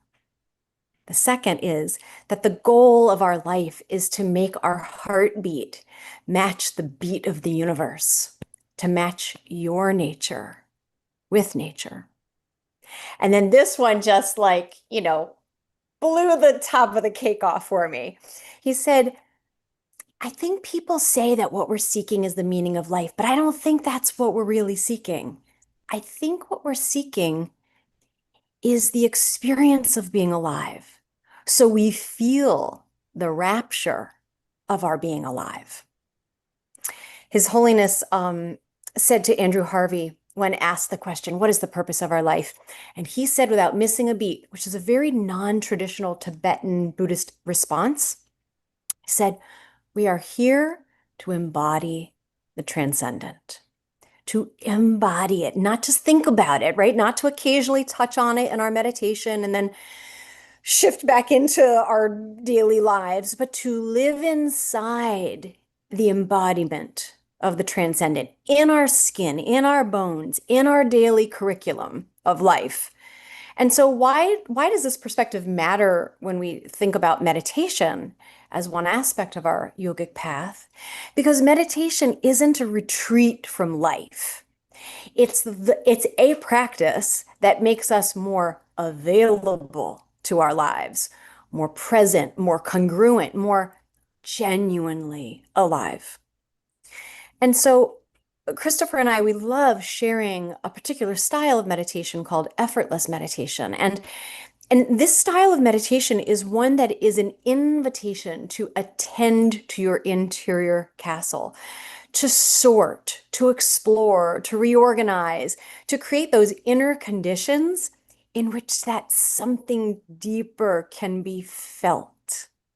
You know, the goal isn't, and sometimes we hear the expression of we want to get out of our heads and get into our hearts. Well, I don't think that's the whole picture. I think more accurately is we want to make all of our three centers, these centers of divine, creative, brilliant intelligence, the head, the heart, the hara, the solar plexus, which is our center of power and action, because we want the head and the heart and our core to all be communing so we can live this inner congruency in the curriculum of our lives, exactly as our lives appear to us. So unless you signed up for the monastic path, which I don't think we did, most of us here didn't, then we're on the path of the householder, the path of full engagement in life with the whole spectrum of intimacies and joys and terrors and challenges and bliss. It's meditation that allows us to meet the all of it, the full range of our human experience with sobriety, with presence, with a lightness of being that does not depend on everything's going well. So before we go any further, and Christopher is going to lead us actually in an effortless meditation practice. You know, there are lots of different meditation styles. There's concentration practices, focus, visualizations. These are all genuine and valuable. And effortless meditation offers something a little more specific. It begins by dismantling some common assumptions. The first myth, I'm going to bust 3 myths. The first myth is that the purpose of effortless meditation is to try to stop my thoughts and quiet my mind. Well, this is a myth that stops more people from ever finding a genuine practice than almost anything else. The mind is doing what it does. Thinking is what minds do, much in the same way that lungs breathe and hearts beat. So effortless meditation doesn't ask us to stop that or try to battle our minds, and we're not trying to concentrate into quiet. It's an invitation to come into our interior world and to allow stillness to find you rather than chase it.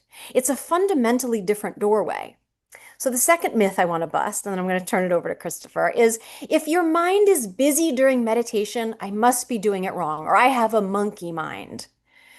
We want the best gauge of the quality of your effortless meditation practice not to be what happens on the cushion. The real litmus test is everything that happens after. How do you treat yourself internally? How do you treat others? How do you treat the world and the rest of your day before you when you get that text? Are you present in conversations or waiting to speak? Do you feel that sweet inner smile in the living moment? Do you feel a steady and persistent gratefulness for your existence? Do you touch in on that lightness of being? Does that permeate you? See, that's our meditation working. The cushion is just the preparation. And the last myth I want to bust is that meditation is about getting out of your head and into your heart. We want all three centers congruent: head, heart, hara. The solar plexus being our center of action and power so we can live the head and the heart together. We're not here to try to transcend our humanity. We are here to feel the rapture of being alive, to live inside of our lives, in our skins and bones, in our daily, in our extraordinary, and in the ordinary. And along this journey, come back into remembering, through direct experience that is most often spontaneous. We cannot make this happen. To welcome those spontaneous direct experiences, to feel, see, know that which we are beyond the character we play in our lives, to touch in on our true face, to feel ourselves as our true essential nature, as pure awareness of being, so that we can then play the character of our lives full out, but sort of with a nod and a wink, like, and I know what I really am, beyond my identifications, beyond my memories, and very well beyond my stories. So I thank you for this opportunity for this conversation. And Christopher, why don't you lead us into effortless meditation? Wow, thank you, Daniela. I never tire of that message. I don't either. Well, it's so beautiful. Thank you. Thank you, really. Yeah, very heartfelt. I mean, it's like you could feel it when you're talking about it. It was a feeling. Oh, yeah. You really embody it. We are here to do so. And look at us in all our unique ways of embodying. That's what's so amazing. I mean, we are a precious, multifaceted jewel. Each one embodies it in their own unique way.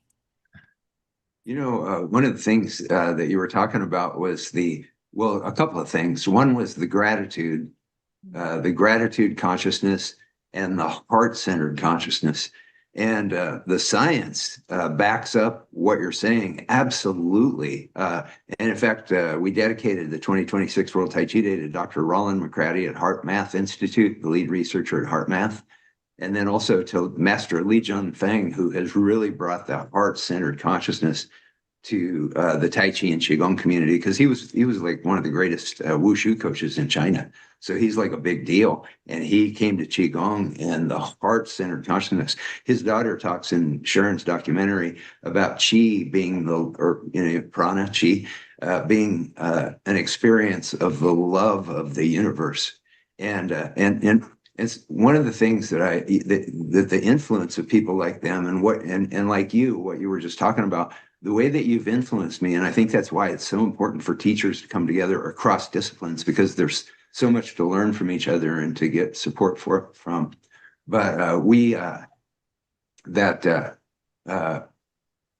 with our students, what we started doing was we don't battle with the mind's thoughts, but when we're doing our practices, we're constantly coming back to how nice it feels to be breathed by the breath, and how nice it feels to feel the body's sensations. So this physicality becomes this meditative experience when we let go of the linear thought and we just become that heart-centered consciousness that Heart Math has done so much research on. And then that replaces the monkey mind, because when what we started telling our students is, when we're feeling, we're not thinking. When we're thinking, we're not feeling. And so we're just guiding ourselves to that gratitude, heart-centered consciousness, really celebrating. You talked about, we're human beings having a human experience, really coming to terms with this and letting go of the idea that there's something wrong with human beings. They're the most beautiful, elegant creatures that I've ever seen in my life, in my life. So And, well. Well, and what you're doing, and I get this feeling like, Heart Math and all these things, they're influencing all of us. And I think, if we talk to teachers around the planet, I bet a lot of teachers are tuning into what you put so well in your introduction to this meditation. Thank you. And if it's okay to just add, I think we have a special responsibility for women that are navigating midlife, because oftentimes the world of, unless someone is trained, and this is not always the case, unless yoga teachers and Qigong educators understand all the physiological changes that happen for a woman between 35 and 60, and postmenopausal. This is often when women, midlife women, will abandon their practices because there isn't someone sharing with them. It may feel more restless and more noisy up here because there are hormone shifts. This is when progesterone drops, which is the calming hormone. Our estrogen declines and our thyroid functions often change. The internal mental stream genuinely accelerates, and the nervous system will feel harder to settle. So we have to care for our women as they go through their midlife changes and acknowledge this as part of their experience and let them know they're not failing at their practices. If all of a sudden meditation that used to feel lovely in their 20s and 30s, it no longer, if it can feel like a hostile environment internally. So I think we have a responsibility to our women, to help them back to their practices, to understand just some basics about what's going on in their physiology, that they're going to experience more anxiousness, maybe some more depression, and that the practices can still help them and support them through this glorious transition of becoming. Thank you, Daniela. You mentioned about women. So not next week, the week after, on 5th of July, we've got women's self-care and self-love episode on Healing Our Earth. Maybe at the tail end, if you and Sharon can bring some good tips for women, not just women over 50, but because both of you have gone through a journey several years back, then we can help what is a new terminology now, perimenopause, which is very new in the world, together with hormonal changes that you are saying. So Sharon, keep in touch with Daniela. And Sharon, Christopher is going to lead us into a mini meditation now. Yes. Yes. Okay, Christopher, if you bring one nice meditation before we wind up, and then Sharon can wind up after your meditation. Sure. It's all yours, your smile, your energy, and meditation. Go, go, go. Thank you all. We'll keep it short. I know it's a packed day with a lot of people, so I really only want to introduce one thing for you all today. And before I do, an acknowledgement of my teachers on this International Day of Yoga. My first experience with meditation was over 35 years ago. I was very forgettable. I was nervous. I didn't know what I was doing. It was in a Zen center, and I left after 15 minutes and years went by. Eventually, I was found by my teacher, Sri Ravi Shankar, who guided me into my first deep dive and silent retreats on yoga meditation and the beautiful Sahaj Samadhi meditation that he teaches. Along the way, I encountered and was guided by Sri S.N. Goenka from the Vipassana tradition, and those silent retreats were indispensable on my path to coming to this internal clarity, which is the fruits of all of the practices of yoga and all the practices of Qigong. And in more recent years, our friend and mentor, Dr. Lauren Roche, guided what I'm here to share with you today. Dr. Lauren Roche, if you haven't had the pleasure of finding his work, has led a style of meditation that he called instinctive meditation for over 50 years. And he passed in April at his home in California. And along the way, he and his wife, Camille Maureen, wrote the Radiant Sutras, which is a poetic interpretation of the Vijnana Bhairav Tantra, which details 112 doorways to access that state of meditation, which is beyond words.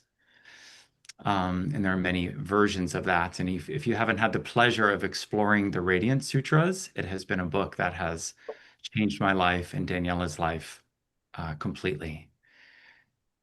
It is said that the Buddha taught that there are over 80,000 different doorways to meditation, 80,000 different gateways to meditation. And so when Daniela and I share effortless meditation, it's not a better than or a different than, or this way is better than that way. It's more recognizing that whether there's 112 different pathways or 80,000 different pathways, that what is commonly taught in yoga studios might only be one or two or three of those pathways.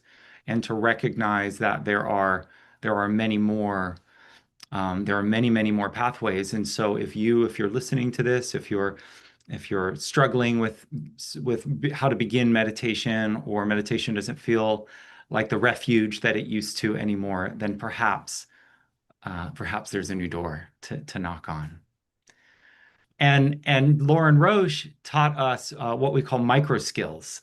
So it's often thought that meditation should be easy because you're not doing anything.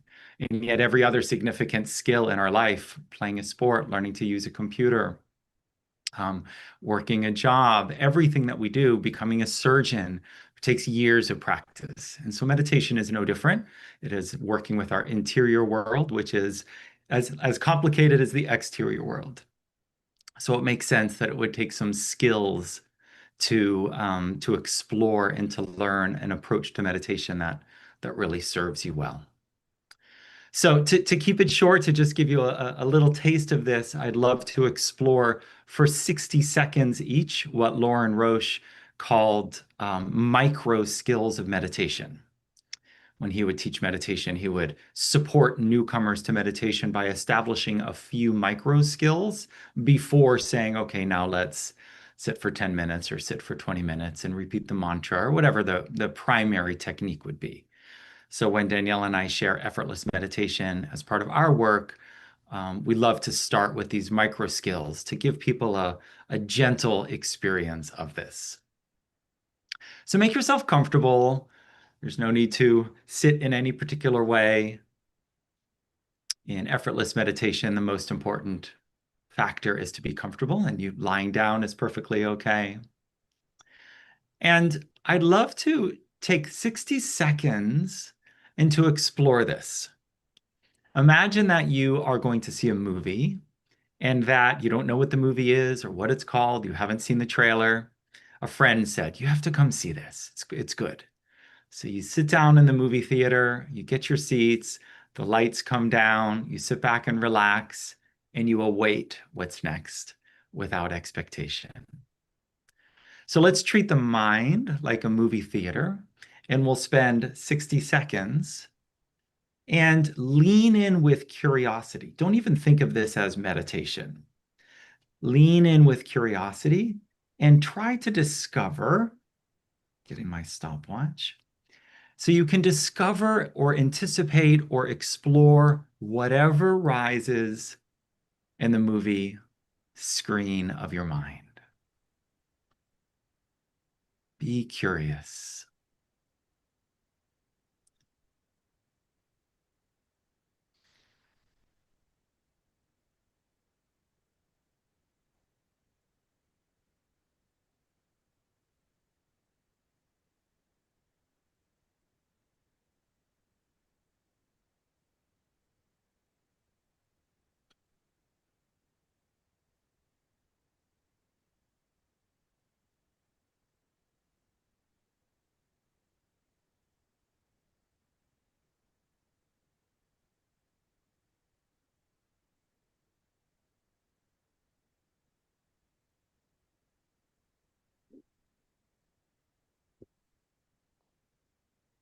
And you can release that practice. And take a note for yourself. Were there more thoughts or less thoughts than you expected? Was anything surprising that arose? Were you able to relax into the curiosity without trying to control the mind?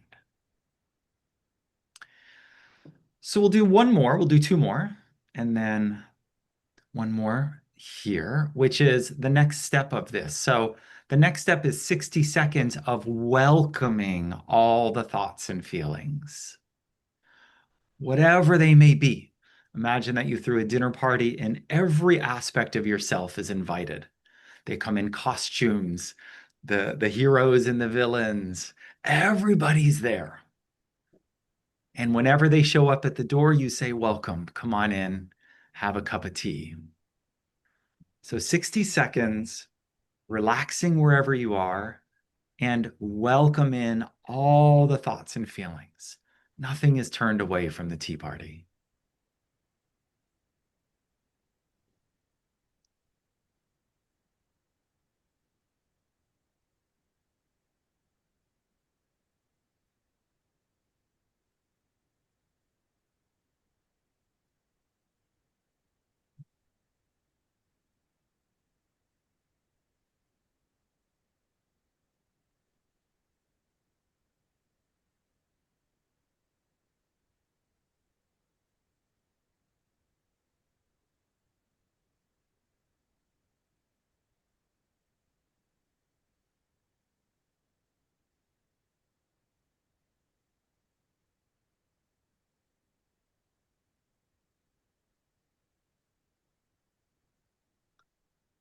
And you can relax and release this, and we'll continue right to the last minute since you all are experienced. So allowing both of those micro skills to be present, looking for the thoughts, welcoming all the thoughts and feelings.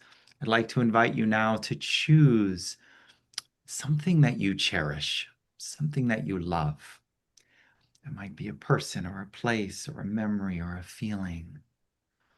But imagine that some feeling or some person or some place or some memory you love that you can bask in it, that it can fill all of your cells of your body. Every time you breathe in, let this feeling that you cherish, this feeling that you love, soak into your souls. And we'll give this 60 seconds.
And you can relax and release this.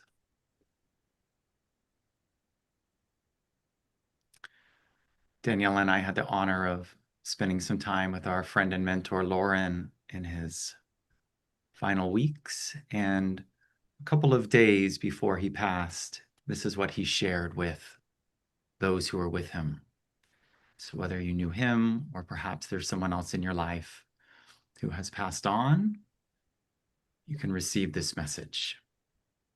Lauren said to share with his loved ones, "All you need to know is that I am dissolving into golden light. I am in ecstasy and music. When you think of me, I am body surfing in the sunlight. If you can figure out a way to fly into the flame of your being, you can join me there."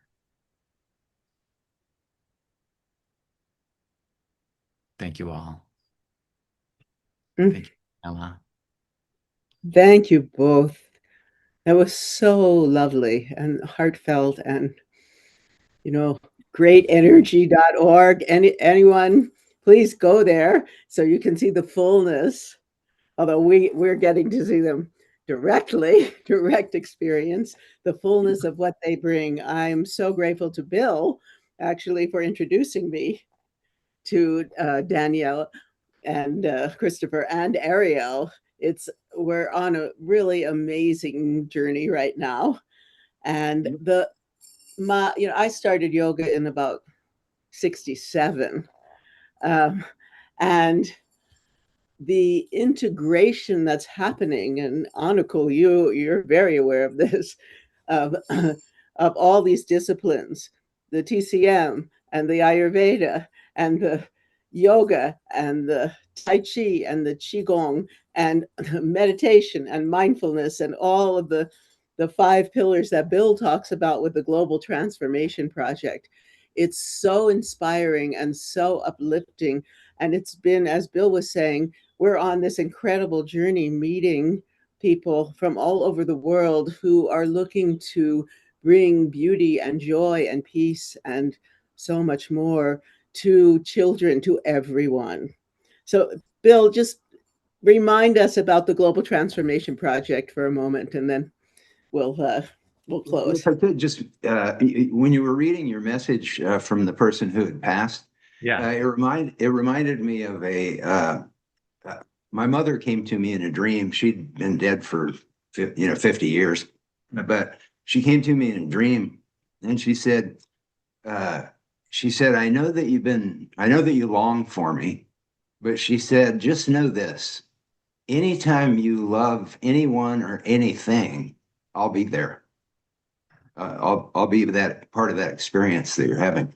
And today with World Yoga Day, one thing that's really important for people to know is that this book is free. I just got to tell people this while I have a second here. The Gospel of Science, second edition, is free. It's 700 pages of compiled science on the power of our consciousness and mind-body's proven ability to unleash this through society. And that's what Sharon was referring to, the Global Transformation Project. Get it into public education worldwide. It's crazy that it's not already happening. But the thing about it is I just wanted to take a moment here to realize that, and we have the science in that book. You'll see the data from the Global Consciousness Project, which was started from the Princeton University Director of Research. And so what is happening today on World Yoga Day is humanity's consciousness is coming into a greater sense of coherence. And the data's there. You can see the data chart, and that's powerful to see that chart, to know that's real. And World Tai Chi Day did the same thing. World Silent Prayer Day in September did the same thing. World Peace Meditation in December 31st did the same thing. And so there is like this huge, beautiful awakening that is spreading through the whole planet, the consciousness of humanity. And it's being evidenced in a lot of different ways, really beautiful ways that we're just not going to hear about in the angst-filled news and media. And somebody else has been referring to that earlier. And I think Sharon's documentary, Daisy's comments about we can't control the world, but what we can control is, where we are in consciousness. And when we love this world and love this planet, and really that's what all these arts are about. And again, Sharon's documentary said it so well. It was Master Lee's daughter who said she is the love of the universe. And it's like every time I remind my students, every time we go into these higher states, these coherent states, what the science shows is it's rippling out through the consciousness of the whole planet.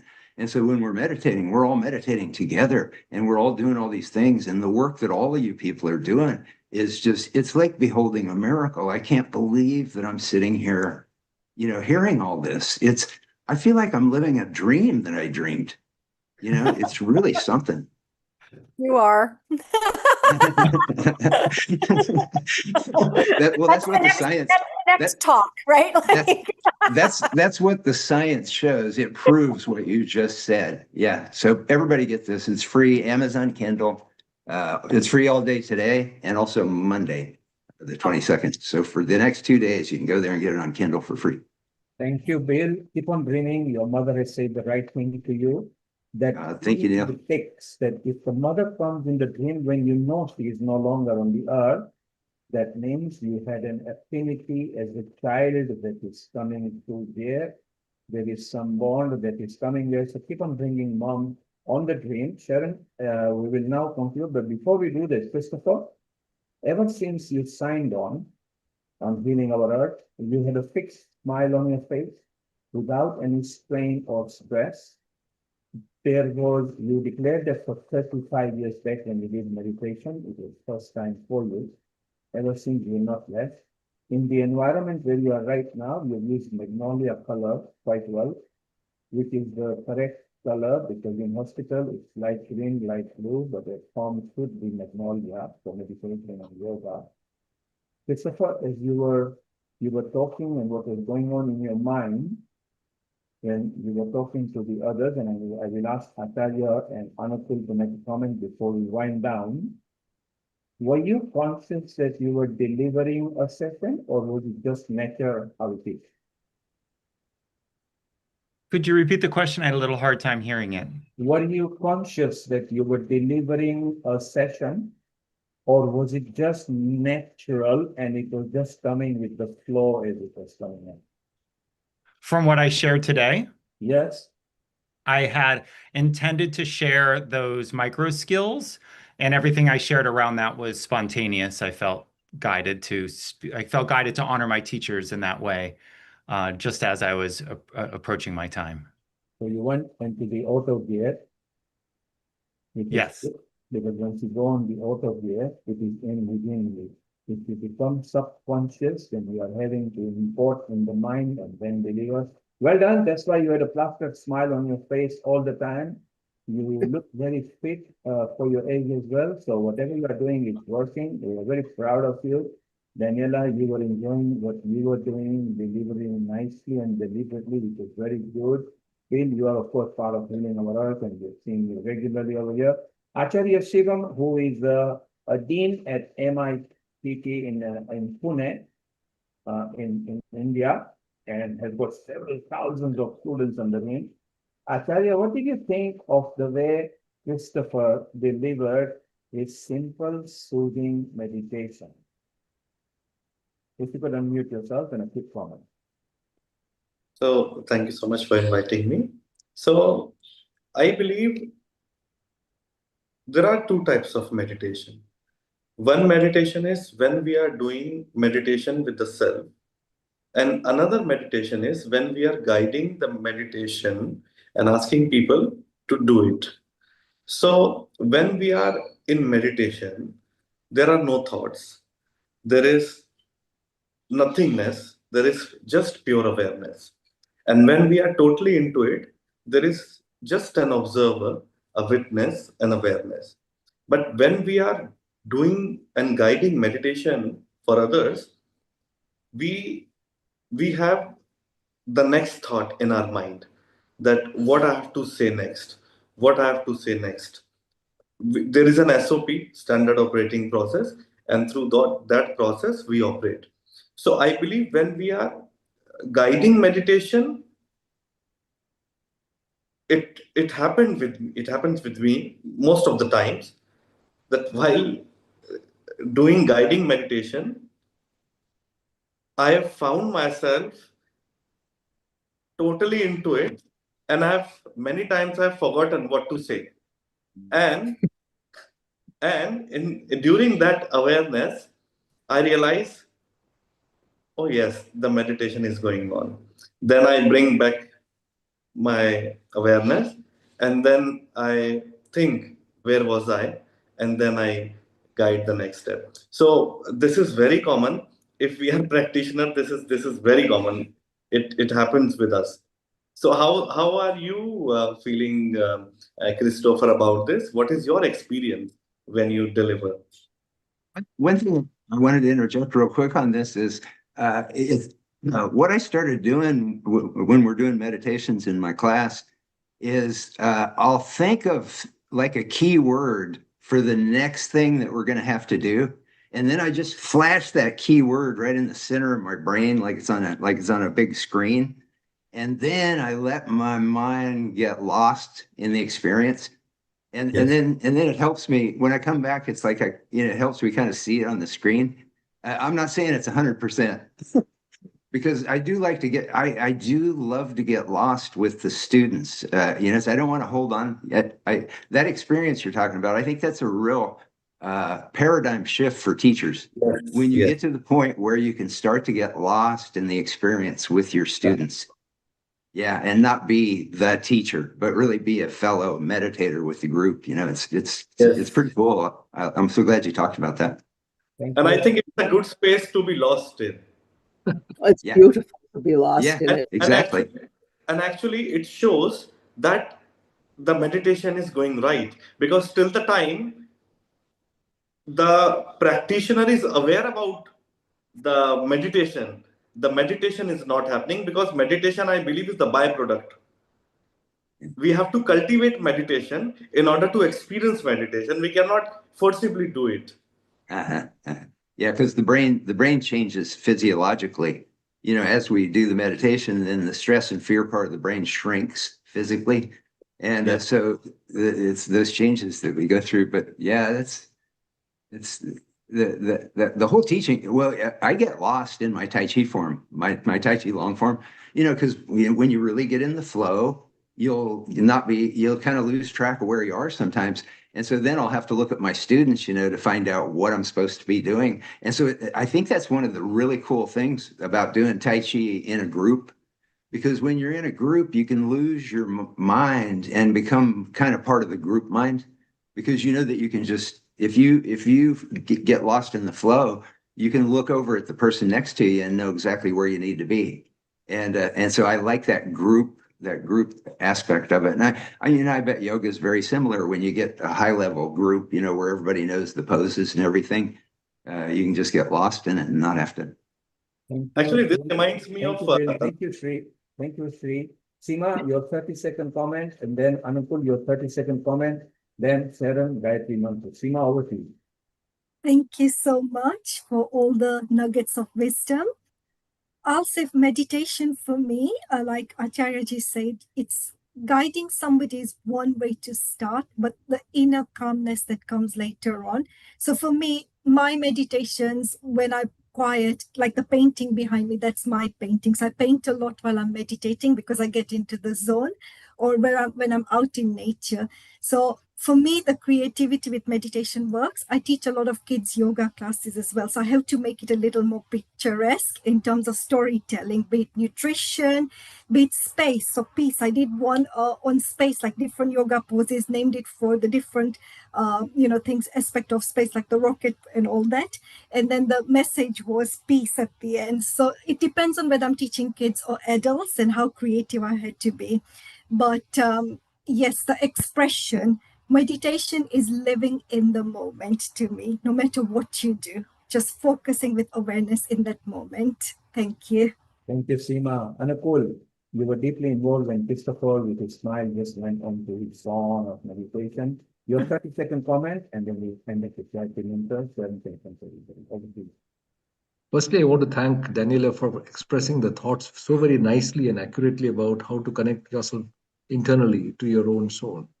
But also now talking about what Bill has been trying to talk about, the scientific valuation of all these things together, getting Tai Chi and Qigong is a fantastic idea. But I must tell one thing, that there was somebody called Francisco Varela. He was a neuropsychologist, and he had mentioned that it's very difficult to convert what you can experience, experiential ideas, into something which is third person's ideology as to how to convert it into mathematics and statistics. And that's very, very central to the whole process, is that there is an Indian word called anubhava. I mean, what you can feel cannot be expressed in mathematical models. So that's something that we have to recognize. And I think science also, current day science, has to recognize the fact my experience of any particular thing cannot be expressed by mathematical tools. And it's something that is uniquely ours. So that's something that we must experience. Thank you. Thank you, Daniela. Thank you, Christopher. Thank you, Anupul. Thank you, Shivam. Thank you, Seema. Time to go for 3 Gayatri Mantras. So Anupul will go first. Sri Shivam will do the second Gayatri Mantra words. And Sharon, you can finish with the third one with Om Shanti Shanti at the end, okay?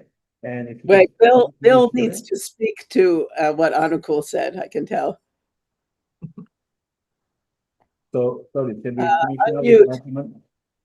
Unmute, Bill. The only thing that science can do is measure the shadow of our experiences. You're absolutely correct. The experience is far beyond that. But we know scientifically, if we teach school children how to breathe in and then exhale in a relaxed, longer exhale, we know that biologically that changes the heart, changes the brain, lowers stress chemicals.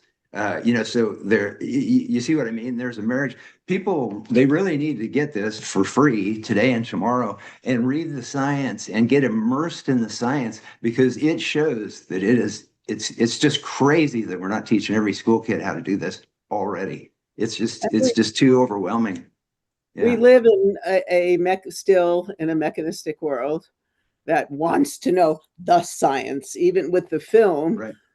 Going out there.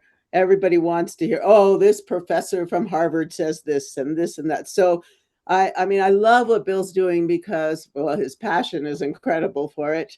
His heart is so in it. And he merges all aspects, the scientific and the really deeply felt heartfelt, well, every cell in your body felt aspect of these teachings. So thank you, Bill. Well, thank you all of you, everybody. It's really beautiful. Thank you, everyone. It's an honor to be here. Thank you for being here, Christopher, Daniela, and everyone here. And Anukul, we have to go into the sound healing talk soon because I'm working more and more with those principles of sound healing in the music I'm making. And it's, you know, music has really powerful effect on meditation, on the mind, on every cell again. So let's do that sometime. Surely. Thank you, Anatol. If you could go with the first Gayatri mantra, over to you, and then we can. Thank you. Om Bhur Bhavatsva Tatsavitur Varenyam Bhargo Devasya Dhimahi Dhiyayuna Prachodayat. Om Bhur Bhavatsva Tatsavitur Varenyam Bhargo Devasya Dhimahi Dhiyayuna Prachodayat. Om Bhur Bhavatsva Tatsavitur Varenyam Bhargo Devasya Dhimahi Dhiyayuna Prachodayat. Om Shanti, Shanti, Shanti. You can still carry on with one more, or Swami, please carry on, and then Sharon, you do the last one. Thank you. Om Bhurbhuva Swaha Tatsavitur Varenyam Bhargo Devasya Dhimahi Dhiyo Yo Na Prachodayat. Om Bhurbhuva Swaha Tatsavitur Varenyam Bhargo Devasya Dhimahi Dhiyo Yo Na Prachodayat. Om Bhurbhuva Swaha Tatsavitur Varenyam Bhargo Devasya Dhimahi Dhiyo Yo Na Prachodayat. Om Shanti, Shanti, Shanti. Sharon, you still have a program. Just finish this one. Om Bhurbhuva Swaha Tatsavitur Varenyam Bhargo Devasya Dhimahi Dhiyo Yo Na Prachodayat. Om Bhurbhuva Swaha Tatsavitur Varenyam Bhargo Devasya Dhimahi Dhiyo Yo Na Prachodayat. Om Bhurbhuva Swaha Tatsavitur Varenyam Bhargo Devasya Dhimahi Dhiyo Yo Na Prachodayat. Om Shanti, Shanti, Shanti. Thank you, Sharon. Thank you, everybody. Love you all. Remember, next week is Rotary episode. We dedicate to the Rotary Organization of the World. The following week is Women Self-Care, Self-Love. Sharon, if you and Daniel are coming, if you let me know well in advance, so I can allocate some time so we don't overrun, it'll be fine. Seema, if you want, just keep in touch with the team. Let's bring women empowerment, women self-care, women self-love. It can be a beautician talking about beauty. It could be a hairdresser talking about hairdressing. It could be somebody with a mentor coach and about women matters and everything to do about women, for the women, by the women, and for men to learn from women how to help their women, whether it's mother, daughter, wife, girlfriend, whatever it is. Thank you, everybody. Need to shoot off. Love you all and see you again. Thank you so much. Thank you. Namaste.